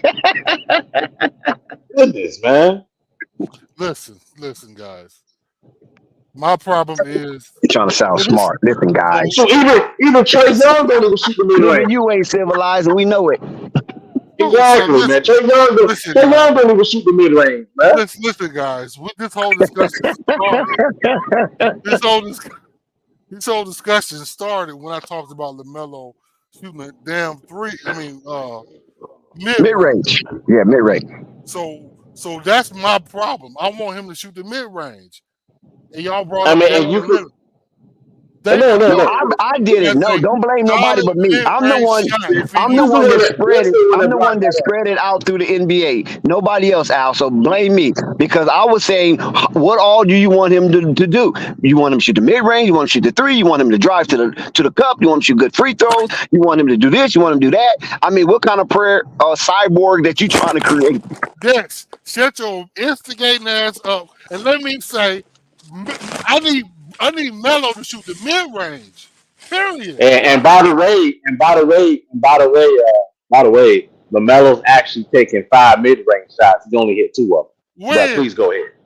I checked the stats. I checked the stats. The stats. It said he did it. Oh, you can disagree all you want. I checked the stats already. Big Al is trying to nitpick LaMelo's game. I'm not nitpicking. I'm just saying that's how it'd be more. I don't know, man. He might not make that either, so I don't give a damn. But at the end of the day, why the fuck is he not doing these doing things? it more consistently? Yes. Why is he not doing that? I don't understand why he's not at least consistently doing the mid-range. I can give you my opinion, but it might not mean much. I think the reason why he probably don't shoot mid range more is because that space is for other people to operate, like the Gordon Hayward. That's bracing his space But Dex, for the Charlotte Hornets. We need so we know. Okay, my thing is this. Flight and also, damn. Oh, go ahead. Okay, so my thing is this. We talked about Melo, how he gets off. How can he get off? How about starting going from the inside out? Okay, start at mid-range. If you got open jump shot mid-range. No, he needs to go to the rack. Damn that mid-range. Let's establish him going to the rack and get to the free throw line. I agree, but if you miss the first three, with your history of missing threes and shooting the fucking team out of the game, I need you to go to the rack or you shoot that mid-range so you can get them easy points. That's what I need Melo to do. I need him to focus on scoring now. I mean, he can pass, but his effectiveness for this team is scoring too. He needs to score. We need points. This team is weird about scoring, so we need him to score. And I don't know the fuck the defense. Is Clifford coaching defense? Is he telling Melo to move his damn feet? Because he need to tell him that. I don't know what the fuck. Yeah, I think he needs more improvement on that defense because even I'm irate watching him reach when he's so tall. You're already taller than your opponent. Why are you reaching down? Wait till your opponent bring the ball up. That's basic basketball to me. That's how I learned how to play basketball. You know, even though I'm shorter, I can play lower to the ground, right? But you only do that against players that are taller than you, not shorter than you. If a player is shorter than you, you stand up tall, upright, erected, falls. So when he brings the ball up, you already there. But my thing is this. Although I believe defense is the effort thing, I still shout out to Basil. Yeah. His team. Even though defense is an effort thing, I still believe you have to have those guys that do nothing but are just snob-nosed point of attack defenders. And I feel like Clifford and maybe him and Lamelo talk, they're trying to use Melo as a point of attack defender, and that he is not. You They're need not. They're not. They're trying to use Terry for that, but Terry ain't good enough, and they don't have that in the starting lineup. that might be And the true, player and the player that and their best defender, been hurt for the last 3 years. Mm, that's true. but Cody Martin. And Cody Martin, so he ain't gonna do nothing. And then basically they try to put Gordon Hayward on the best wing defender. which Gordon is Hayward's not gonna guard nobody. You need to put. I would rather put Brandon Miller on to do that. yeah. But you know what? You know what I think is happening, Murgard, in purple. I think some people are over helping too. That's another thing. And That's the niggas exactly a good observation, Big Al. One of the smartest takes you shared all night. Oh damn. you No, get you stuff, laughing? I'm serious. That's a good bro. My observation right there. takes are always smart. I tell you about No, everything, no, and I only give in you your so much head. Only in knowledge. your head. Only in They're your not. head. They're Okay, not always good, bro. hey, They're but not they do always it That all was good. a the good time. one, though. I got to give you that one, Big Al. That's a good Hey, observation. But I, also, I, but also too, I, but also too, to add to that, the mid-range conversation with Lamelo, he needs to do more pick and roll. So they don't do a I whole lot of said pick and that roll. So earlier. I they said don't that do a whole earlier. lot of pick and roll. So that I doesn't. don't know So why. that I does. said that earlier. So that doesn't help either. Right. So I They you got said to do. that make up your earlier. They mind, do y'all. a Where lot you of. want LaMelo on the court, y'all? Where y'all want him on So the court? Pick and roll at the because top of they the key or on the wing shooting mid-range? Dex, why the fuck can he mix? Why can't he mix that up if he's He picking probably roll? can. I If take he's that. He pick, probably can. if he's picking and rolling, he can get the layup. He can get the jump because shot. He can because you gotta think pass it. about it too. I don't get Picking it. and rolling ain't going to get you to mid-range. Yeah, it But will. but you gotta think No, it about it don't. too. That don't Pay get you no attention. mid-range. Oh The my big out. god. Pay attention to a lot of their possessions. A lot of their possessions that you've seen, especially tonight, were dribble handoff. Where they do dribble handoff, it wasn't a lot of screen setting and doing pick and hold roll to get downhill, whether for a layup or getting easy mid range shots or a dunk. The times they did that, the Melo either got to the rim, Thunder. he may have got to the layup, he Thunder, probably you missed wild. it, or he assisted at least 2, 3 times to Mark Williams. Yeah, I knew He just it. don't run it. He just don't run it a lot. Because every time the Melo did it, they were effective at it. They just didn't run those pick and roll sets and actions a lot tonight. It's just I don't know why they didn't do it, but that's just how it wasn't called. I don't get it either, man. Now, if you Because run a pick and roll, hold on one second, Big Al. If you run a pick and roll the way that I think you saying, that means you want LaMelo to bounce out instead of roll to the basket after. that's the point of okay. So you got pick and pop and you got pick and roll. Okay, He there can you go. pick and Pick and pop. pop. There you go. Okay, now He I can pick understand. and Pick and pop. pop. He can pick Okay. and pop, and he can pick and roll. Why can't he just do those things, No, Dex? no, pick Come and on, pop man. is the correct He term. So don't. that's why I was confused. But Melo is always the passer in that situation. So typically the one that picks and pops with him is basically what's his name, PJ Washington. Okay, But I agree. I actually like when he does pick and pop with Brandon too. So I feel like they need to add that into the offense a lot more Yeah, than I with the don't. pick and pop with Brandon because you've seen that the other night against the Pistons where Brandon actually had an action off of that, the pick and pop, and actually had a three off of that at the top of the key. So I feel like they need to do that more with Brandon, especially in a mismatch situation, because Brandon can be able to take that smaller defender off the dribble and just get to the rack or shoot over top of him because he's 6'9". Nobody's really blocking that shot. Yeah, and that's the thing, Murgot.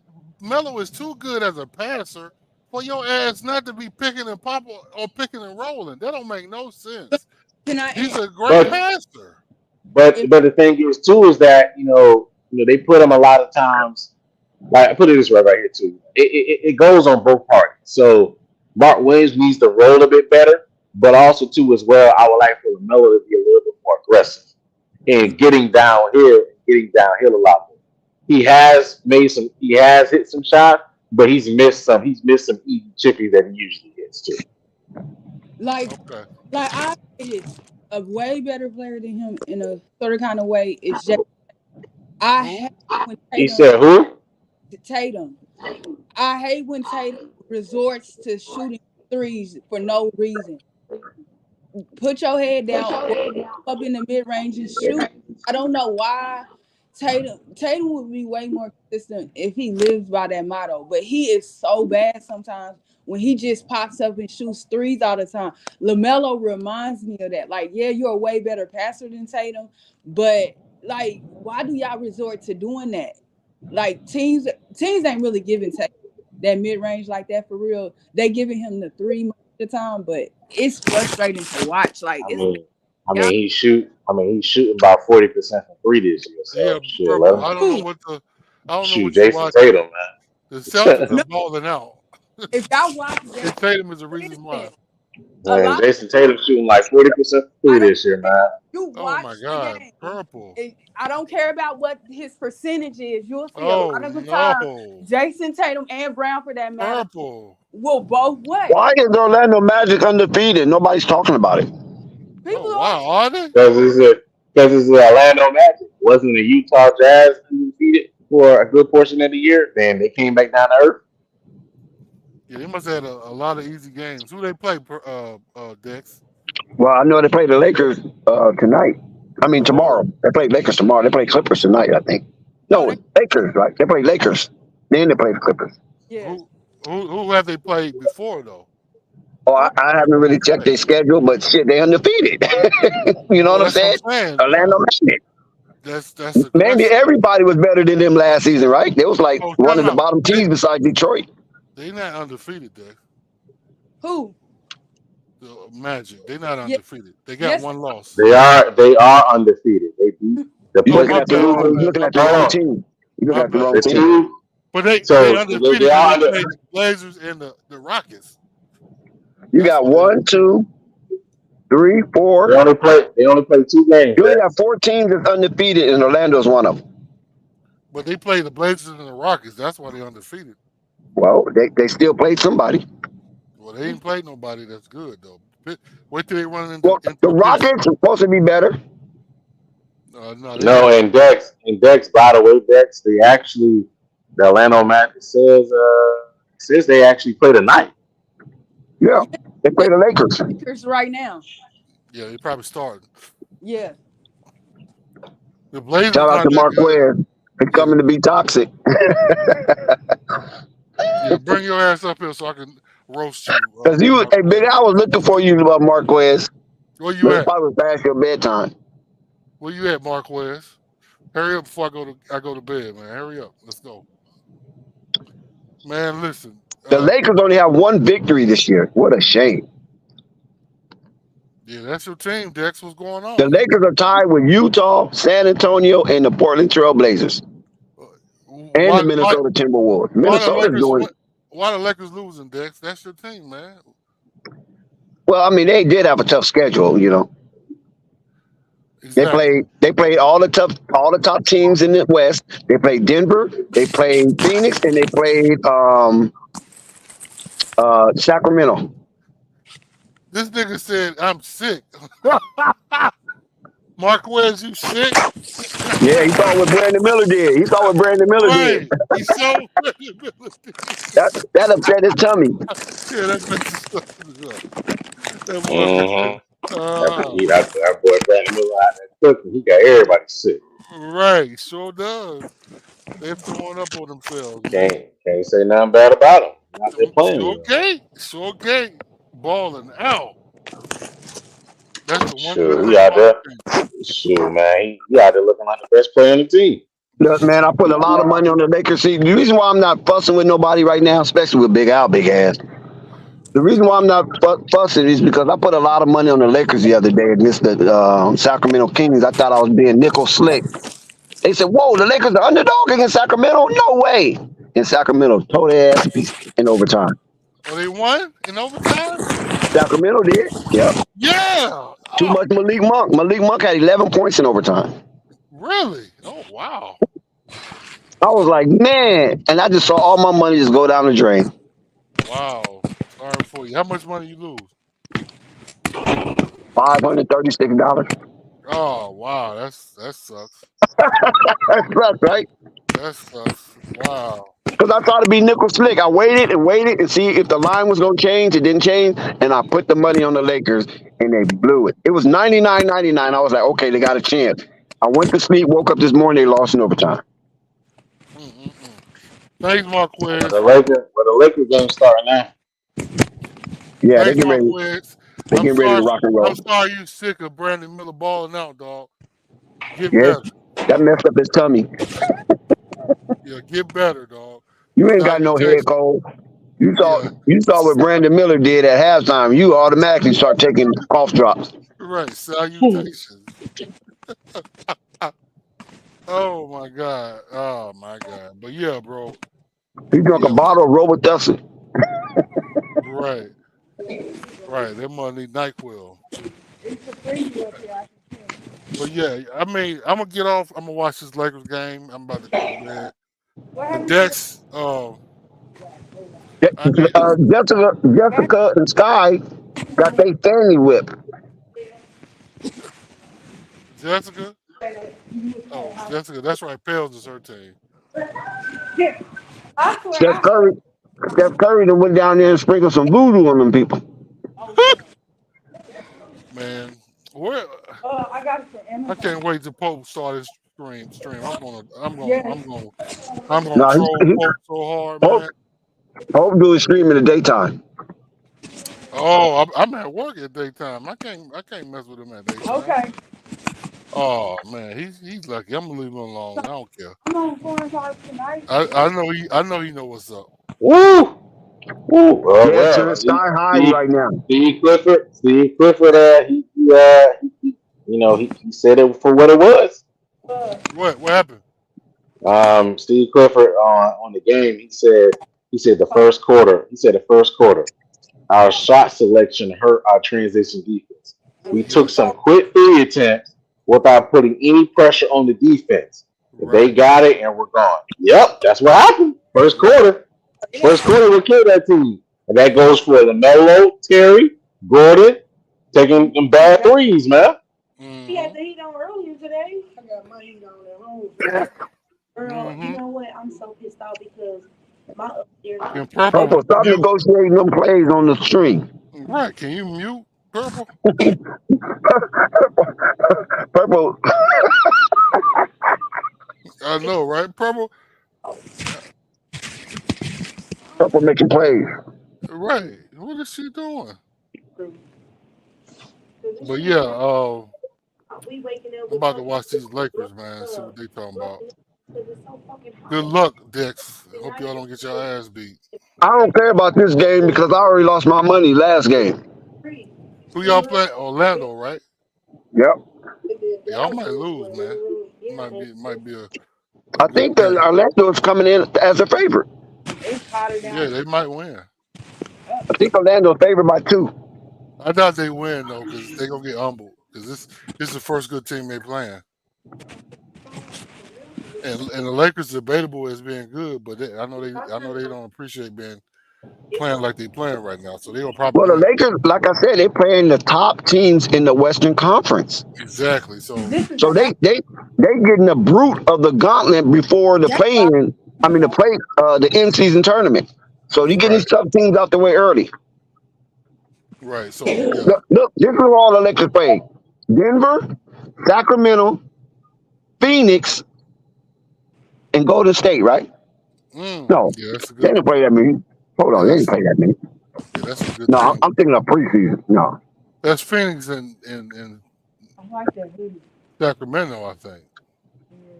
I don't they think played. They played Denver. Denver was their first game.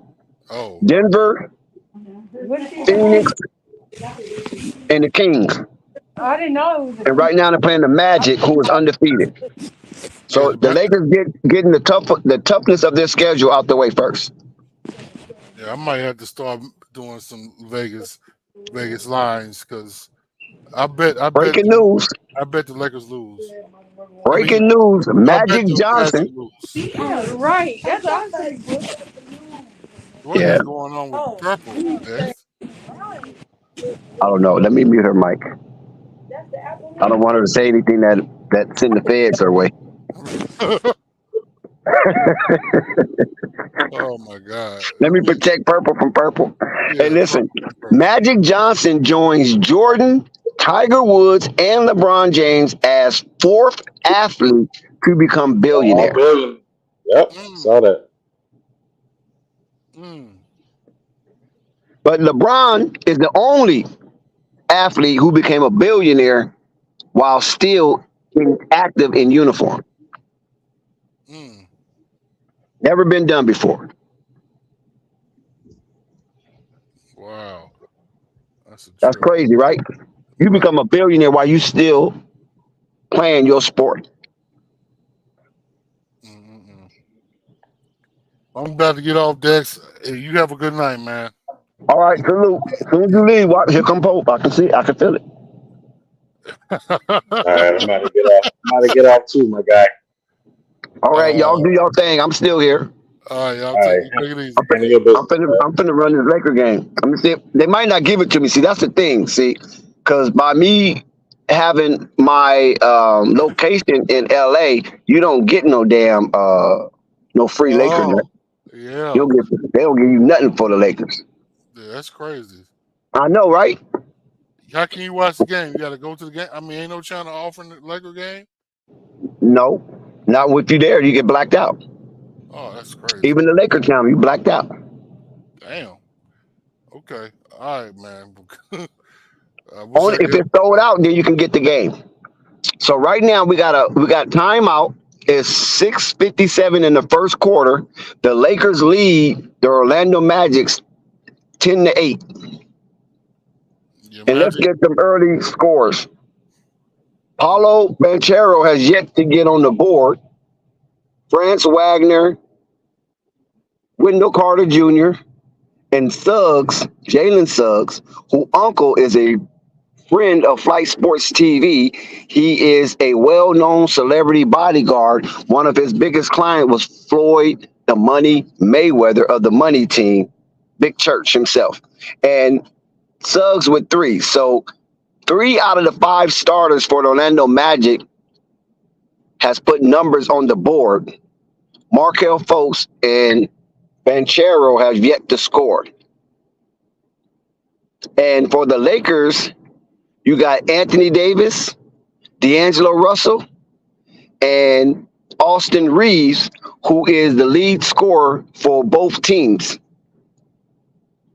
Teron Prince and LeBron James have yet to put numbers on the board, and 3 out of the 5 Lakers have scored. Now, let's talk about Teron Prince. He has been a definitely eye candy for the Lakers. This young man, who's averaging 12, basically 13 points a game, shooting at a high clip, 43 points, is tied for 110th in the league. I enjoy Teron Prince being a member of the Los Angeles Lakers. I talked about it earlier in the week about him and what's the boy name? Jackson Hayes.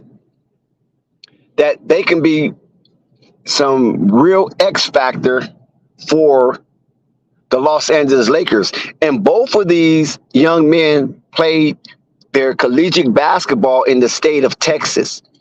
Teron Prince played at Baylor, and Jackson Hayes played at the University of Texas, UT. So now they are members of the Los Angeles Lakers, and definitely Prince have put his mark on that squad. It's early in the basketball game. Nothing to really report as of now. And the Lakers takes the early lead on this one. I was surprised to see the Lakers was like was it a -2? Was Lakers -2 or Orlando was -2? Whatever it was a very shallow margin on the odds number. So I guess the odd makers really feel that the Orlando Magic have turned the corner in this early season by them being undefeated. One of the 4 left teams undefeated in the NBA. And to round out that top 4 is Dallas, Denver, and the Boston Celtics.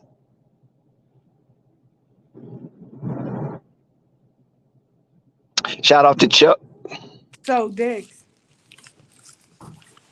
Who's your picks to win this in-season tournament? Whoa, that's a good one. I think Milwaukee. Milwaukee will be my odds-on favorite to win the midseason tournament right now.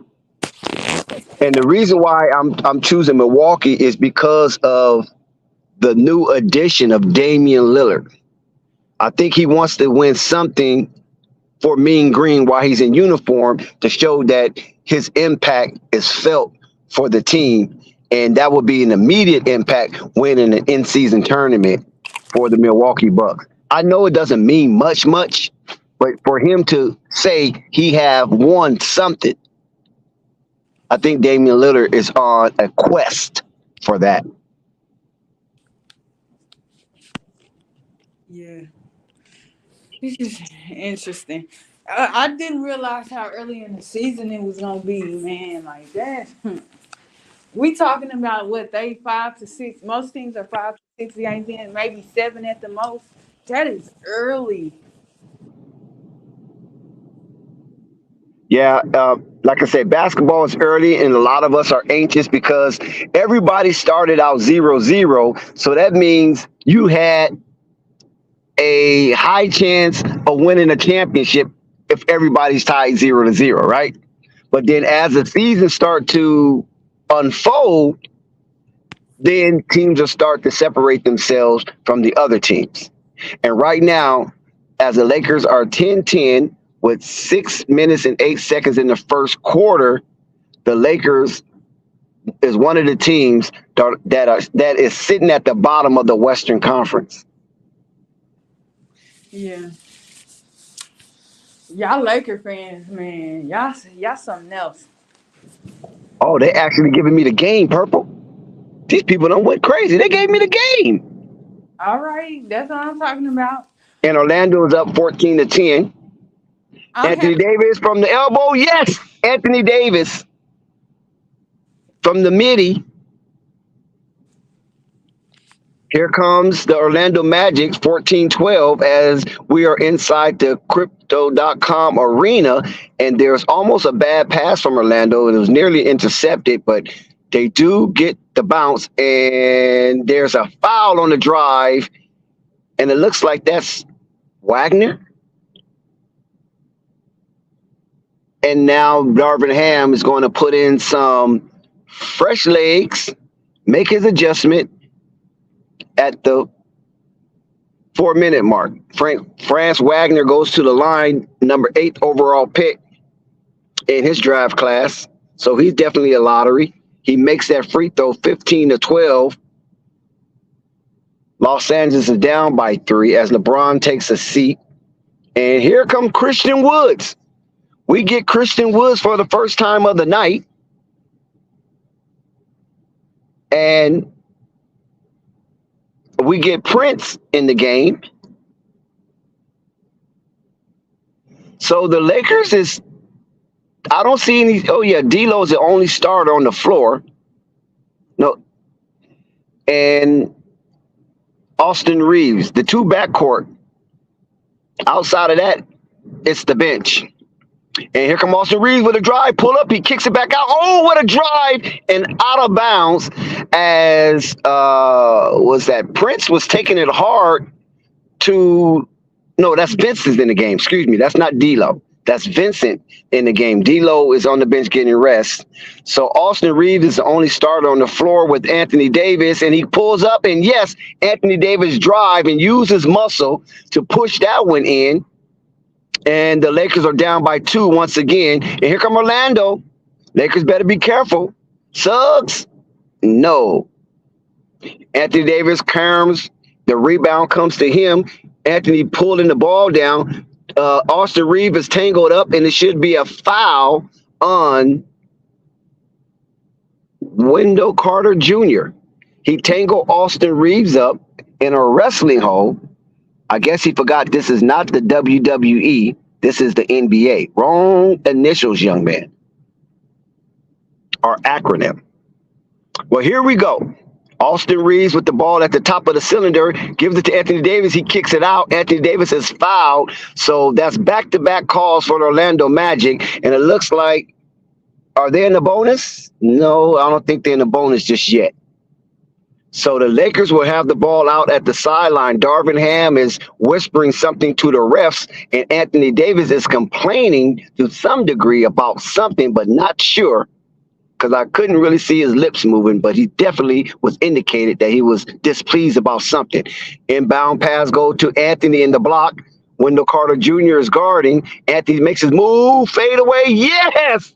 Smooth fade away from Anthony Davis as the Lakers tie this one up with inside the 3-minute zone of the first quarter as the shot clock goes down for Orlando to 10 seconds. They shoot. It's up. No. Rebound, Anthony Davis. Here comes the Lakers. Oh, what a steal. No, Anthony Davis really gets the ball back after almost losing it. Anthony go coast to coast, and he falls down, and he looked like he's called for the travel.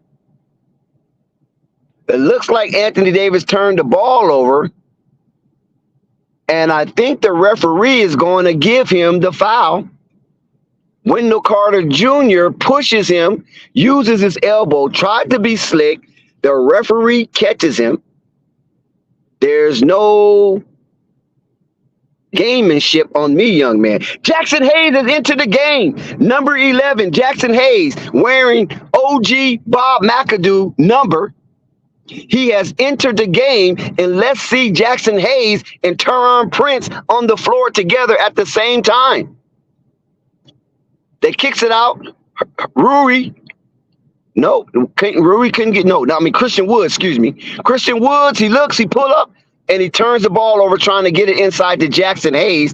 Christian Woods did have an open jumper at the 12-foot mark, and he passed it up to be more of a charitable player, and it went against his wishes.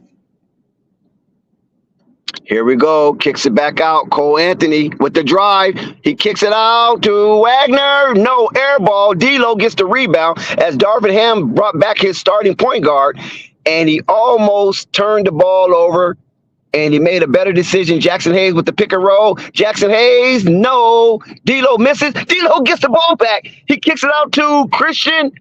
Yes! Christian Woods with the three-point shot. LA takes the lead, 19-16, inside the 2-minute zone. First period, 15 seconds left on the shot clock for Orlando to make something happen. Nice inbound pass to France Wagner, and Christian Woods couldn't do anything with it. So they stopped the Lakers' run with that. Kicks it back out to Gabe Vincent. Pulls up from the midi. Yes, Gabe Vincent from the Laker side logo hits that jump shot. And the Lakers are moving the ball, and they have the lead. Three-pointer for Orlando. No, in and out. Hustle for the rebound. Christian gets it. Jackson Hayes tipped it. And Gabe again to D'Lo. Oh, what a move for D'Lo. Oh, my God. Did you see that fake from D'Lo? That's got to make SportsCenter top 10 plays. The Lakers take a 5-point lead at the 2-minute mark, and the bench is doing very well out there for the Los Angeles Lakers as they hit back-to-back buckets from the backcourt with D'Lo and Gabe Vincent. I wouldn't even thought about D'Lo and Gabe Vincent being able to play the backcourt together, because you would thought that they would keep at least one real tall player, but D'Lo is not that short. I think D'Lo is about 6'4", 6'5". Lamelo Ball with his commercial. That's crazy how he had this commercial out right now. And the NBA TVs play this commercial like every break. So they pumping LaMelo Ball while some Charlotte fans are down on LaMelo Ball right now. And Jermaine Jackson is in that commercial. So you got Puma with LaFrance doing a collab, and now Puma will basically take over to some degree of LaFrance and pushing it out and distributing it so it could be readily available for those that are interested.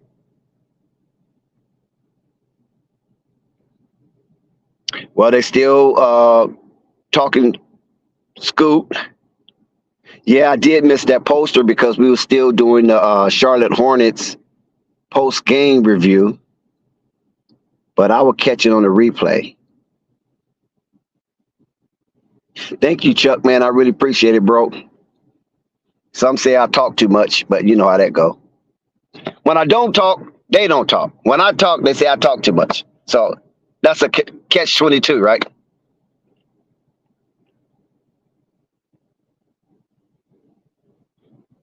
So we have the Los Angeles Lakers as a bonus coverage at Flight Sports TV live YouTube channel.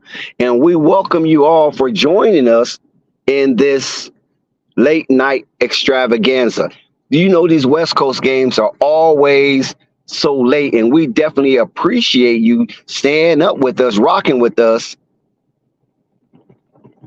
on a play-by-play on a West Coast game on a Monday night. Here go those Laker girls. That's one thing I miss since I haven't been in a Laker game since last year, is watching those Laker girls gyrate at half court in the light setting. It just makes it all the while exotic. Anthony Davis has 8 points. He's 4 for 5 from the floor, 5 rebounds, 1 block. So he definitely has made his imprint on the game early. And let's hope he can keep up that kind of play for the duration of the game.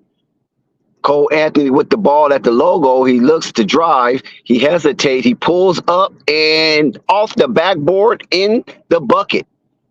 So that's another score for Cole Anthony, the son of Greg Anthony, who was an outstanding collegiate player for UNLV and a good player for the New York Knicks. Oh, look at the alley-oop. And it looks like a foul again for Orlando. Jackson Hayes was getting ready to do something crazy, but Orlando Magic was like, nah, not on me, son. So they grabbed him. He brings the ball down, and the Lakers will reset the offense, and let's see what kind of scheme they have and if they can execute. Kick it out to Gabe for 3. Yes! 3-point shot for Gabe Vincent. Another backcourt combination of D'Lo and Gabe. So they pumped the lead to 6, and good drive by the Wagner boy. Nice drive and cut. And here go D'Lo being guarded by D'Lo. Got some nice handles. I didn't realize that. By Cole Anthony. And D'Lo stepped back and he's blocked. And it looks like he's going to the line. Let's see who this foul is on.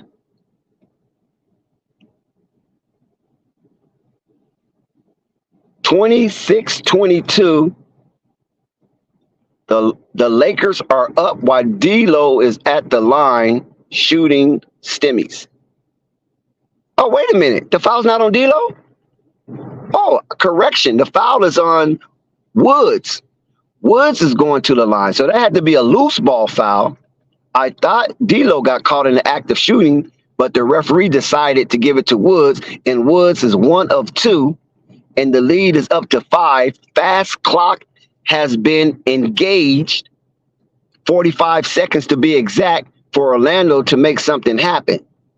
The Lakers will get the ball back again. Look at Cole Anthony with the crossover. Cole Anthony with the hezzy. No.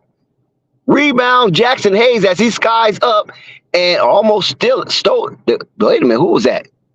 Isaac. Jonathan Isaac is out there playing some really top-tier defense on D'Lo. Disrupted the fast break. And here go D'Lo with the lefty. D'Lo up high and scores over Jonathan Isaac. Welcome back, Jonathan Isaac, who's been out of basketball, in and out for the last 3 seasons.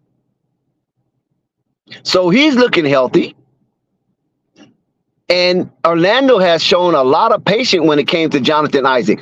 And Cole Anthony once again with the score. And time runs out, so Cole Anthony hits a buzzer beater. That is something the Lakers didn't want to see. But nevertheless, the Lakers do win the first quarter as The score is 29-24. They did not break the 30-point threshold. Yes, I seen that slam. I just seen the slam with D'Lo coming in skying up high over the Orlando Magic defender. And we know D'Lo is not really known for skying over anybody. But that time, he was successful. Yeah, Chuck, you being real quiet about them Cowboys. You see what they did with them damn Rams? And shout out to the Texas Rangers for being in the World Series. It's been a while. The last time Texas in the World Series, I think they played the Dodgers, right? And the Dodgers manhandled them. So Texas in the World Series, Cowboys is blowing out teams. Shout out to the Arlington area. I had a nice little relationship with a female that I used to date when I was real younger. She moved from Lubbock to Arlington, Texas. And I used to visit her quite often. And this was before they built the AT&T Stadium. They were still playing, at the Cotton Bowl, and was with Irving, Texas. And so when they was building the AT&T Stadium, Jerry's playpen, the property value in that area just skyrocketed. I think she initially bought her house for in the low twos, and then all of a sudden her house was reappraised, and it was in the fives. So it jumped practically $300,000 based on the Rangers and the Cowboys moving to Arlington, Texas. I think the Rangers was already there, but they remodeled their stadium. And the Ranger Stadium looks beautiful. It's a beautiful stadium right there in this square of the area. And so she wanted to buy a house in this area. So we went out house shopping and things of that nature. Then all of a sudden she get a call from Virginia, Langley, Virginia. So you know what's in Langley. For her job wanted her to move there because they acquired a new contract, a government contract that she couldn't share with me. She couldn't share any details with me about it. And she ended up selling her house and moving to Langley, Virginia. She sold it for $520,000 when she bought it. Either I think it was the low twos or the high 190s. And she made a tremendous profit off that. And she's in Virginia right now today, and she's married. So that was one gone. Here we go back to basketball. There was a 3 seconds violation. D'Angelo Russell made the free throw, 30-24. Lakers up by 6. LeBron James is in the game, guarded by Jonathan Isaac. LeBron James backs him up. Fade away. No, hit the front of the rim. Good defensive stance for Jonathan Isaac. I really looking forward for this young man to have a prosperous career, especially after Orlando have stayed by his side during his recovery and rehab from multiple injuries. Yeah, they've done crazy construction. Yes, they have. Another turnover by Orlando. Here. Oh, Woods is fouled. Woods tried to convert on the fast break. Jonathan Isaac ran down, chased him down, and fouled him to prevent an easy dunk. So we can see right now that Jonathan Isaac is in really, really good shape, and he's not worried about no Achilles or tendons or ACL, which is a tendon.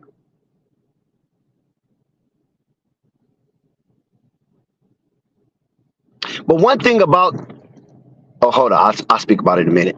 Christian Woods, once again, 1 of 2.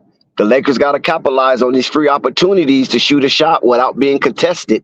Cole Anthony with the dribble, back to France. France with the give and go. France is up. He missed. Isaac is so active on these boards, but he does not get it. Woods get the rebound. Here go D'Lo on the attack. D'Lo is looking. He's calling out plays and direction. Gives it to LeBron from the top. And yes, LeBron is on the board. Look at the crowd. LeBron has scored. I think that's his first bucket of the night. And deep from Isaac, no, bad miss. Rebound LeBron. Here he comes. High IQ. Let's see what LeBron have in store. Kicks it back out to Woods. Woods to the corner to D'Lo. Back to Woods. The Lakers are moving the ball. D'Lo with the step back. Gabe, excuse me. I keep mixing them up. Gabe Vincent with the step back, and it's all panties, no draws. He did not need the rim for assistance.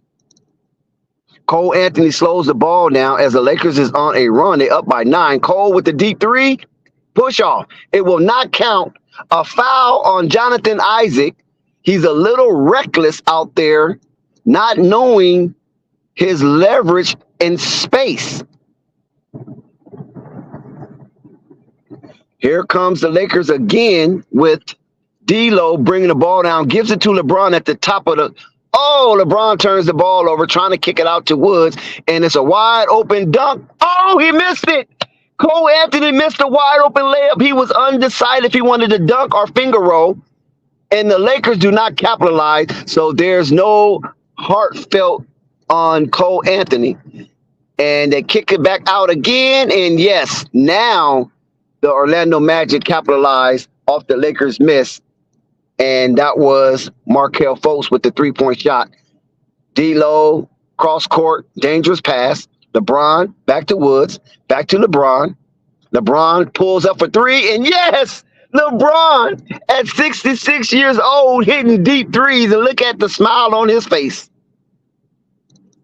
LeBron is cheesing that he's playing against these young men and hitting threes, and there's another three by Isaac. Orlando with back-to-back threes. 8-point ball game, 38-30 at the 9-minute zone for the Lakers. Oh, behind the back LeBron, and he capitalized. Woods with the layup with the behind the back Magic style pass from Lakers Showtime LeBron James, and the crowd is just electrified. Air ball, and the Lakers get it. Now they can increase their lead. It's a 10-point game. They can go up 13 or 12 depending on where they shoot the ball from. D'Lo turned it over. He was looking for Jackson Hayes. Oh, nice block from Woods. Good defense at the rim, protecting the restricted area.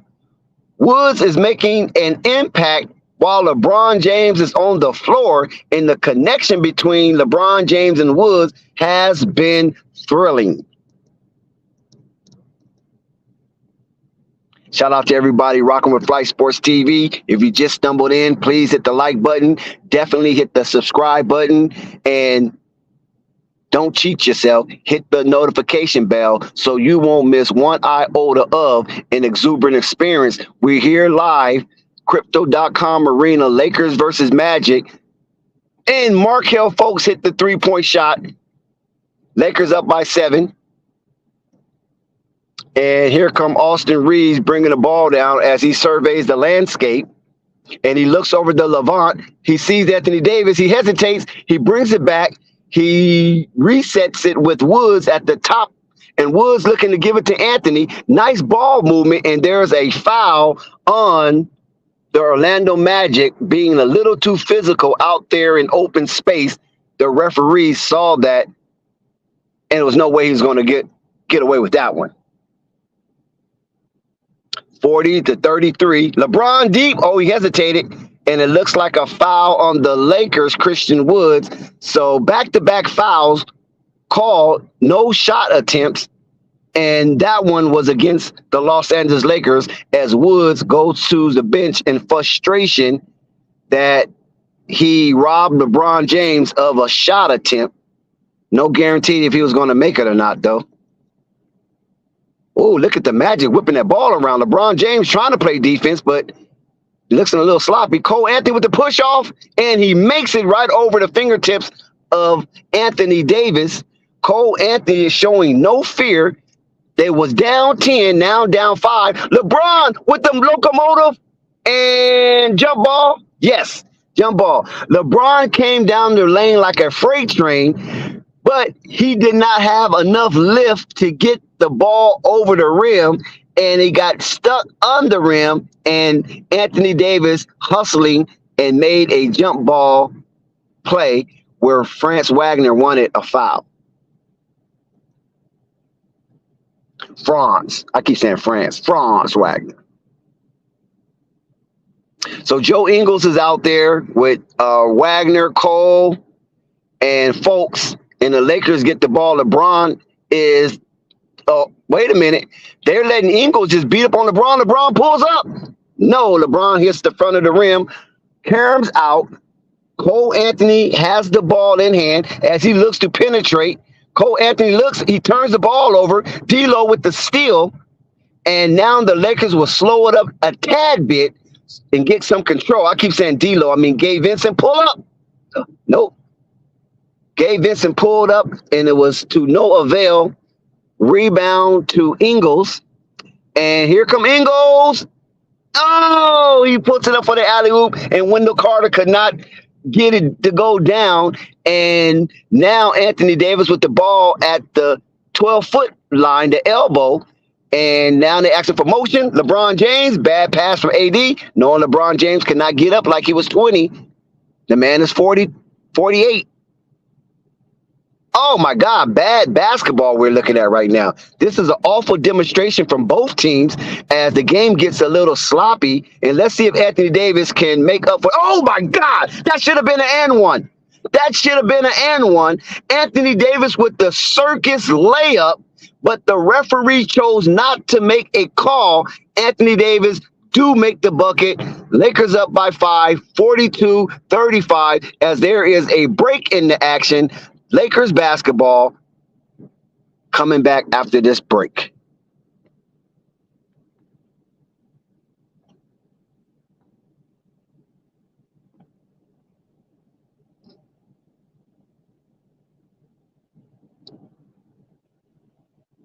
We definitely want to welcome you to Flight Sports TV.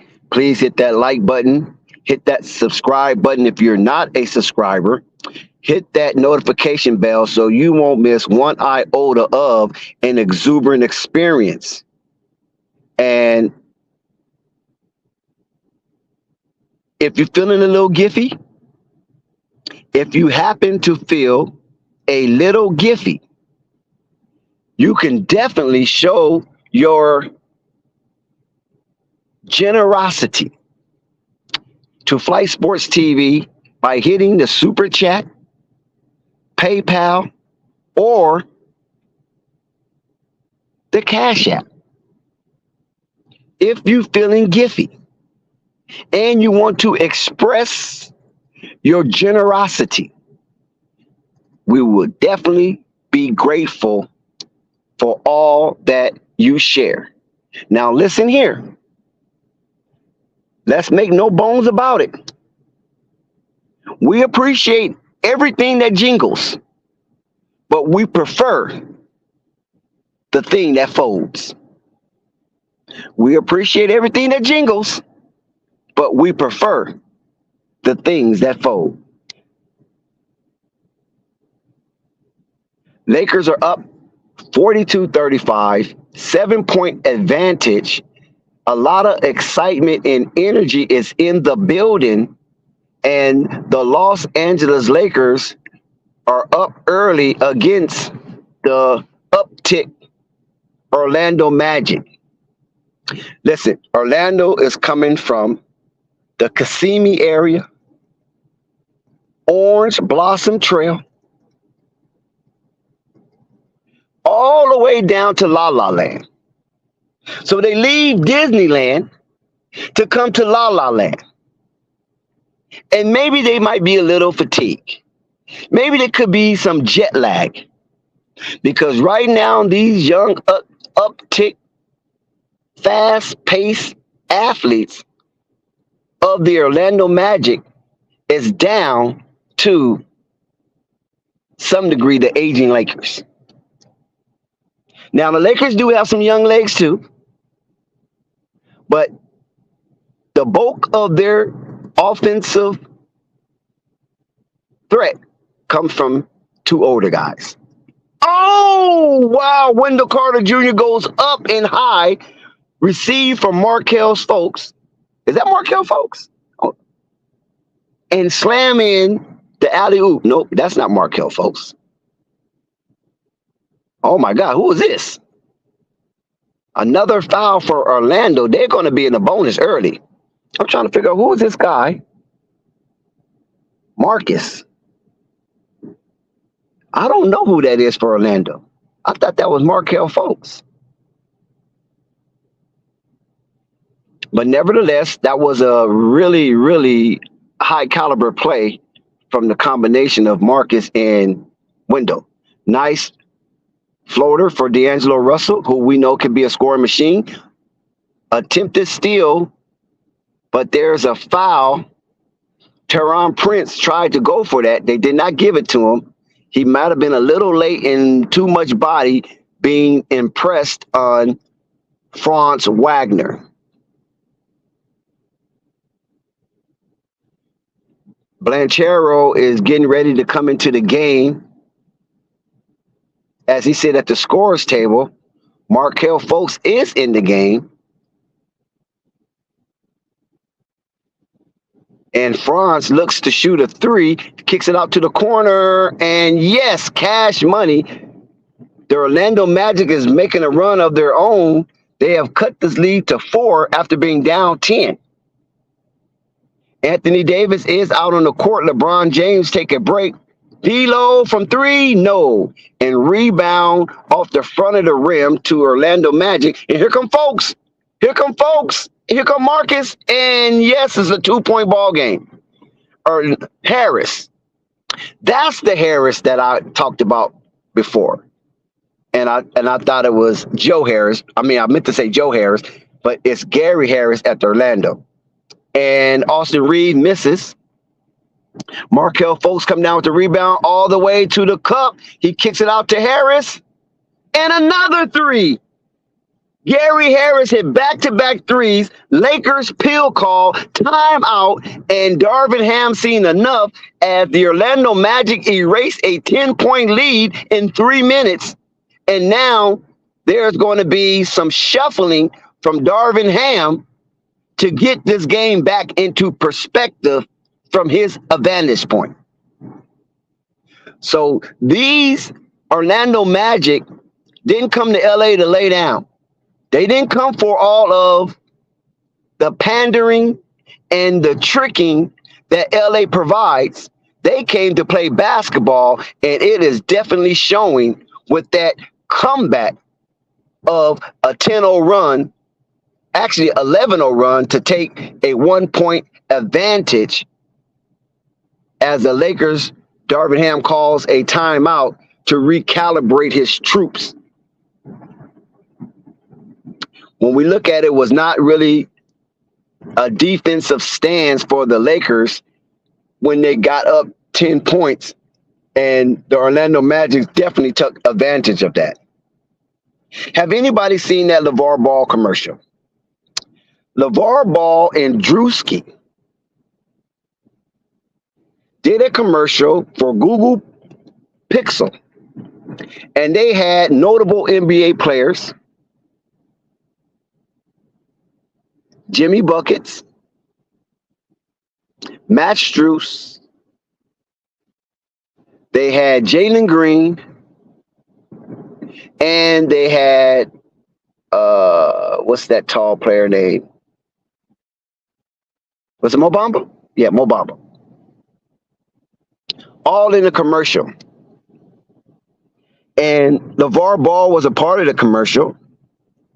And what happened was, if you saw the video of LeVar Ball in the weight room with LiAngelo Ball, bench pressing, they reenacted that part of LeVar Ball releasing that video with LiAngelo Ball with Drewski. And to my delight, I enjoyed the commercial. And to see the various basketball players in the commercial was also delighting. So big ups to LeVar Ball, a friend of Flight Sports TV, as he continues to make these commercials, and let's see how will it affect the sales of the Google Pixel. Back to the Lakers basketball. Here comes D'Angelo Russell coming off a timeout. Let's see if they can execute after the timeout for Darvin Ham. Which good defense for Orlando. Good defense for Orlando. And Jalen Suggs stole the ball from D'Angelo Russell. And are they going to say D'Angelo fouled him in the act? Oh, no, he's not in active shoot. I don't think they're going to give him that. I don't think they're going to. No, they didn't give that to him. They're going to check, though. They're going to check. The Orlando Magic coach want them to check to see if D'Angelo Russell fouled in the act of shooting. And if so, the Orlando Magic will be shooting 3 free throws. And Jalen Suggs will be on the line as a recipient of 3 free throw attempts. Granted, 3 free throws. So let's see. Is it on the floor? But that's really good on-ball defense for Jalen Suggs. And also court awareness to continue to play and make a field goal attempt.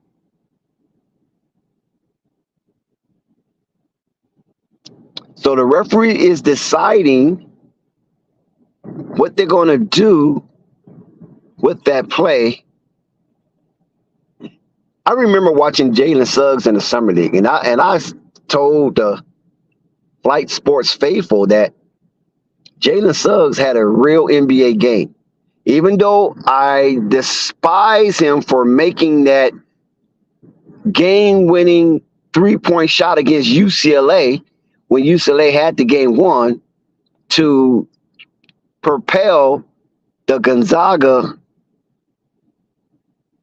team into the NCAA championship game.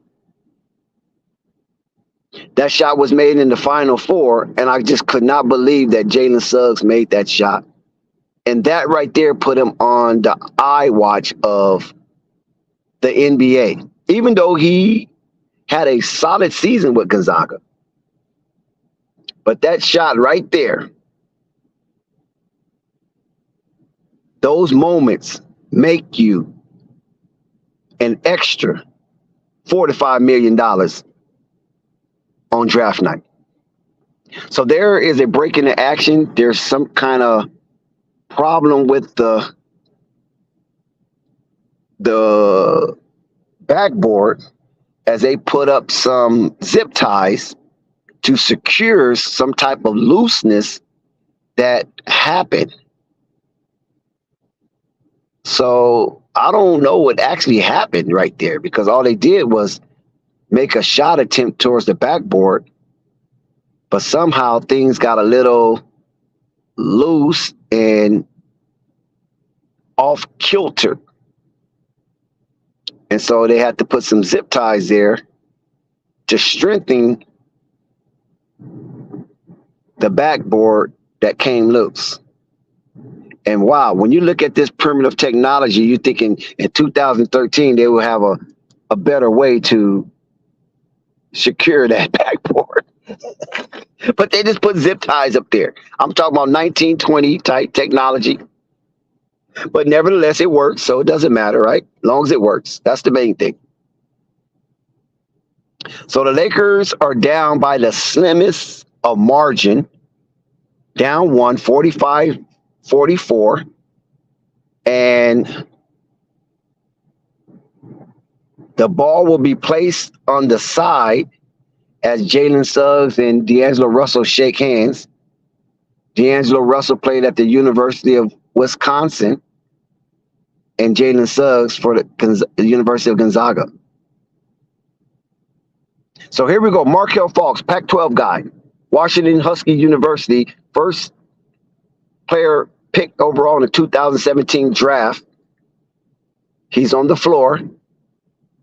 And here come, oh, that's travel. That's got to be a travel. And no, you can't catch your own thing. But it looks like it was a foul call, so it doesn't even matter.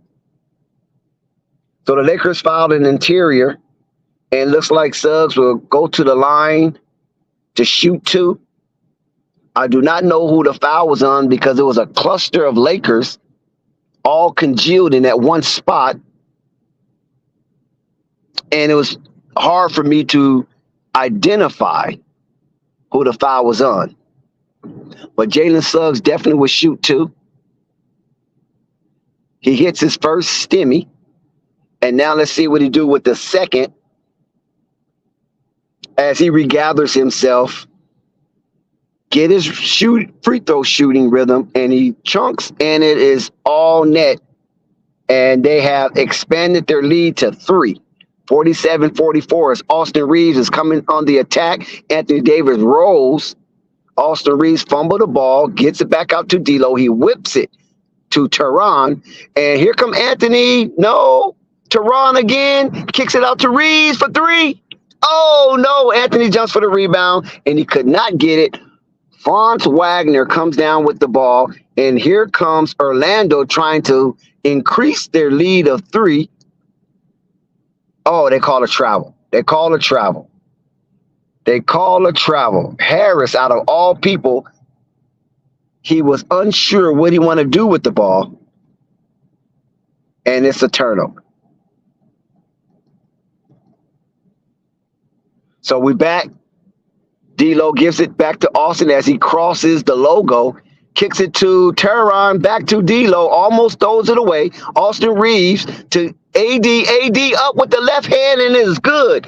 AD is showing that he is ambidextrous. And now folks come down. Oh, they almost steal the ball, and Orlando scores. So they answer the AD situation. And here come D'Lo. D'Lo up, and it's good. Nice drive. D'Lo go coast to coast, and he puts it up. Lakers down by 1. And let's see if the Lakers can have a defensive stance. Can the Lakers build? Oh, my God, what I just witnessed with Wendell Carter Jr. and France with the alley-oop. A 3-point game. Lakers have yet to slow down these young Orlando Magic as Austin Reeves put in a floater. Back to 1-point game. They're going back and forth. And a turnover. Finally, Lakers get a break. So, wait a minute. What happened? Oh, a push. Oh, it's a foul. Worse than a turnover. It's a foul. So the Lakers catch a break, not because of their defense, because of a self-destruction action of the Orlando Magic. And they don't even give themselves an attempt at the bucket as they turn the ball over, playing reckless. And Cole Anthony will come in. Harris will go out. LeBron James standing watching to see if the Lakers can recapture the lead. Oh, D'Angelo Russell almost threw the ball away, but he gets it. It's been tipped. The shot clock is going down. It's under 10 seconds. Austin Reeves with the ball. He hesitating. The clock is going down again. Nice defense for the Orlando Magic. Austin Reeves get caught up and get ripped, and the ball goes off his shoe, doing too much. And the Lakers turn the ball over and blow a golden opportunity to take the lead at the 2-minute mark.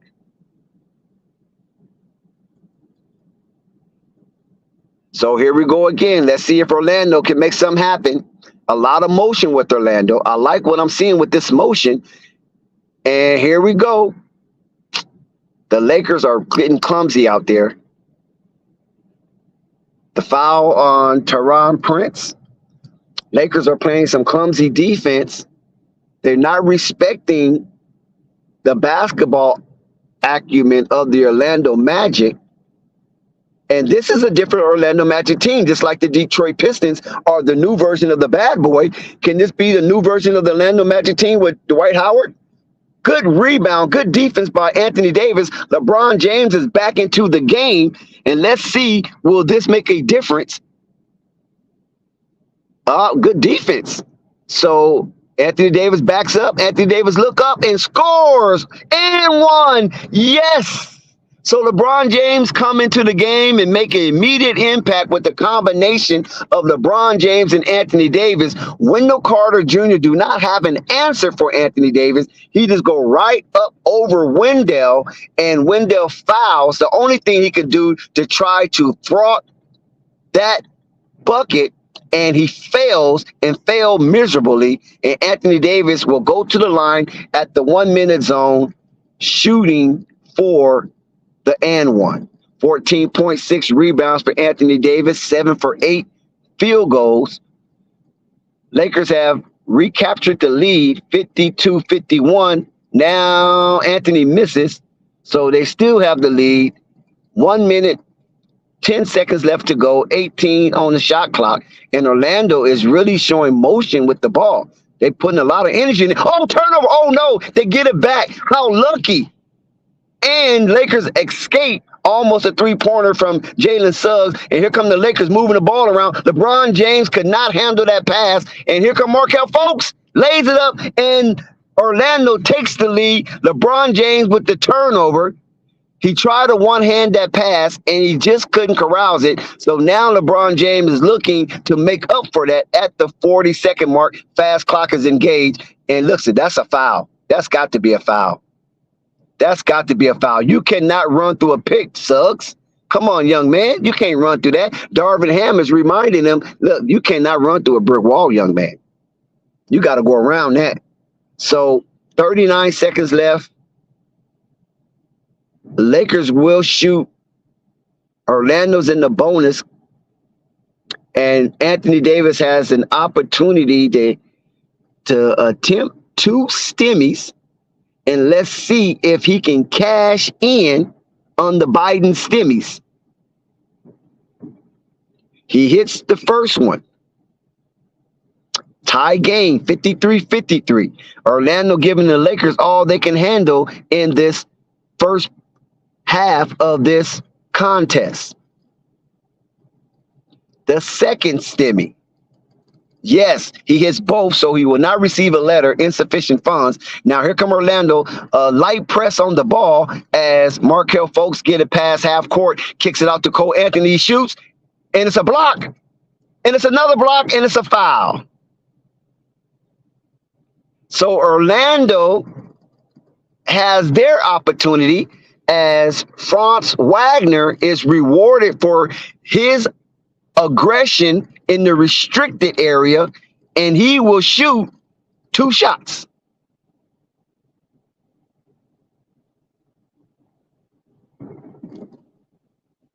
So that foul was on Taurean Prince. Wagner hits the first. So it is a tie game. Wagner is averaging 21 points a game, his highest output of his career.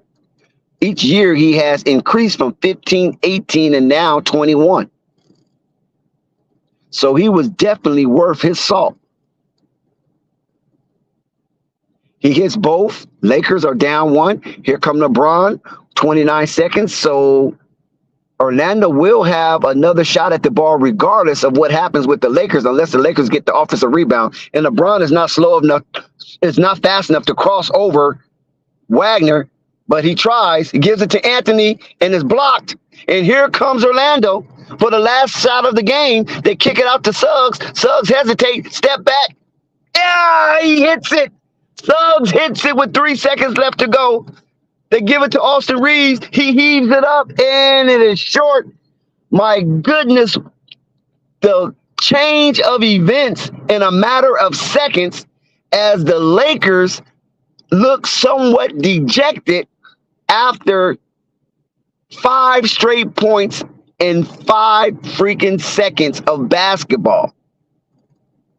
And the Lakers go into half down by 4, 58-54. These boys from Disneyland came to play some real basketball, and the Lakers going to have to respond, and they're going to have to respond immediately. There's no delay in this right here. Orlando's looking to keep an undefeated record, and the Lakers is looking to go 500 by winning this to be 2-2 on the early season.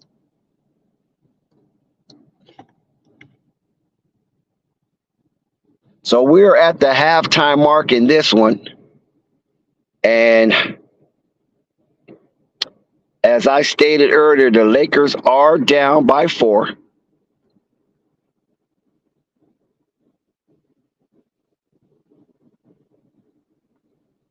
And they have a little fight on their hand because these Orlando Magic are really feisty. And they are being rewarded for every ounce of hustle they have displayed on the court tonight.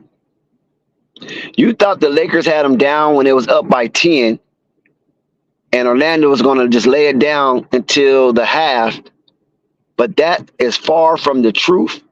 The Orlando Magic has been very quick on their feet and getting to offensive rebounds and being rewarded, and the Lakers are caught sloop-footed and surprised that the Orlando Magic is playing with so much zeal and energy.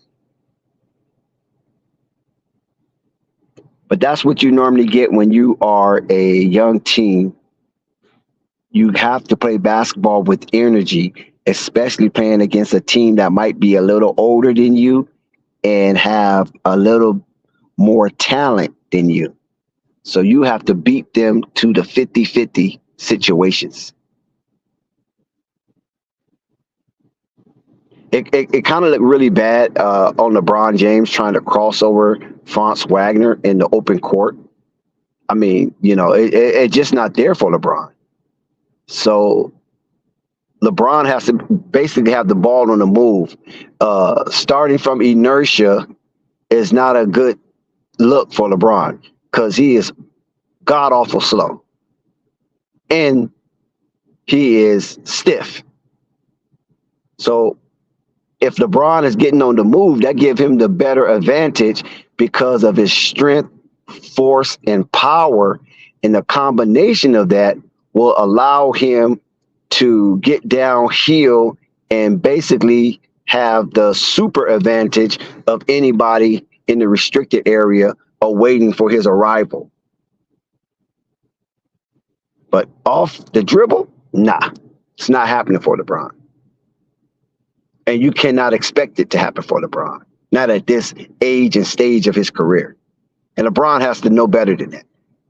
If he's at a standstill in a one-on-one isolation, he have to give the ball up and cut hard to the bucket.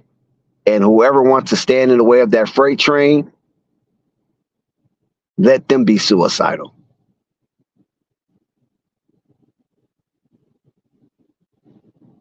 So we're here at halftime. The Lakers are down by 4,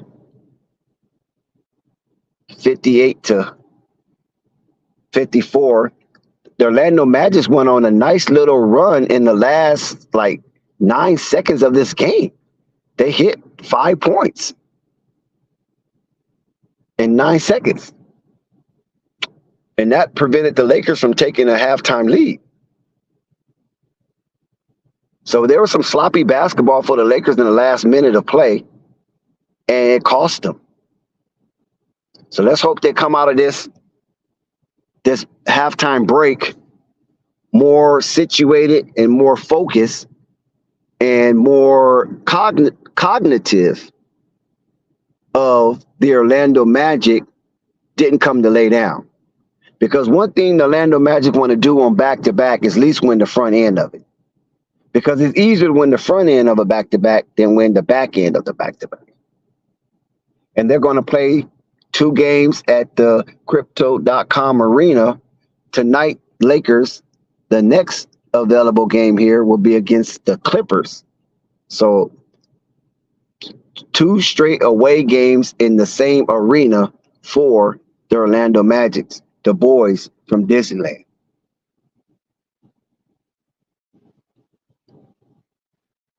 There was a heap of basketball tonight on the slate.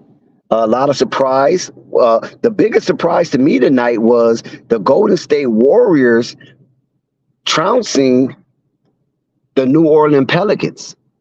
I didn't expect that, but then again, I didn't expect Brandon Ingram to be out that game. I didn't believe the Golden State Warriors had enough juice in them to beat anybody this season that amount. It's especially when Draymond Green is not really all that healthy, but he's healthy enough to play. But when you get Steph Curry hitting 42 points, there's no telling what you might get out of the Golden State Warriors. You still have 4 teams that's undefeated. Out of 30 teams, only 4 is undefeated. And those 4 teams are Boston, Denver, Dallas, and Orlando. So 2 from the West, 2 from the East.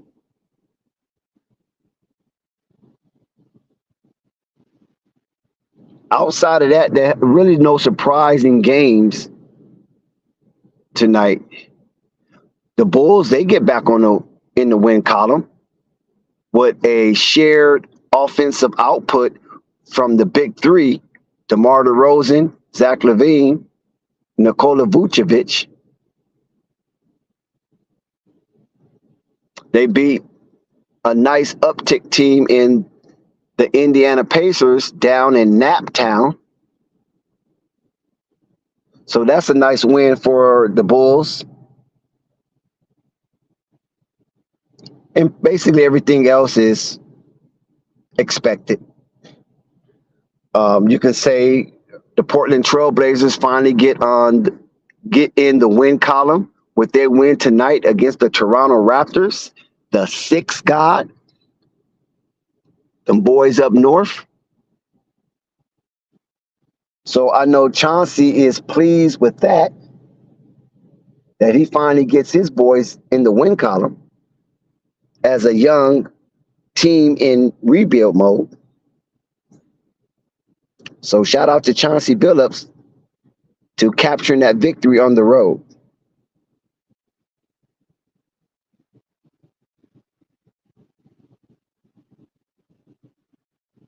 I know there's a Monday night football game. I do not know the results of that because I was enconched with the Charlotte Hornets going down to Brooklyn, that is. Brooklyn stand up. We had an opportunity to see Ben Simmons for the first time this year on the stream. He had a pretty pedestrian output. But Brandon Miller and Mark Williams was definitely the highlight for the Charlotte Hornets. And Mark Williams, his night ended early because of the matchups that caused a mismatch for the Charlotte Hornets, and they wasn't able to recover. And basically this game of the Charlotte Hornets hosting the Brooklyn Nets was over in the first quarter. Brooklyn came out with a 42-point first quarter. Charlotte had 23 points, and that was over. They never was able to recover. They got the game down to 7, but never anything less than that. So Brooklyn was never threatened to lose this game. Every time Charlotte made a run, Brooklyn and Cam Johnson answered that run and some.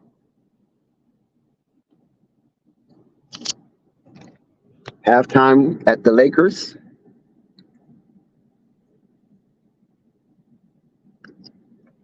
As we wind down, I don't know if we will play-by-play the full game because of the late start for the West. But we want to welcome everybody here to Flight Sports TV. And thank you for accompanying us on this late night extravaganza as we take you down the road of the NBA. And the nightcap of bonus coverage is Orlando Magic versus the Los Angeles Lakers in the crypto.com arena.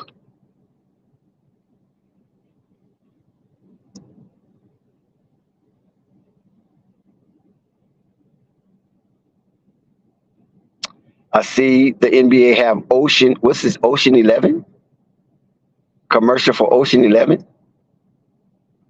Draymond Green, Trey Young, DeMar DeRozan, Anthony Davis, Julius Randle.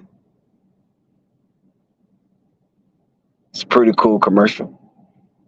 For those who remember the movie Ocean 11, the casino robbery.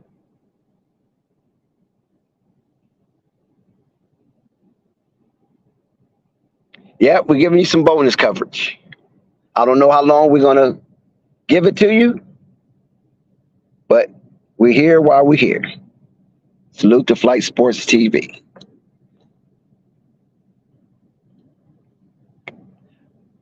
I was hoping that Gemini was to pop up here and share some Laker commentary because he is way more in tune with the Lakers than I am, even though I'm a Laker fan.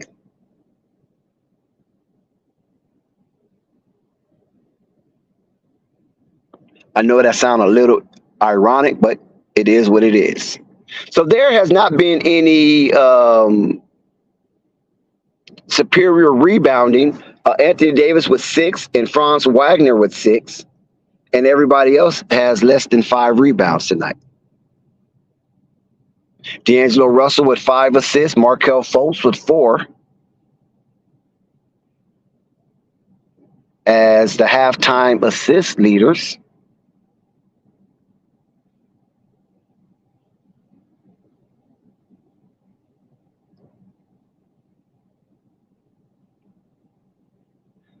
LeBron James is a wonder in the basketball world. Anthony Davis with 16 points. And it's just fascinating that LeBron James can eclipse Kareem Abdul-Jabbar for the most all-time All-Star appearances. And I don't know if you guys are aware of LeBron James All-Star streak. I believe it's at 19 or is it at 20? I think the only year LeBron James did not make the All-Star was his rookie season. Outside of that, LeBron been an All-Star every freaking year. That's amazing. That you can be an All-Star for 19 consecutive years. What sport has ever done that? I don't even think Pele, the soccer icon, was able to play at that caliber when he was that age. So I know LeBron James gets a lot of flack because a lot of these youngsters really are not aware of LeBron James' impact on the NBA hardwood 94 feet parquet floor. They might have seen highlights, and now they're seeing him now because he has been such an Iron Man that he is able to play 21 seasons. And if he makes the All-Star this year, I think he eclipsed Kareem Abdul-Jabbar 4 consecutive All-Stars. Because if I'm not mistaken, in my recollection, Kareem made 19 All-Stars. I think that's the most of any NBA player in the annals of the 75 history of the NBA. So right now, I think LeBron is tied. And if he makes it this year, which most likely he will eclipse Kareem for the all-time All-Star appearance list.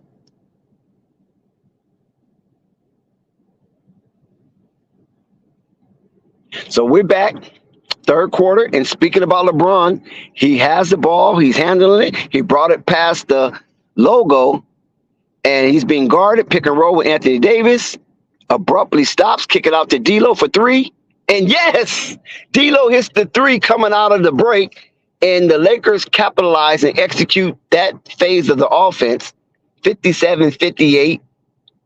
Markelle Fultz with the handoff dribble gives it over to Bonchero. We ain't seen much of him or heard much of him. Nice move for Markel Fultz, and he scores over Anthony Davis. And the game is 60-57 as less than a minute has undergone in the third quarter. They're giving it to Anthony Davis over Paulo. Anthony, yes, he scores over Paulo. Paulo do not have an answer for him, nor do Wendell Carter Jr. have an answer for him. So maybe this is the Achilles heel of the Orlando Magic. Look at LeBron. He cannot get to the fucking ball. And Paulo scores.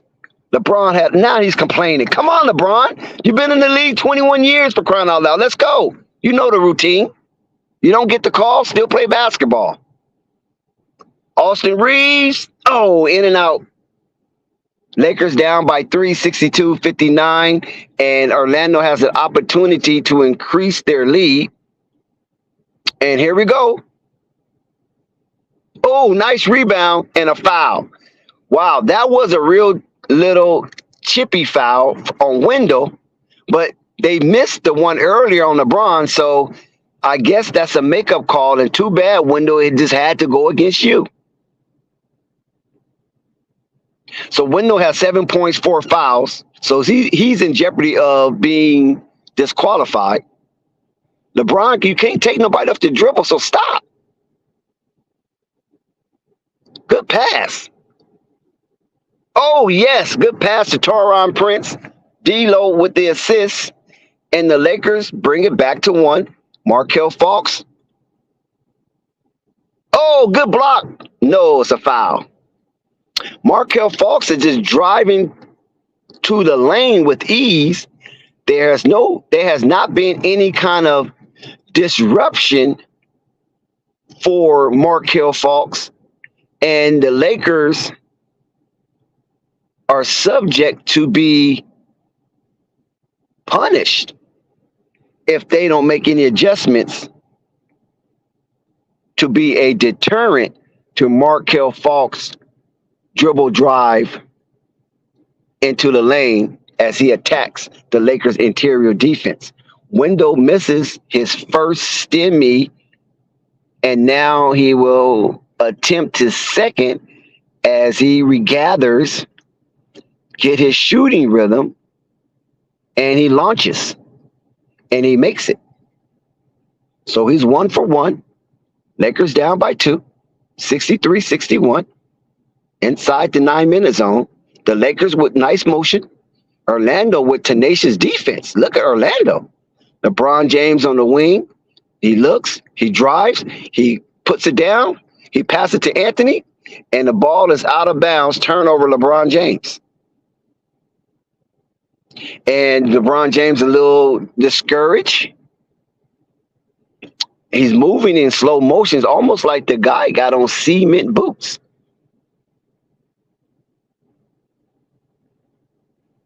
And France for 3, and he makes it. 3-pointer from France, Wagner, and he's getting hype. Lakers is down 5, 66-61. Anthony Davis, he gets ripped, and the ball stays with the Lakers. Almost a turnover as Anthony Davis went in reckless and uncontrolled. Luckily, he didn't get caught with a foul. Austin Reeves kicks it to D'Lo. D'Lo pumps fake. He gets in lane. Austin Reeves from deep.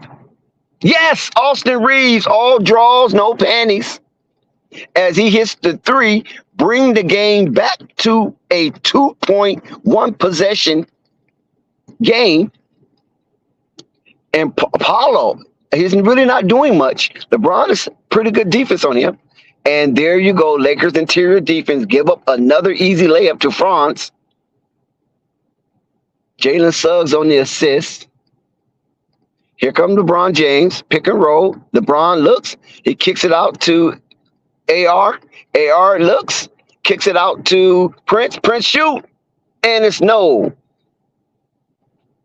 So good defensive stance for the Orlando Magic. They're getting their hands up, and they're making the shots difficult for the Lakers. as the Lakers just did the same. And here come LeBron, push it out, and the kickball. That got to be a kickball. LeBron had a nice open pass, but it was kicked by Orlando Magic, and the Lakers will have the ball, and the shot clock will be set to 14, I believe. Oh, no, it stays the same. It's only 14. Oh, Austin Reeves, that's goaltending. That's goaltending. Nice drive from Austin Reeves, and Lakers down by 2. Goaltending on Wendell Carter Jr. Orlando Magic slowly dribble the ball up, and Paolo brings it up, and LeBron is on him one-on-one. Let's see what Paolo do, and it's blocked by Anthony Davis. Not in my house, partner. And Austin Reeves gets the rebound, kicks it to LeBron, over to D'Lo for 3. No, D'Lo misses the 3. Anthony Davis has yet to touch the ball this half, and I wonder why. LeBron James, good defense. Paolo on Anthony Davis. Anthony Davis, yes! Good defense for Anthony Davis. But Paolo's banging him, and look at LeBron. He almost turned the ball over. Austin Reeves, ooh, nice move from Austin Reeves. Ooh, Austin Reeves putting him on skates, and he just blows the layup. He made a $1 million move with a $1 finish. Paolo kicks it back out to France, and no, Anthony Davis with the rebound. The Lakers choose to slow it up. Anthony Davis will bring the ball down court as they set up for an offensive execution and timeout for Darvin Ham. And Lakers are down to 68-66 in the 6-minute zone as it just started 4 seconds in the 6-minute zone.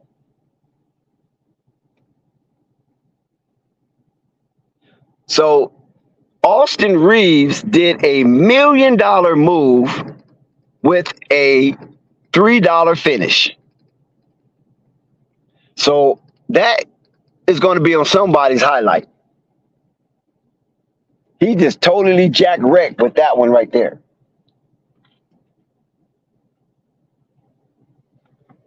So Austin, you got some making up to do or some explaining to do. One or the two, whatever comes first. Either make it up or explain it. Because we wasn't expecting that, Austin. We definitely wasn't expecting that.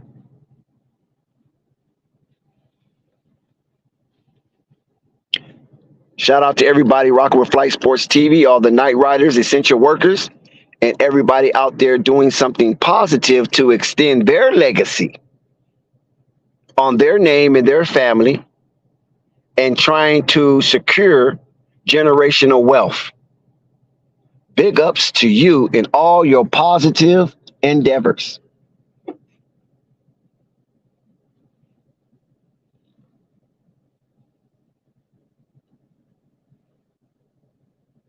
As we're on commercial break, we're going to see what the Lakers going to do as they come back.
We're back live at Crypto.com Arena as LeBron goes over and give the Orlando Magic head coach a hug as we resume play. Austin Reeves almost fumbled the ball because he's being nosy to what LeBron is doing over there and not focusing on his task at hand. LeBron with a deep three? No. Anthony Davis hustled for the offensive rebound to no avail. Paulo brings it out to Markelle Fultz down the lane, and yes, scores, and nobody was at home to defend, and that's probably the easiest layup Markelle Fultz will get all year. So the Lakers are getting a little too casual out here.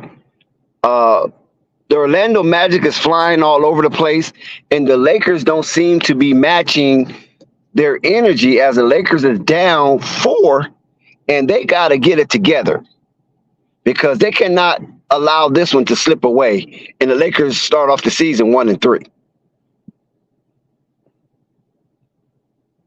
Nice little floater for LeBron James as he breaks the scoring drought. 70-68 Lakers in the 6-minute zone. And here come Markelle Fultz at the top of the arc. He kicks it out to Franz, over to Wendell. Wendell is open. He looks, but he will not shoot from there. And Suggs pulls up a nice one, and he does not get it. Anthony gets slapped in the face. But, hey, you in that area, that's what happens. But he does get the rebound. Damn, Anthony almost fall on his own. LeBron needs to get off the ball because he cannot take nobody. He looks really stiff. LeBron misses that shot. Rebound Suggs as he pushing with authority. And he blows it. Austin Reeves, here we come. Lakers on a fast break. Do we see showtime? And it's a foul. And yes, Franz Wagner fouls Taurean Prince, and he will go to the line to shoot 2 and possibly tie this one up as he smiles with joy as he gets a sigh of relief being rewarded for his aggressive effort.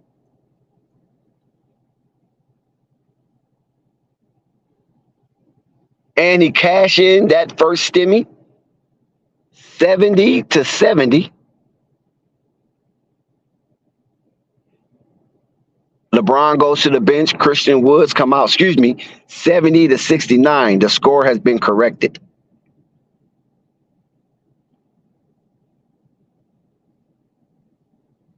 He shoots his second, and he gets both of them. He will not receive a letter in the mail, insufficient funds. 70-70, 5-minute zone of the third quarter, and 15 seconds left to go on the shot clock, and Franz Wagner aggressive, and he doesn't get it, and the ball is tipped out by a Laker. And was that a block shot? That might have been a block. Cam Reddish has entered the game. Let's see what this diaper dandy Dookie does as he was a part of that elite Duke team. Ooh, Paolo Banchero, nice three-point shot. As he was part of that elite Duke team that housed Zion Williamson and R.J. Barrett. Nice move by Christian Woods. Lakers down 1. Here come Paolo as he aggressively shoots it over to Wagner, and no, tipped up, no, corrals by Wendell, stripped by Austin, and Austin gets the steal, and Austin pushing, and let's see what Austin do with it. He kicks it out to Cam airballs. Cam Reddish airballs from the easiest spot to shoot the 3, which is the corner. But it wasn't easy for Cam. Look at, Christian Woods with the defense. Oh, Paolo Banchero, nice rainbow shot over Christian Woods in the mid-range area of the court. And it's a 3-point lead for Orlando. Christian for 3? No. Christian gets his own rebound. Gives it to Anthony. Here come Anthony Davis with the muscle. And Anthony do not get that shot as Jalen Suggs come down with the rebound. Here come Markelle Fultz to Wagner. Yes. Wagner hits the 3-point shot, and now the Lakers are down 6. These Orlando Magics are tenacious. They will not allow the Lakers to get any kind of significant lead since that 10-point lead in the first quarter. D'Lo, no. Rebound, Suggs. The Lakers are falling apart. Let's see. Darvin Ham got somebody at the score table. Is it anybody significant or just fresh legs? Paolo with the move. Oh, he intercepted it. D'Lo throws it out. And no. Good defense by D'Angelo. But Austin Reeves were not fast enough to catch up with the ball. And the ball will go back to the Orlando Magic.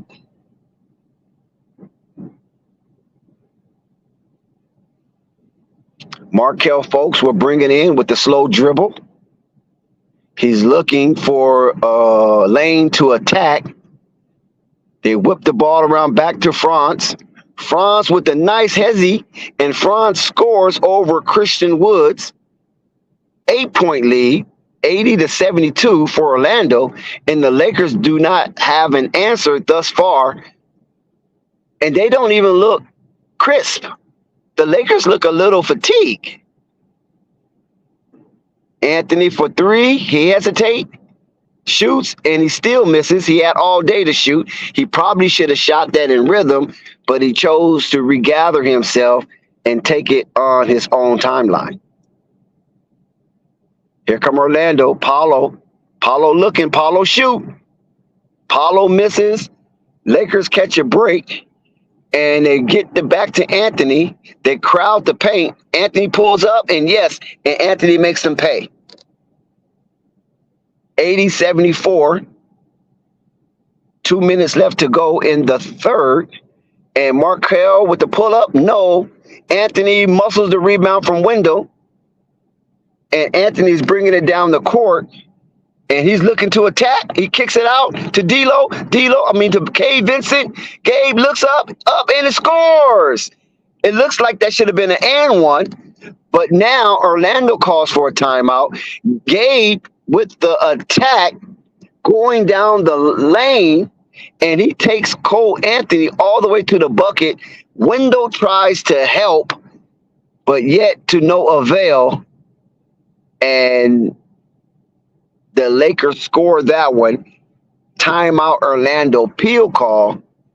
Let's see what kind of medicine Orlando head coach will give to his troops. Shout out to everybody watching Flight Sports TV or listening. Wherever you are, I hope you are safe. I hope you are stress-free. And I hope you are devising a plan for financial independence and freedom to do as you please on your own accord. And with those results, you have longevity in all your righteous endeavors.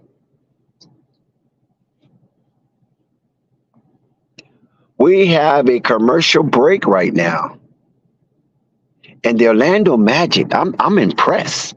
And listen, I don't know the Orlando Magic head coach, but I did see him.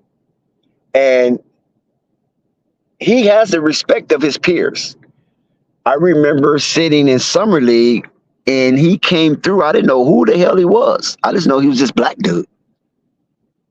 And everybody come congratulating him. This is when he first got the job for Orlando Magic.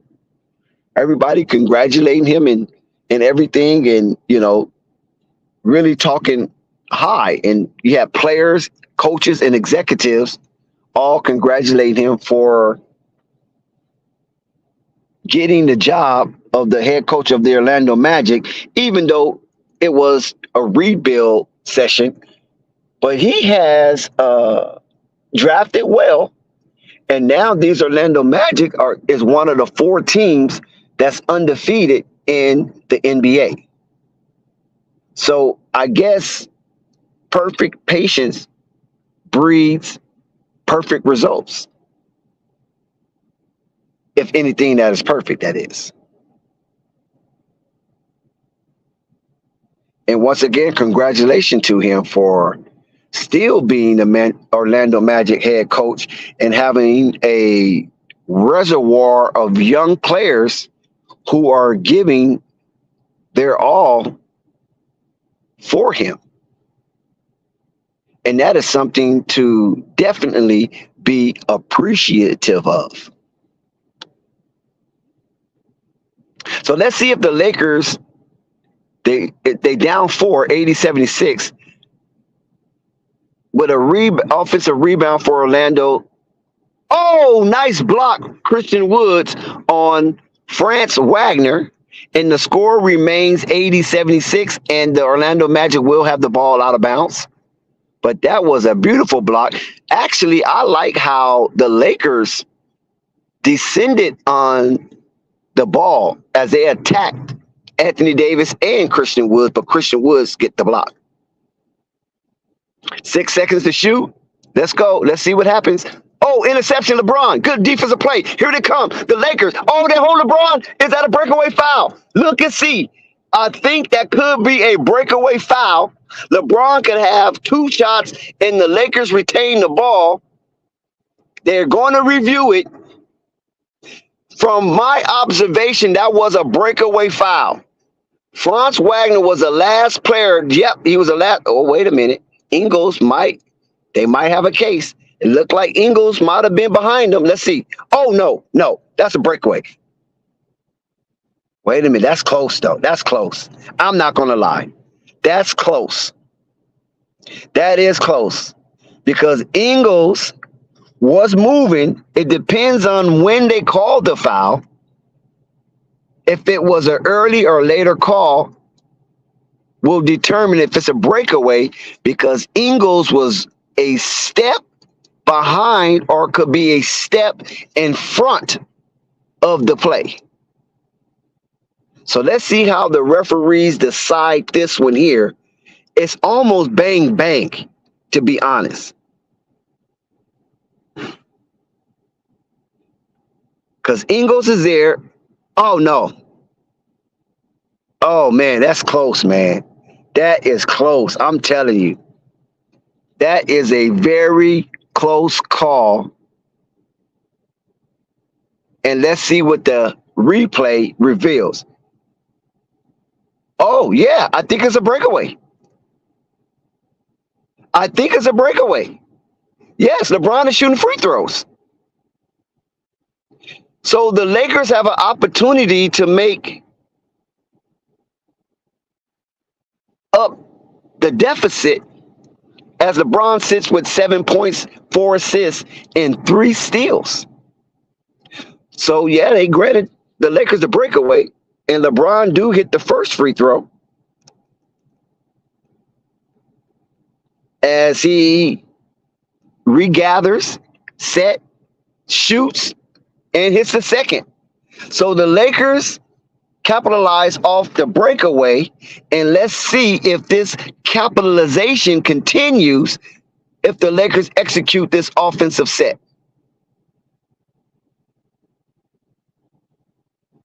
LeBron with the ball, pick from Gabe. LeBron downhill. LeBron shoots. And AD gets it. Yes, the Lakers do capitalize. 4 straight buckets 4 straight points for the Lakers. The game is tied. Once again, fast clock has been engaged. 50 seconds left to go. Cole Anthony with the ball. Oh, defense, yes. Look at this defense. Christian Woods and Anthony Davis with a double block. Here come LeBron. Let's see what you gonna do. LeBron with the ball. It's a mismatch. Cole Anthony and LeBron kicks it out, and it's a foul. It's a foul, and it looks like LeBron will be going to the line with 32 seconds left. Nice block by AD. Oh, actually, he lost the ball. And then Christian Woods came over with the help and block. And this is why Christian Wood is in a Laker uniform for moments like this. So Anthony Davis don't feel he is left alone on an island all unto himself. Oh, LeBron misses the free throw. LeBron misses the free throw. So here's his second free throw to take a 1-point lead. LeBron is shooting very disappointing free throws this season, 53%. And he makes that one. So the Lakers do get the lead. And here comes Cole Anthony, guarded by Gabe Vincent, who was on that miraculous Miami Heat run of last season as they traverse into the NBA Finals to fall short of the glory to the Denver Nuggets. Foul will be called on Christian Woods. And will he go to the line? Is there a bonus? No, there's no bonus. But it looks like the Magic might have the last say in this quarter as it's only 10 seconds to go. Let's see if the Lakers can put up a fortified wall. And they do. Yes, the Lakers put up their fortified wall, the Theodorian wall, and that fortress prevented the Orlando Magic to penetrate and get a bucket within the 10-second zone. So Lakers take a 1-point lead into the fourth quarter. Their lead by the narrowest of margin. And there's a basketball game, folks. There is a basketball game here tonight that's keeping us a little bit on the edge of our seats as the Orlando Magic, with their relentless effort, is not giving the Lakers the night off. They making the Lakers earn every ounce of the gold that's in their uniform. So let's shout out the Orlando Magic for that. They didn't come to La La Land for the 3 W's, women, weed, and weather. They came to win a basketball game.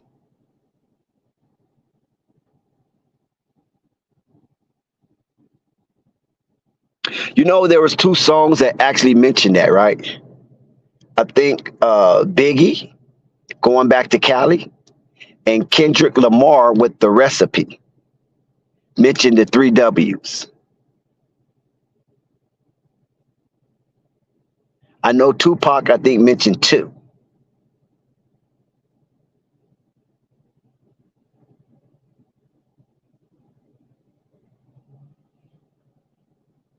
So this is the nightcap of the NBA. And the Lakers have 4 quarters. I don't know how long I'm going to be able to stand up. I don't know why Flight left me up here by myself. I'm a little too old for this. Everybody sleep but leave the old man up. All the youngsters asleep. Ain't that foul? All the youngsters asleep. And they're going to leave the oldest man up. I'm the oldest next to Marvin and Uncle Vern on this nightcap of bonus coverage. I didn't know I was going to do the whole game. I'm telling you, folks, I didn't know. I thought I was going to just do a little bit of it and then, each man to himself. But it just happened to be somewhat of an exciting game, and Flight haven't kicked me off yet. And the Lakers start the fourth quarter on a defensive set.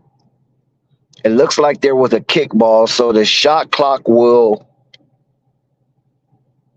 start at 14 seconds as Joe Ingles kicked the ball up to Cole Anthony, and Cole Anthony slips, and there's a foul, and the foul is on Gabe Vincent, and it looks like Gabe Vincent is down.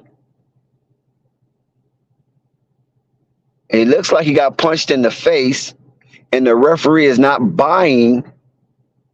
Oh, yeah. He did get punched in the face. Yeah, he got punched in the face. Whoa, the NBA might. Oh, they got away with that one. Cole Anthony got away with that one.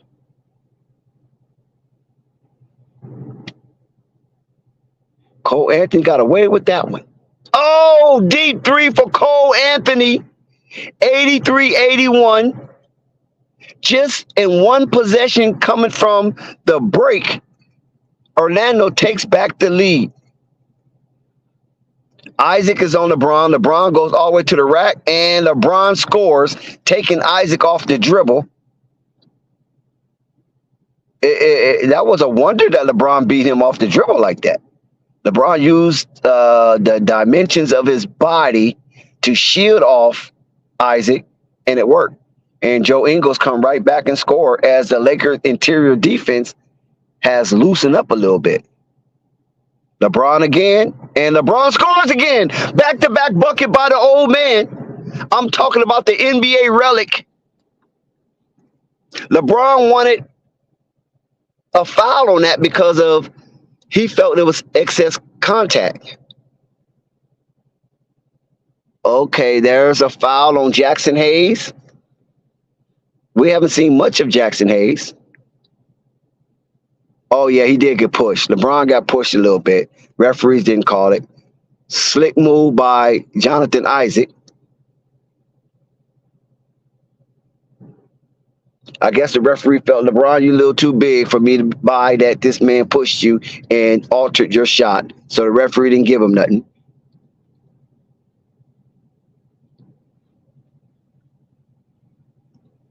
(86-85) Orlando Magic. Christian Woods 9 points, 3 for 4 from the field, 1 for 2 from 3.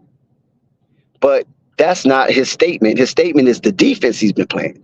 Him and AD has manned the interior and thwarted very necessary attempts from the Orlando Magic in the restricted area.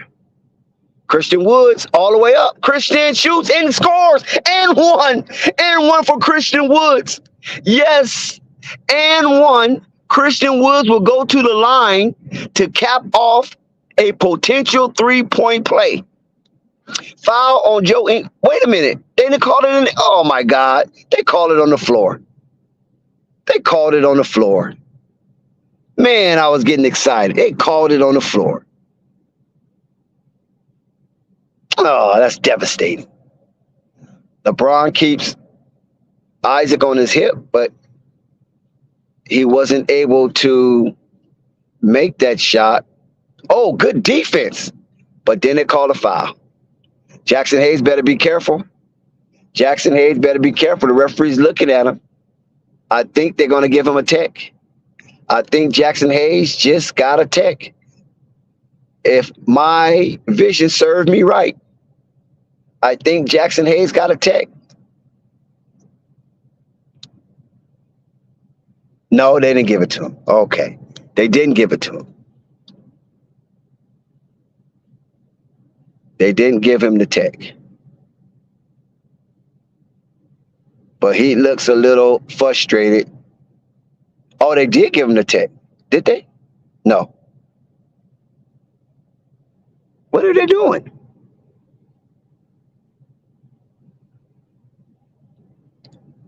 Okay. That's Orlando with the shenanigans at the free throw line. And he missed. Jackson Hayes with the rebound. So Anthony went 1 for 1. And LeBron James is out on the court with D'Lo.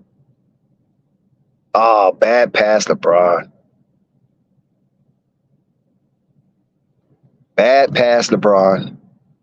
Anthony Cole is down. He gets back up.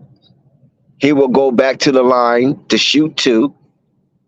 As the Orlando Magic is already up 2. D'Angelo Russell. Ooh, what was a foul? What was a foul? These referees out here call them phantom fouls. I do not see a foul right there because D'Lo missed him. I would challenge that. I would challenge that. I don't see a foul right there. But I don't think Darvingham will challenge. I think it will stand as call. But I don't see any, unless he hit his elbow. That's the only thing. He probably hit his elbow or grazed his elbow. I think that's might have happened because Anthony looks like he was. Cole Anthony looked like he was in mid-decision of what he wanted to do: dunk it or lay it up. Because it doesn't seem like D'Angelo Russell interrupted his motion of shooting, and I think they're going to review it. Yeah, they're going to review it because it didn't look like he touched him at all. It almost seemed to appear Cole Anthony was anticipating a foul at the same time couldn't decide if he wanted to jump or not. I mean, not jump, dunk.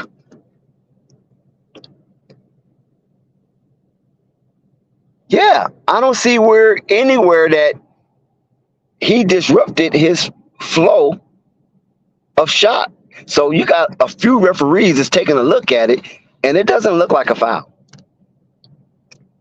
But I can understand why the referee called it a foul, because it was a bizarre type event, and it was very close. Because if I was a ref, I might have would have called that foul too. But now that we look at it in slow motion and on the replay, it looked like Cole Anthony was indecisive of what he wanted to do as far as shooting the ball. But I think they're going to give it to him. Cole Anthony will go to the line. He has 10 points, played 17 minutes. And so D'Angelo will be assessed a foul on that. And Cole Anthony will shoot 2. He makes the first. The lead extend to 3, excuse me. D'Angelo Russell with 16 points, 8 assists, 4 fouls. He's in jeopardy of being disqualified if he continues. Cole Anthony makes both, so there's a 5-point game, 89-85 Orlando. LeBron is still in the game. And another turnover for the Lakers, and they once again was denied an opportunity to attempt a shot. Those are heartening. When you have these kind of fouls, when you're down and you have a scrappy team and you're inside your silo and they're not making it easier for you. So the Lakers are down 4 inside the 9-minute zone, 15 seconds on the Orlando shot clock. And let's see what the Orlando do. Can they expand the lead, or do the Lakers? Oh, good hustle, Orlando. Good hustle, Orlando. I'm telling you, this is a scrappy team, man. And I just think that they're giving it all tonight because they know the Clippers are going to wipe them. And so if they don't win this game, they probably are apprehensive of leaving LA 0-2 and be at 500 when it's all said and done. So they're playing hard on this first end of a back-to-back. Here goes LeBron. He puts it up, and LeBron scores with ease. If LeBron makes the All-Star this year, he will have the all-time All-Star appearance as well as All-Star streak. Oh, wide open window. He misses. Lakers dodge the bullet there. They kicks it out. Here comes Woods on the break. He decides to slow it up, give it back to LeBron. I think it should be AD time. What y'all say? I think AD needs to be the focus right now. And they do give the ball to AD on the elbow. And he looks as he Banchero challenge, and Banchero wins that challenge as AD hits the front end of the rim. And here comes Orlando. Banchero. Oh, Woods with the block. But they do not corral the basketball. Orlando gets another attempt deep from three, and they score. Woods had the block. He couldn't corral the ball. It caromed away, and there was a wide open Gary Harris who nails the three-point shot and now has 17 points. And a turnover from Austin Reeves, thinking he's doing something slick when all he had to do is play simple basketball. Cole Anthony with the drive and pull up. No, Lakers escaped a really bullet right there because they down 5. They could have been down 7. Here come LeBron. AD. Nah, they got to give a foul on that one. That should be a foul, but they don't give it to AD. And the Lakers have to have a defensive stance right here because this game could get a little out of hand. There's not much time that you can just keep on getting these possessions. Oh, push off. Anthony. That's a push off. But they don't call it. Anthony don't make the shot. 92-87. Lakers down 5. LeBron with the ball, passing the logo. And LeBron thought about shooting it. Isaac got on him real quick. Then kicks it over to Woods. Woods not sure, so he gives it to Anthony as he is guarded by Wendell real tight. And Anthony pulls up, and yes, Anthony scores over Wendell Carter Jr. And there's a timeout by Orlando Magic. Lakers down 3. Fourth quarter, 6 minutes, 27 seconds left. I called Anthony Davis should be involved in the offense, and I guess Darvin Ham heard me and executed such a fine, well-orchestrated offensive set.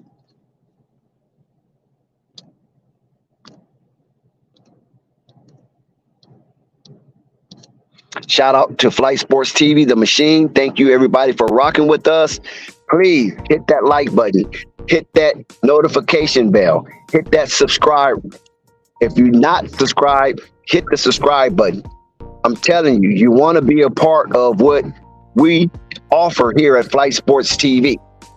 And definitely hit that notification bell so you won't miss one iota of an exuberant experience. We're watching Lakers basketball here at Flight Sports TV, late night bonus coverage edition. And we want to salute all of the night riders out there who have checked in with Flight Sports TV to witness this here extravaganza. There's a tight ball game going on, back and forth action between the up and coming scrappy Orlando Magic coming from, you know what, Disneyland, baby, all the way down to La La Land, baby. And they're giving the Los Angeles Lakers everything that they can handle.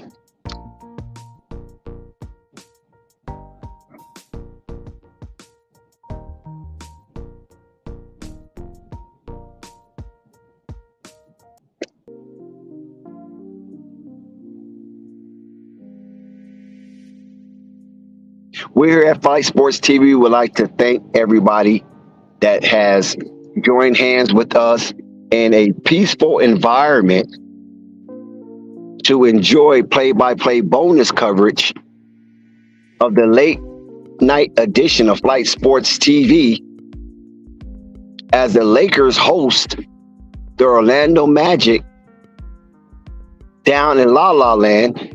Who's that? Ariana Grande? And who we got? We got some stars in the place tonight. I don't know all these people are, but they're celebrities. And Gary Harris is putting on the show in front of a star captivated audience. Cole Anthony has also poured in his share of tonight. And they keeping the Orlando Magic in this game as the Orlando Magic have a slight lead of 3, a one possession lead and they're still scrapping around, moving around, and Markel Fultz with the nice hezzy, and he scores over Austin Reeves. So like I said earlier, the way I'm seeing this game unfold, the Orlando Magic is giving everything they have tonight because, oh, nice shot by D'Angelo Russell. Because if they don't win this one tonight, they're going to have to play the Clippers, I think, tomorrow night or one day after. Oh, my God, that's too easy. That's too easy. And they might not have any juice left in them. So the Lakers have to be aware of that, and they don't be the victim of the Orlando Magic. That's way off, Woods. What are you doing? Air ball from Christian Woods. AD went to get the rebound and wasn't able to secure it. So here come Markel Fultz. Oh, Lakers, man, listen, what's your name is missing a lot of wide open shots. D'Lo with the three. D'Angelo Russell from downtown. It's a 2-point ball game inside the 4-minute zone. 15 seconds on the shot clock for the Orlando Magic as Franz Wagner decides what he's going to do with the ball. Good defense, Woods. Good defense, Woods. The Lakers have an opportunity to tie here if they don't lose it. And here's D'Angelo Russell calming everything down, looking for a play. Oh, Christian, you got to shoot that.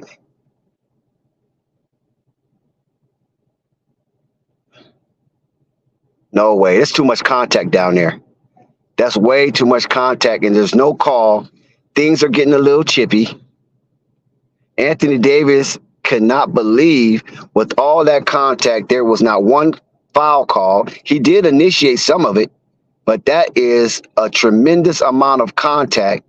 And now they give the ball to the Orlando Magic. That is poor officiating. There's no way you can justify that much contact and there's not a whistle. Whatever direction the referee point, it should have been a whistle. That should not be any non-play and continuing a basketball without a whistle being blown. But nevertheless, let's see if the Lakers can put up another defensive stance. Markel Fultz scores. So the Lakers get the bad end of a non-call. 98-94, Orlando Magic. 3-minute zone. D'Angelo Russell at the top of the arc. Pick and roll with Anthony. And he misses, and then they call a foul. They finally call a foul because, wait, an offensive foul. No. He's coming back. I thought it was an offensive foul because D'Angelo Russell was going in the opposite direction, but he was trying to gather himself, especially his mental, after so much contact, and the referee decided to call a foul. 98-95, Austin Reeves go to the bench. It's the 3-minute zone. LeBron James come back in with Taurean Prince. So Darvin Ham makes a solid move for the last remaining of the fourth quarter. No team is in the bonus. So there's going to be a lot of physical basketball left to be played. I like the motion of the Orlando Magic. These guys are moving. They're not stagnated. They passing the ball and moving to a new spot. Good rebound. Offensive rebound, Orlando. Lakers are being stagnated. And Markel Fultz take advantage, and Markel Fultz scores. He catches the Lakers napping, and that hurts. Orlando Magic have reached the 100-point threshold first. Ooh, wait a minute. How they going to call this? 196. It looks like a foul on Jalen Suggs being overly aggressive on D'Angelo Russell, and D'Angelo Russell veteranship got Jalen Suggs in a wrap, and he went up for a 3-point shot. So there could be 3 shots here.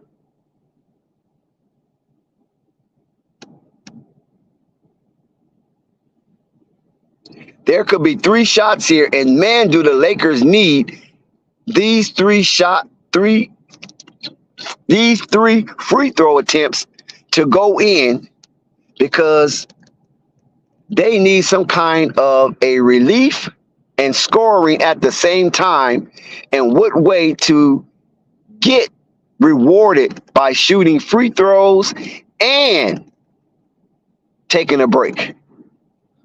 Flight Sports TV is in the building, baby. Chicago Bulls got them a win today over Indiana.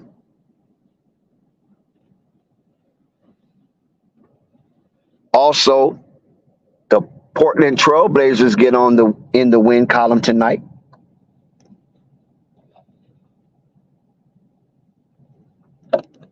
And everybody else victory was practically predicted.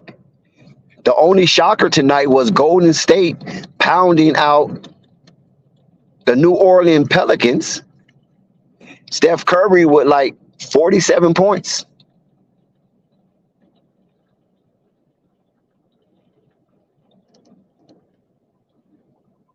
You would think the New Orleans Pelicans would have put up a better defensive front, especially playing in the Smoothie King Center.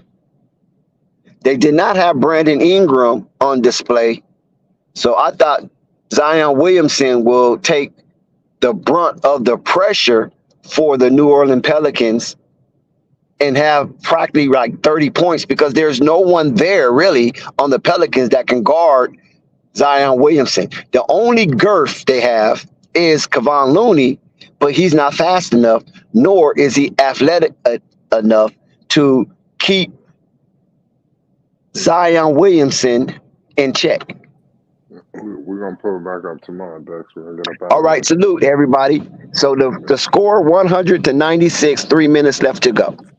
All right, peace and love. It's Flight Sports TV. Flight Sports TV, man. That's my dude. I rolls with him. You heard what the man said. It's Flight Sports TV.